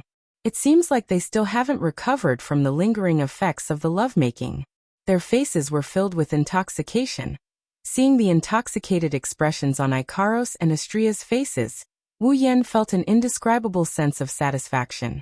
Even though this isn't the first time he rolled in the sheets with these 2 angels, every time he did it, Wu Yan would feel a sense of accomplishment. It's not just a little strong. It's not like he hasn't done it with different girls before. In fact, the first time he did it, he already did it with Chuju and Mikoto. Of course, the feeling he had with Chuju and Mikoto was unforgettable. Speaking of accomplishment, among the girls, it's only with these 2 angels that he feels so strong. After all, both Ikaros and Estria have the best figures among the girls. They're in the lead among all the girls. Maybe Yukari can, but Wu Yan doesn't have the guts to taste Yukari's body. Plus, when he's making love with Ikaros and Estria, the 2 girls would switch to Pandora mode under Wu Yan's request. The stimulation it gave Wu Yan isn't any weaker than when he was with Kurumi. Don't think this is a low evaluation, it's actually a high evaluation. Kurumi is a crazy person. Every time she does it with Wu Yan, she'll summon multiple copies of herself. Her goal is to squeeze Wu Yan dry. She'll take turns and there will be no less than 5 copies of her each time. That's why when he's with Kurumi, He won't stop until he's completely exhausted. One could only imagine how crazy that would be. Recalling the time when he did that with Kurumi, Wu Yan's heart started to heat up. Then he realized that it's not a good idea to think about other girls at this time. He shook his head to get rid of the heat in his heart. Wu Yan caressed the two angels' soft backs and listened to their breathing. He's really thankful to Daedalus for creating such good girls. Thinking about Daedalus, Wu Yan had an idea. He opened his mouth. Hey, Ikaros, Astrea, do you want to go home? Home? The two girls were confused. They didn't know what he meant by home. Wu Yan explained. It means you want to go back to your original world. What do you think? Do you want to? Wu Yan asked this question out of consideration for Ikaros and Astrea's feelings. After all, they lived in this world for a long time. It's been a while since they last went back. It's hard not to miss it. After Wu Yan explained, Ikaros and Astrea understood what he meant. They shook their heads and hugged Wu Yan tightly with a panicked look on their faces. No. Astrea doesn't want to go back to home. Astrea shouted. I don't want to go back to a place without Master. Me too. Ikaros's voice was soft but firm. Ikaros, I will only follow Master. You too. Wu Yan shook his head. He scratched their noses. You make it sound like I'm chasing you back. That's not the case. I'm just asking if you want to go back to your original world. If you want, I will accompany you. I won't abandon you. The two girls sighed in relief. Astrea even puffed up her cheeks. Master is so mean, he only knows how to scare people. It's your own misunderstanding. Wu Yan knocked Astrea's head with an amused look. So, what do you think? Do you want to go back? Ikaros and Astrea looked at each other and went silent. In fact, their hearts were filled with complicated feelings. Ikaros and Astrea didn't have any feelings for Synapse. They were nothing but weapons, tools to be ordered around by their master. Their current life was nothing compared to their current one. If possible, they didn't want to go back. But when they thought about the person who created them, they hesitated. No matter what, Daedalus is their mother. It's impossible for them not to want to see her. This includes Ikaros, who just got her first taste of love. Wu Yan understood their silence and kissed their foreheads. Whenever you want to go back, just let me know. I will go with you. Wu Yan revealed a gentle smile. After all, I want to thank Daedalus for creating such wonderful people like you and giving me the chance to meet you. The two girls felt warmth in their hearts. They nodded and snuggled into Wu Yan's embrace. They closed their eyes and enjoyed this rare moment of warmth.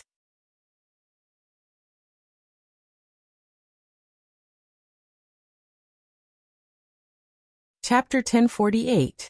Morning, Master. Ikaros placed a cup of black tea in front of Wu Yan and quietly retreated behind him.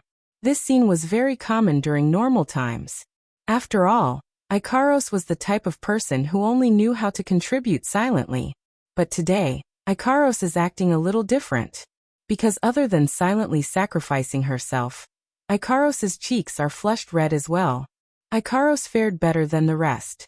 Astrea, who stood beside Ikaros, looked even worse. She kept lowering her head and her body was wriggling unnaturally. She looked like she didn't want anyone to see her. She was one step away from running away from the scene. They couldn't be blamed for this. It was believed that if it was anyone else at the scene, they would have the same reaction when faced with the gazes of a group of young ladies.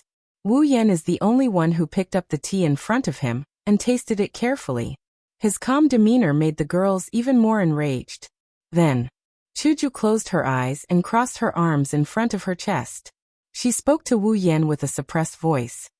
Don't you think you should explain what's going on? What's going on? Situation? Wu Yan blinked as if he didn't understand what she meant. What's going on? Isn't this the same as usual? Yes. Indeed, they look the same as usual. Mikoto took a deep breath. She pointed at Ikaros and Astrea and yelled out. But what's up with those clothes? Glancing at Ikaros and Astrea, the other girls also looked at Wu Yan with dissatisfied gazes. It's obvious that they want Wu Yan to explain himself. Not for anything else but because today both Ikaros and Astrea are wearing maid outfits. The kind with a low cut and miniskirt. You really do have this kind of hobby, huh? Kinuhata Sai sighed with a sorrowful voice, as if she was in the same situation. Not only her, even Frenda and Takitsubu Riku had a look of defeat on their faces. Thinking back to the past, didn't Wu Yen abduct the three of them back home to be his maids? Hobby? Hinajiku and Mikoto seemed to have recalled the time when Kinuhata Sai and the other two were working as maids in Academy City. Their faces darkened as they looked at Wu Yen with an unfriendly expression. Alalala. Kurumi's eyes curved into crescents as she tapped her lips pitifully. Should I go and change into a maid's outfit as well? Yes, Mama. Shokoho Misaki beamed at Wu Yen. Yen-chan. If you really have such a hobby, you can tell us and we can satisfy you. What are you talking about? Wu Yen turned his head away awkwardly to hide his hesitation. It's not a hobby, it's just a punishment for not knowing the severity of your actions. Punishment? Kotori pursed her brows and looked at Wu Yen with a half-smile. Didn't you already punish them last night? Kotori's words echoed in the room. The air in the tent instantly froze. Ahahaha. Wu Yen laughed when he saw the unfriendly looks on the girls' faces. Well, it's just to deepen their impression. This way, they will think twice before acting the next time, right? Mikoto chuckled coldly. I think this is just a hobby of yours, right? Mikoto-chan. For a split second, Wu Yan's expression froze before he turned to Mikoto with a wide grin. Do you want to be punished as well? Looking at Wu Yan's deadpan grin, Mikoto started feeling a bit guilty. Is he really going to punish me? The more she thought about it, the more guilty she felt. Mikoto knows Wu Yan very well, so she didn't think that he wouldn't dare to do such a thing. She didn't say anything else, and she looked at Shokoho Misaki with a giggle. I didn't think Misaka-san would be afraid of little Yan's punishment. Who's afraid? Mikoto felt guilty, but she wouldn't admit it. I just don't think it's right to do it. Yes. That's right. Is that so? Shokoho Misaki's starry eyes seemed to be able to read Mikoto's mind. She narrowed her eyes and pulled out a remote from her bag. Aiming at Mikoto, he pressed down hard. Boom, the sound of something hitting something echoed in the tent. Mikoto looked like she was hit by something. She held her head and cried out in pain. At the same time, lightning flashed around Mikoto's body. Ayaya, if only my ability worked on Misaka-san, then I would know what you're thinking. Shokoho Misaki put away the remote and sighed. It's still as troublesome as ever. The electromagnetic barrier. You bastard. Mikoto was furious. It's been so long, and you still haven't changed your bad taste? How can you say it's a bad taste? Misaka-an. Shokoho Misaki shook her finger and winked at Mikoto. This is my special love. Oh, I don't need your love. You're right. Misaka-san only needs Yano-san's love. She doesn't need anyone else's. I want Yano-san's love too. Who needs his love? Misaka-san, you're being a tsundere again. You're the tsundere. Your whole family is tsundere. You don't want to admit it? Then Misaka-san, do you have the guts to remove your electromagnetic barrier and let me see your true thoughts? Looks like you don't have the guts. Don't repeat yourself. I won't let that annoying ability of yours work on me. That's where you're wrong. I'm seriously asking for your opinion. Or are you feeling guilty, Misaka-san? No, I'm not. Then let me see what you're thinking. Don't make your own decisions. Don't even think about it. So you're feeling guilty then? Am I right?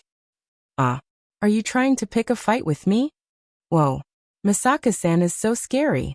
Mikoto screamed and Shokoho Misaki threw herself into Wu Yan's arms with tears streaming down her cheeks.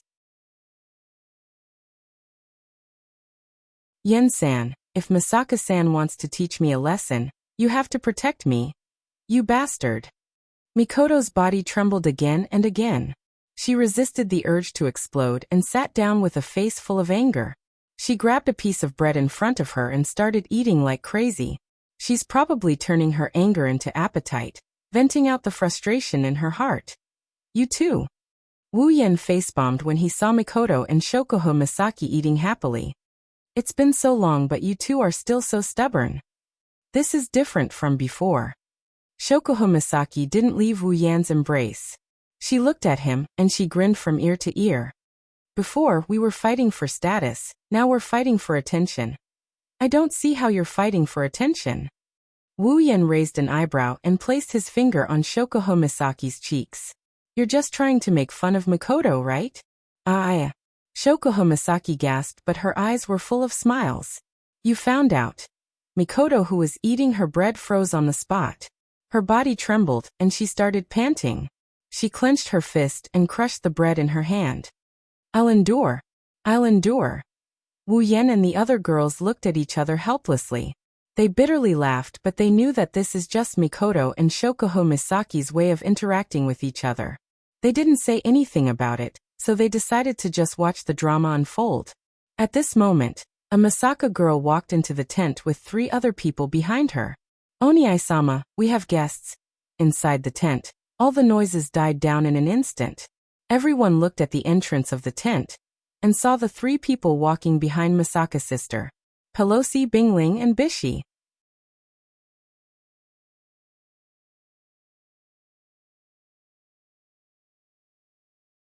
Chapter 1049. Seeing Pelosi, Bingling, and Bishi's arrival, the group of girls didn't seem surprised at all. They all looked at them and stopped joking around. In a situation where it's just his own people, he can do whatever he wants. But now that there's an outsider here, if he continues to cause a ruckus, not only will it be inappropriate, more importantly, Wu Yan's reputation will be tarnished. Although he doesn't really care about face and whatnot, he's still a man after all. It's okay if he doesn't care about it, but the girls can't let him lose face. This is also a sign of the girls' gentleness towards him. As for Pelosi, Bingling, and Bishi, after entering the tent, they looked around at the girls.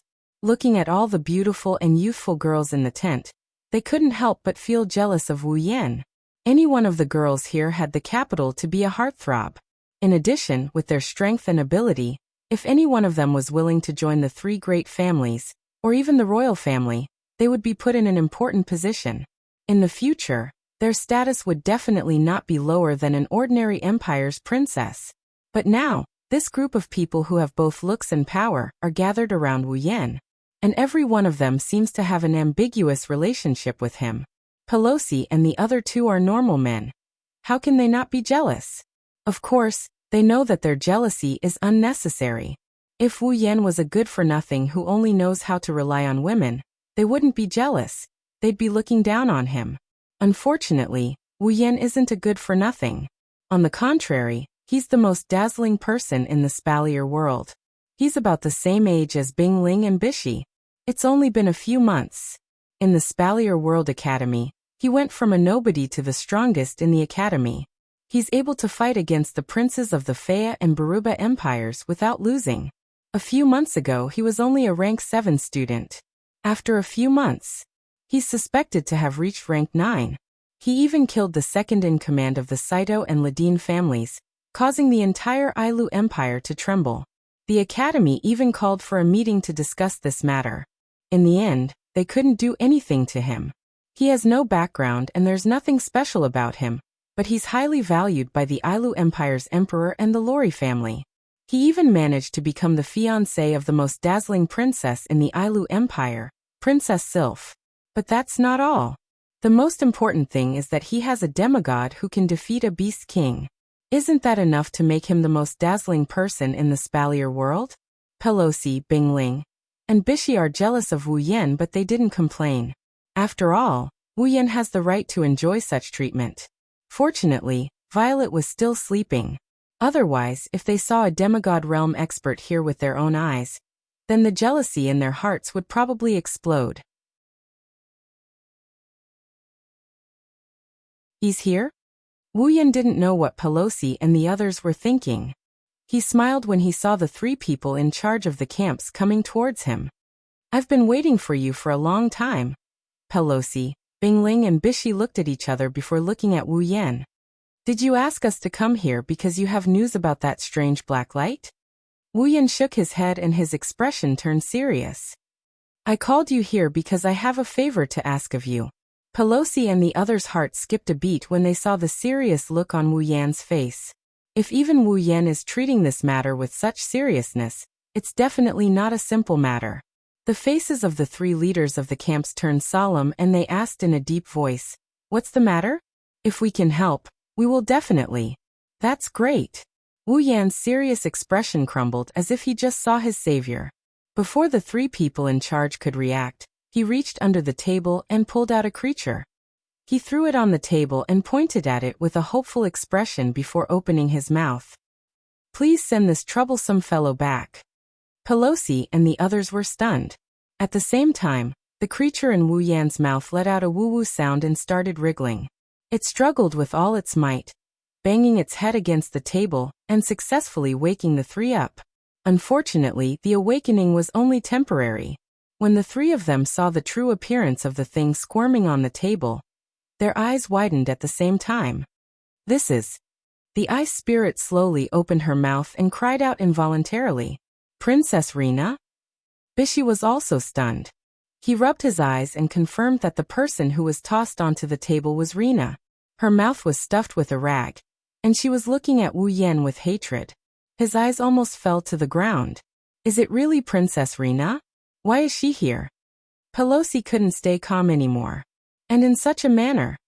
As expected of a member of one of the three great families, I knew this guy." Wu Yan grinned at Pelosi and the other two. He couldn't wait to tell them what to do. "Then I'll have to trouble you to send her back.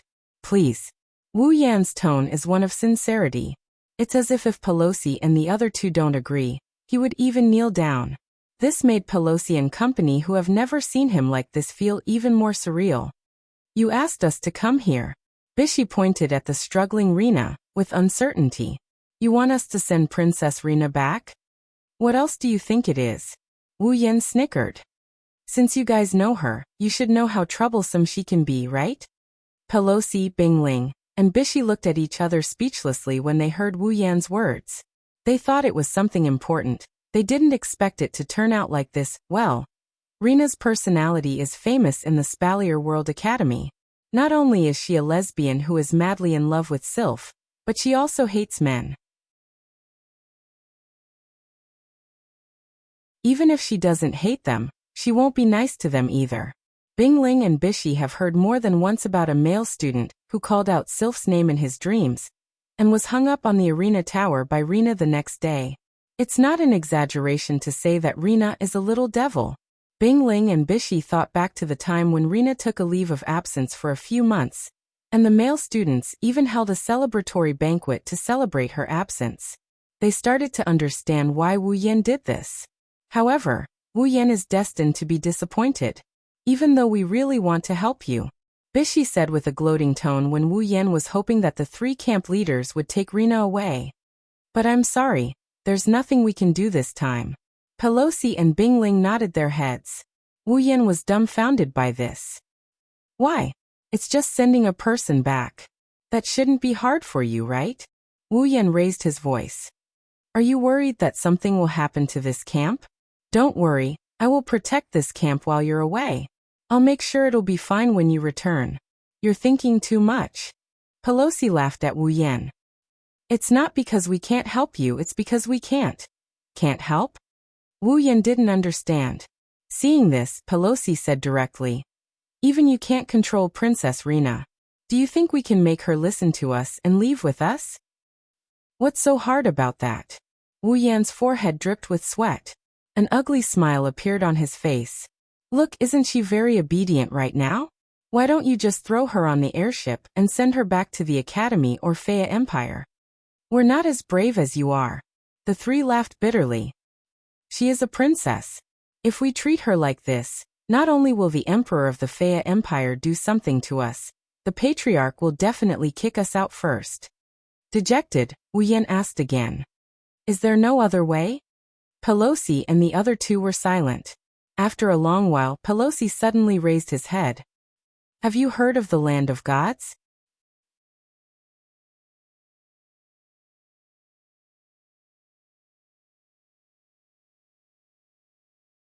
Chapter 1050. Land of Gods. Other than Pelosi, Bingling and Bishi, Everyone else in the tent was stunned. Wu Yan exchanged glances with the girls. He could see the doubt and seriousness in their eyes. Even Reina, who was causing a ruckus on the table, quieted down.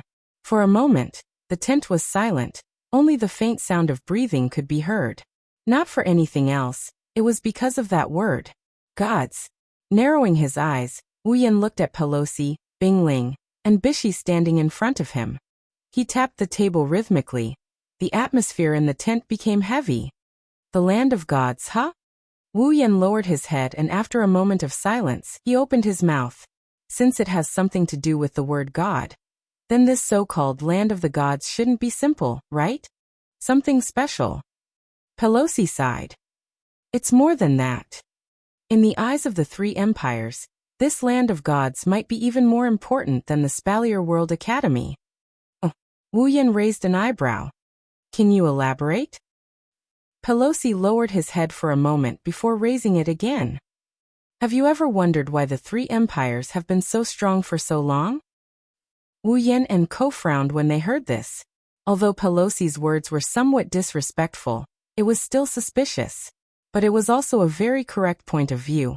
Everyone knows that there are three empires in the Spalier world.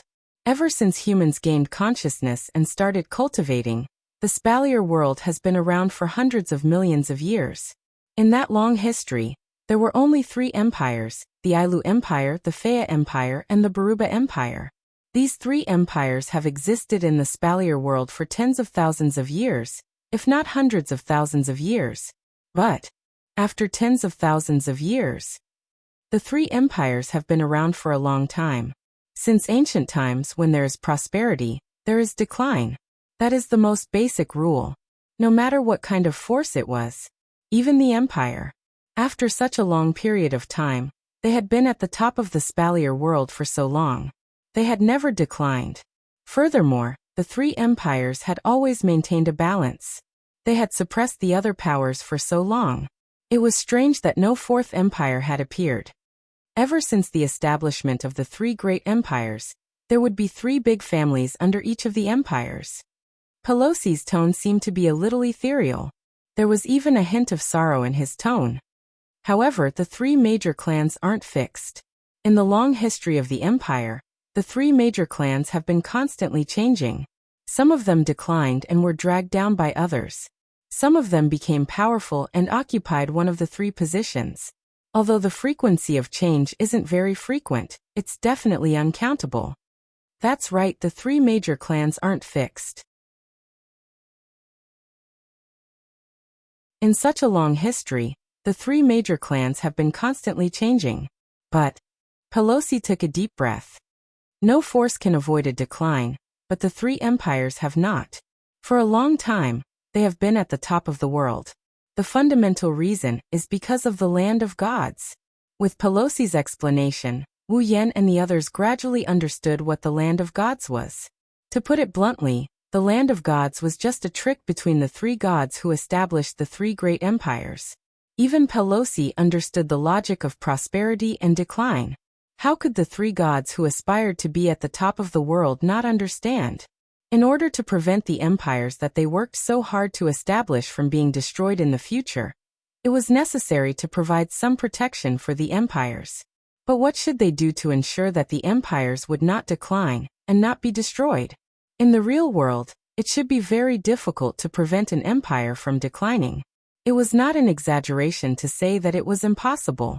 However, in the Spalier world where the strong were respected, it became a possibility.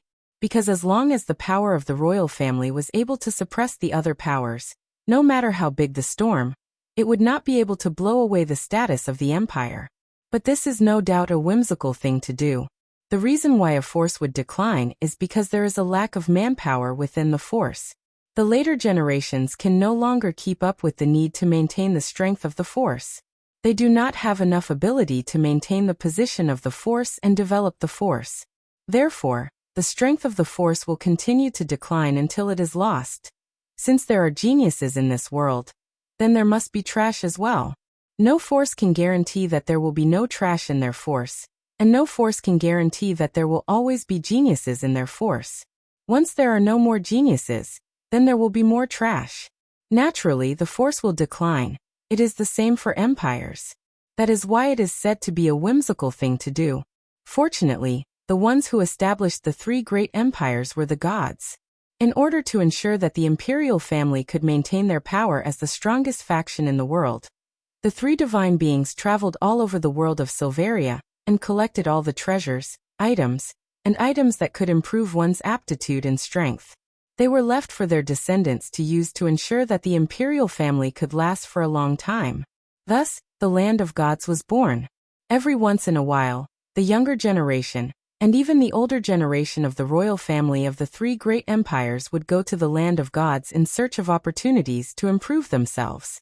This is also why the top few in the Spalier World Academy rankings are always members of the royal family.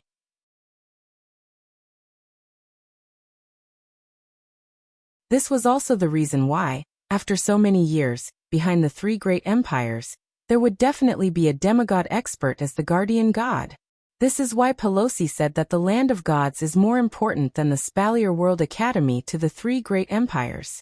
I think the reason Princess Rena asked for leave is to go to the land of gods, right? Pelosi glanced at Rena, who was on the table. There are two conditions to enter the place of god spirits. One is that you must be a member of one of the three royal families. The other is that you must be at least at the 6th level. Before she applied for leave, Princess Rena was still at the peak of the 5th level.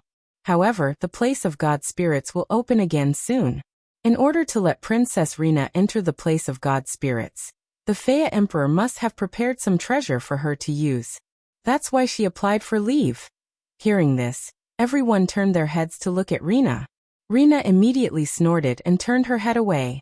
It seemed that Pelosi was right. Wu Yan shook his head with a chuckle. Then he was puzzled.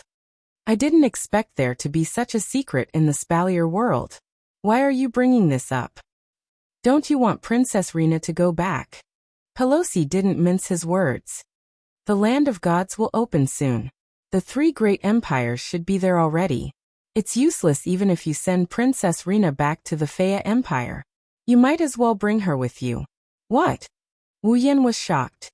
You want me to bring this girl with me to the land of gods? Going to the land of gods is very important to every member of the imperial family. Pelosi sighed. Do you want to delay Princess Rena's future? Hey, don't make it sound like I'm doing something I shouldn't do. Wu Yan's mouth twitched. If it's that important, then let her go. She wouldn't give up on going to the land of gods just to get back at me, would she? Pelosi, Bingling, and Bishi had strange expressions on their faces. Seeing this, Wu Yan had a bad feeling about this. What? What do you mean by this? The three looked at Wu Yan with pity. Pelosi didn't know whether to laugh or cry. It seems like you don't know how much Princess Rena loves Princess Sylph. Why don't you try letting her go and see if she'll leave obediently? You're trying to say. Wu Yan put on a fake smile. She might even give up on going to the land of gods just to get back at me? Based on my understanding of Princess Rena, I'm afraid, speechless, he asked the heavens. Only members of the imperial family can go to the land of gods. Since you're Princess Sylph's fiancé, you're considered a member of the imperial family. I suggest you go. Who knows, maybe you'll find something. Pelosi, Bingling, and Bishi left after saying that. Wu Yan and the others were left speechless as they watched Rena struggle to get up.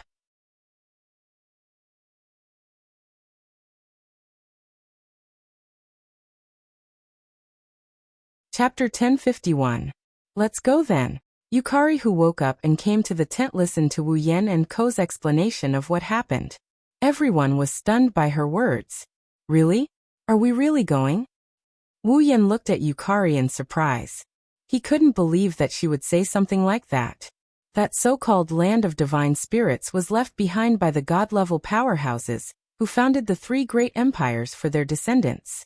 Since the things inside can guarantee that the three great empires will not decline for a long time, and even guarantee that the demigod guardian god will continue to be passed down, then it must be incomparably important. Why would they let me go in there? Didn't you just say it yourself? Pelosi said you're the fiancé of the princess, you're a member of the royal family. Yukari covered half of her face with a paper fan. Then it's reasonable for you to go in there, right? Yukari, do you think I can go in there as well? Wu Yan smiled bitterly. Logically speaking, that's right. However, I'm still a person without royal blood. I'm only the fiancé of a princess. Furthermore, we're only engaged. We haven't even gotten married yet. Do you think that the people of the three empires would allow a person without royal blood and the fiancé of a princess to enter such an important place? You're right. Shokuho Misaki, who had been standing behind Wu Yan, said thoughtfully. There are 3 god-level experts resources in the land of gods for their descendants. Even if other things can be used continuously, there is a limited amount of consumables like heavenly and earthly treasures that can be consumed. The empire's people shouldn't let a princess's fiancé use those precious things, right? Maybe that's true. Yukari shook her head. But Xiaoyan doesn't really want to go to that god-spiritual land. He just wants to send that little girl back. The people of the empire wouldn't refuse to give him a princess, right? Everyone was stunned for a moment before realization dawned on them. You're right. Shokuho Misaki said in a self-deprecating manner. It's not like he wants to go into the divine lands. Why would he want to go in there? Is this what they mean by being too smart for your own good? Kotori sighed. Even I have a habit of thinking about how to enter the divine lands. I didn't think that brother didn't want to go to the divine lands at all. The girls nodded in agreement, making Yukari laugh. Wu Yan is the only one who still has a bitter expression on his face as he sighed helplessly. That's what I thought, but... He flipped his hand and a scroll appeared in his hand. The girls saw the scroll in front of them. But, because of this, I have no choice but to make a trip to the land of God. Why? Yukari looked at the scroll. What is this? Wu Yan didn't answer. Instead, he opened up the scroll in his hand. The contents of the scroll were exposed to the air, and the girls could see it clearly. This is... Hinajiku and Mikoto leaned their heads closer to the scroll. They looked at each other in surprise. A map. Wu Yan nodded and he placed the map on the table. Lana, who was struggling on the table, crawled over. She glanced at the map and she lost interest in it. Obviously, Rina recognized the map. Shokuho Misaki, who saw Rina's reaction, smiled and said, "This map, it should be the map of the Holy Land, right?" "That's right." Wu Yan nodded. "This is the map Pelosi left for me before he left." Wu Yan pointed at a red dot on the map. "This is the Divine Lands." Hearing this, all the girls moved their heads to the top of the map. They looked at the map. And Yukari glanced at the map and looked at Wu Yan. "Why do you have to go to the Divine Lands because of this map?" The girls looked at Wu Yan in confusion. They didn't believe that Wu Yan wanted to go because of the treasures in the Divine Lands. Although the treasures in the land of God spirits could ensure that the 3 empires would not decline for tens of thousands of years, they relied on battles to increase their strength. As long as there were battles, they would be able to fight. As long as they get enough experience points, they can become stronger. Treasures can't compare to that. Secondly, no matter how good the treasures in the Divine Lands are, they can't compare to the treasures in the Divine Lands. Can they be better than the system's items? Obviously, it was impossible. If Wu Yan said he wanted to exchange the treasures for points, the girls would have believed him. But looking at Wu Yan, it's clear that he's not going to the domain of gods for this reason. Looking at the confused looks on the girls' faces, Wu Yan rubbed his forehead in frustration. "You didn't forget, right? I learned about it from Ailu's projection in the Ailu Empire's treasury." The girls furrowed their brows. Yukari narrowed her eyes and she asked Wu Yan, "Little Yan, you mentioned that a projection of a god told you that Silveria is going to face a great calamity in the future. Am I right?" "Yes. Yes." Wu Yan said with a complicated tone. "The god gave me the ring of power and a map. He told me that if there is a catastrophe in the Spalier world, I can take the ring of power with me and search for the key to unlock it." Ring of power? Map. Key. A few of the smarter girls, Yukari, Chuju, Mikoto, Shokuho Misaki, Kotori, and Kurumi, seemed to have guessed something. Their expressions changed. Wu Yan smiled helplessly at the girls' reaction. "Seems like you girls have guessed it." Turning around, He looked at the map on the table, and he enunciated his words clearly into the girl's ears. The map that God Ailu gave me is exactly the same as this map of the land of gods. In other words, inhaling a breath of cold air, he glanced at the girls whose expressions changed. Finally, he shifted his gaze to Yukari, who narrowed her eyes. Wu Yan opened his mouth in a low voice. The key to the ring of power that Ailu mentioned should be in the land of gods. Wu Yan's speech silenced the crowd.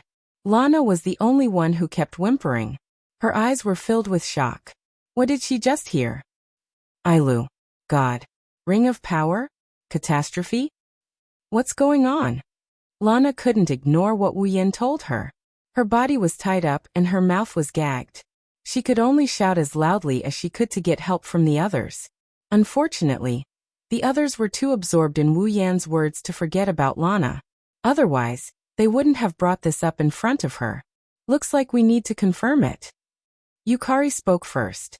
Her crystal-like eyes turned to Wu Yan. Little Yan, if that's the case, I think you should go to the Holy Land. I want to, but didn't I just say it? Wu Yan looked like he had a headache. It's impossible for the imperial family to allow me to enter the land of gods. No matter what, you have to go. Yukari waved her fan calmly. Go see if there's a chance. If there's a chance, you can go in. Wu Yan frowned. I'm not against it, but Yukari, aren't you coming with me? Yukari. Didn't you say only the imperial family can go? Yukari chuckled. I'm not from the imperial family. Yukari, you're joking. Wu Yan shook his head. If you want to go somewhere, no one in this world can stop you. Purple slowly withdrew her smile and let out a sigh. No matter how powerful I am, I'm still just a demigod. Since the land of the gods is a place built by the gods with their great power, it's impossible for them to not have any means to guard against invasions. Although I'm also a little interested in breaking such means, it's best if I can achieve my goal without having to make a move. So little Yan, you should go and take a look first. She opened the paper fan in her hand again, and covered her mouth. A light flashed in her purple eyes. If we really don't have the chance to enter, then at that time, we'll go and meet this so-called place of gods. Everyone looked at each other and solemnly nodded their heads.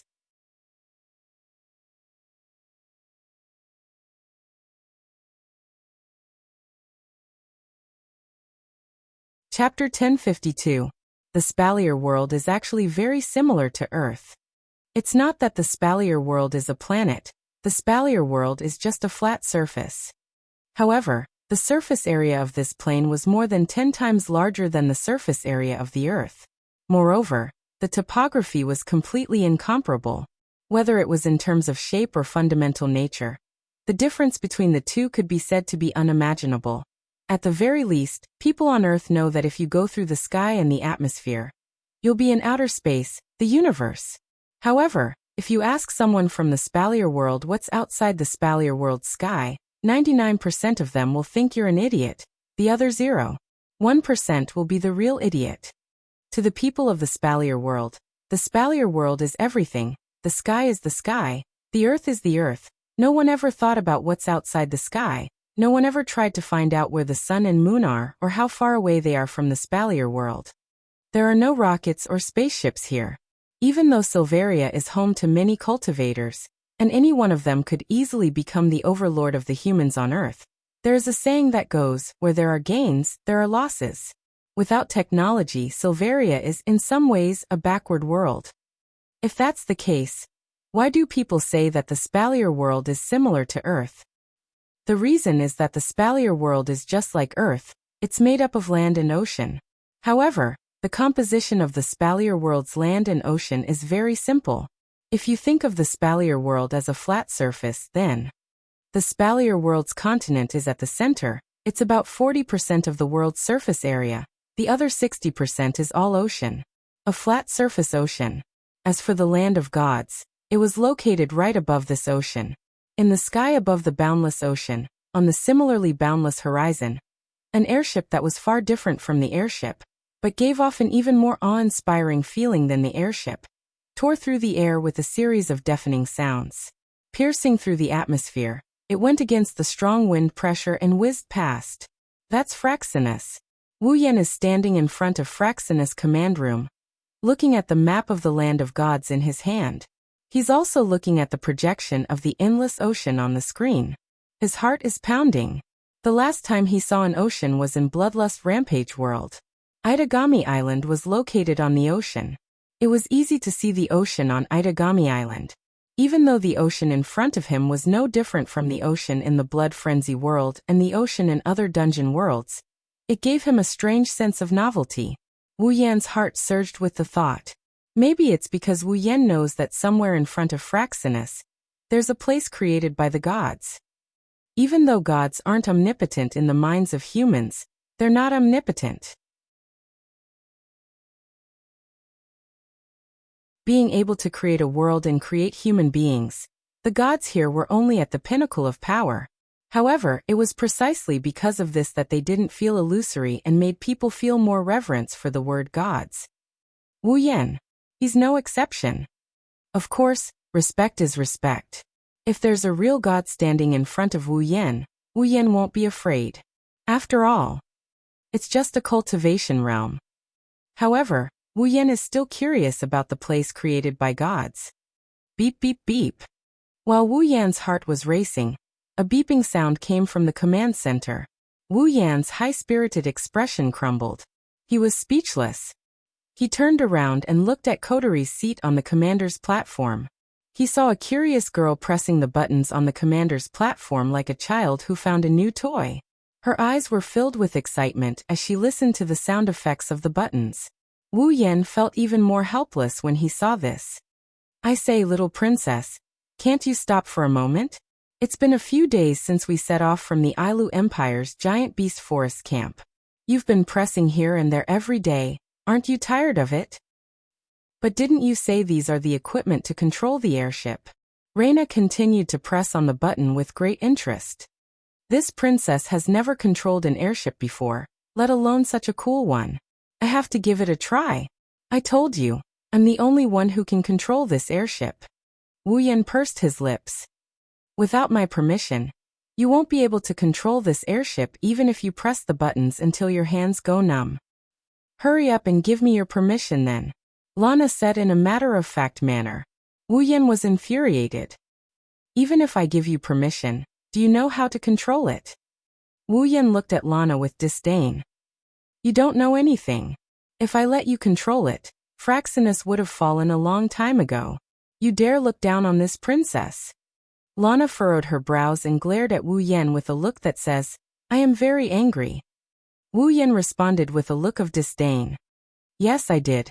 What are you going to do about it? You. Lana raised her hand angrily. A small whirlwind appeared in her hand. Looks like words won't hurt anyone. This little brat is going to use force. It's a pity that this ambition of his crumbled when he saw Wu Yan taking out a rope with a mocking expression. He could only snort to express his anger. Why do I have to go to the domain of gods with a bastard like you? Lana sighed sadly. How nice would it be if Big Sister Yukari and Big Sister Ikaros came too? Don't even think about it. They're not royalty. They'll only cause trouble if they come. Wu Yan snapped. Sylph should be in the domain of gods too, right? Why are you going to the farthest? That's right. Rena's eyes lit up, and she beamed. Big Sister Sylph is in the domain of gods too. Wow.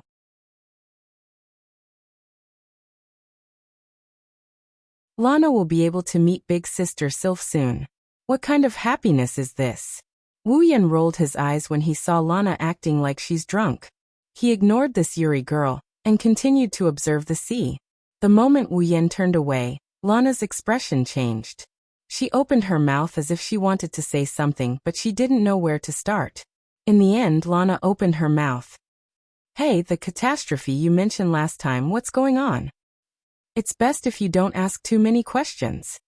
Wu Yan didn't turn around. He continued to look at the map in his hand. I know it's a bit of an exaggeration to say that it's not good for you to know too much, but it'll only add to your troubles. It's best if you don't know. What's the use of telling me? Lana put her hands on her waist and said arrogantly. This princess is the biological daughter of the Faya Empire's emperor. Maybe I can help you out of kindness. Thank you very much, but there's no need for that. Wu Yan glanced at Lana. If we can't deal with this, I'm afraid your Faya Empire won't be able to do the same.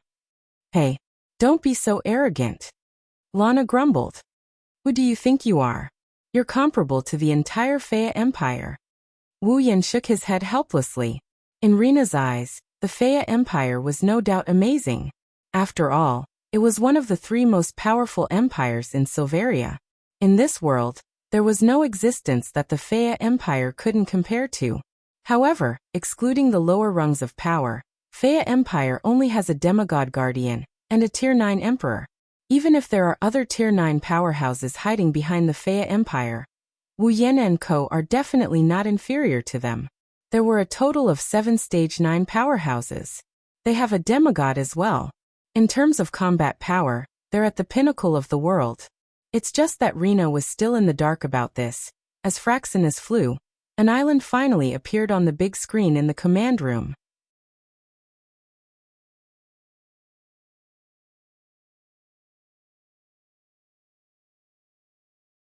Chapter 1053. Looking at the island on the screen, Wu Yan couldn't help but grin. We're finally here. The land of gods. Lana, who appeared beside Wu Yan out of nowhere, started mocking him when she heard what he said. Who told you that's the land of gods? Wu Yan was stunned. He picked up the map and looked at it a few times. After confirming that the location marked on the map is indeed the island in front of him, he frowned. But this is the island on the map. It's just a transit station. Rena said nonchalantly. The land of gods opens once every 10 years. It won't appear until it's time to open. Rena pointed at the island on the screen and said, This island is called Emperor Island. As the name suggests, it belongs to the royals of the 3 empires. Before the land of gods opens, the royals of the 3 empires will come to Emperor Island to wait for the land of gods to open. There's still about 3 days before the land of gods opens. It's only natural that the land of gods hasn't appeared yet. I see. Wu Yan nodded and shook the map in his hand. In other words, the location on the map is the Emperor Island and not the land of gods. That's where you're wrong. Rena puckered her lips and said, The domain of gods is actually in the surroundings of Emperor Island. Or I should say that Emperor Island is a subsidiary island of the domain of gods. So the location marked on the map in your possession is Emperor Island and the domain of gods. Oh. Wu Yan raised an eyebrow. He looked at the island on the screen. It's the Emperor Island. That's interesting. In that case, let's begin the landing. Wu Yan controlled Fraxinus to land on Emperor Island. Lana rolled her eyes and her lips curled into an evil grin as she looked into Wu Yan's eyes. His eyes were filled with schadenfreude. Wu Yan, who was too focused on controlling Fraxinus to land, didn't notice what happened. Fraxinus slowly descended towards an empty area on the island. It only stopped when it reached a certain distance away from the island. It didn't descend any further.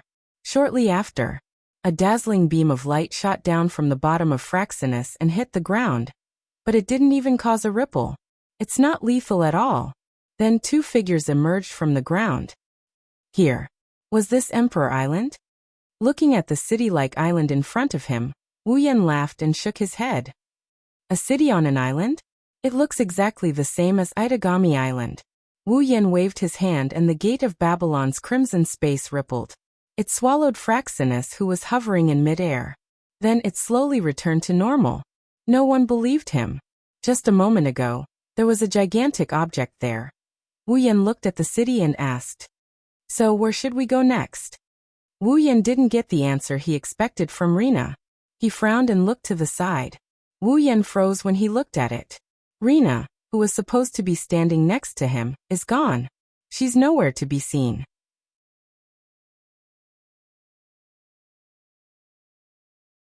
That brat. Wu Yan looked around, not sure if he should laugh or cry. Where did she go? Something unexpected happened to Wu Yan.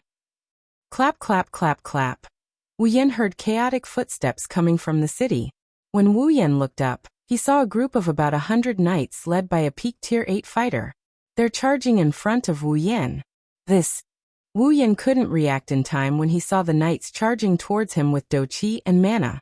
Wu Yan couldn't react in time. Wu Yan was stunned by the scene before him. What's going on? Wu Yan didn't understand the current situation, so he scanned the knights around him.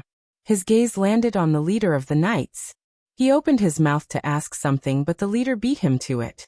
And as soon as he spoke, Wu Yan, who was still in a state of confusion, was stunned again.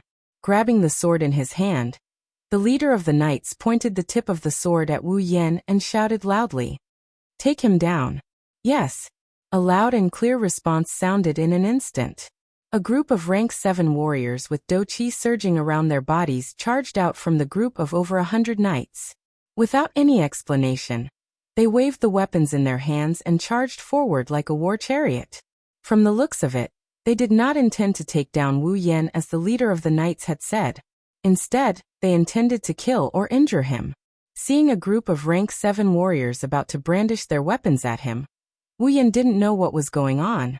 But that didn't mean he would obediently allow others to step on his head. He didn't make any unnecessary movements. Watching as the warriors charged in front of him and brandished their weapons, Wu Yan raised his head slightly. Pung. An extremely violent flow of magic energy burst out from Wu Yan's body and turned into the most impactful wave in the world, violently crashing into the bodies of those rank 7 warriors. Boom. With a muffled thud, the group of Class 7 warriors seemed to have collided with an incomparably solid wall. With a blood-curdling scream, they were sent flying back at a speed faster than when they had charged over. They crashed in front of the leader of the cavalry team, blood spurting out from their mouths. In just an instant, no less than 10 rank 7 warriors had lost their ability to fight. Wu Yan didn't even move his body. He only released the magic energy in his body in one breath. And that was enough to send a group of rank 7 warriors flying. In that instant, the entire knights were stunned. Even the do qi and magic energy surging in their bodies couldn't help but stagnate for a second. Their gazes towards Wu Yan were no longer fierce and fiendish, but full of horror. The leader of the knights had a grave expression. He was a powerhouse at the peak of rank 8. But he had to admit that he couldn't defeat 10 tier 7 warriors in the blink of an eye without even having to move a muscle. In other words, this young man who looked to be in his 20s was stronger than him. Stronger than a peak of rank 8? Other than a powerhouse of rank 9 and above, what else could there be? He's a rank 9 powerhouse. The leader clenched the armament in his hand and sneered. A rank 9 powerhouse in his 20s, how could he exist? The youngest rank 9 powerhouse in the Spalier world is 38 years old. This person must have used some tricks, right? Saying this, the leader didn't know if he was comforting himself or trying to boost the morale of the knights behind him. Swinging the sword in his hand, the leader shouted again. All the warriors, charge! Magicians, prepare your magic! Don't hold back anymore. Give it your all! The knights responded loudly. All the warriors gathered their do qi and rushed towards Wu Yan. The magicians also used all their magic and threw it at Wu Yan. Thus, a large number of warriors rushed towards a defenseless young man. The sky was filled with all kinds of magic, and the scene of all kinds of magic falling together appeared on the scene. Narrowing his eyes, Wu Yan sighed. I don't know what's going on, but it seems like if I don't subdue these guys, I won't be able to talk. With that, Wu Yan reached out and snapped his fingers. Wang! The space around them suddenly trembled. Purple magic circles appeared without any warning and floated in the air. Then, chains that flickered with purple light shot out of the magic circles and attacked the entire knight squad. This is the weapon of the Witch of the Void, not Suki Nangong's weapon. A chain forged by the gods, the chains of discipline. You're tuning in to the Limei's Wuxia Whispers YouTube channel. We're so grateful for your support, and don't forget to subscribe to join us on this incredible journey through captivating stories. Your generosity through donations truly makes a world of difference, as it's the primary source of revenue that allows me to expand and enhance this channel for you. Thank you from the bottom of my heart for being a part of this adventure.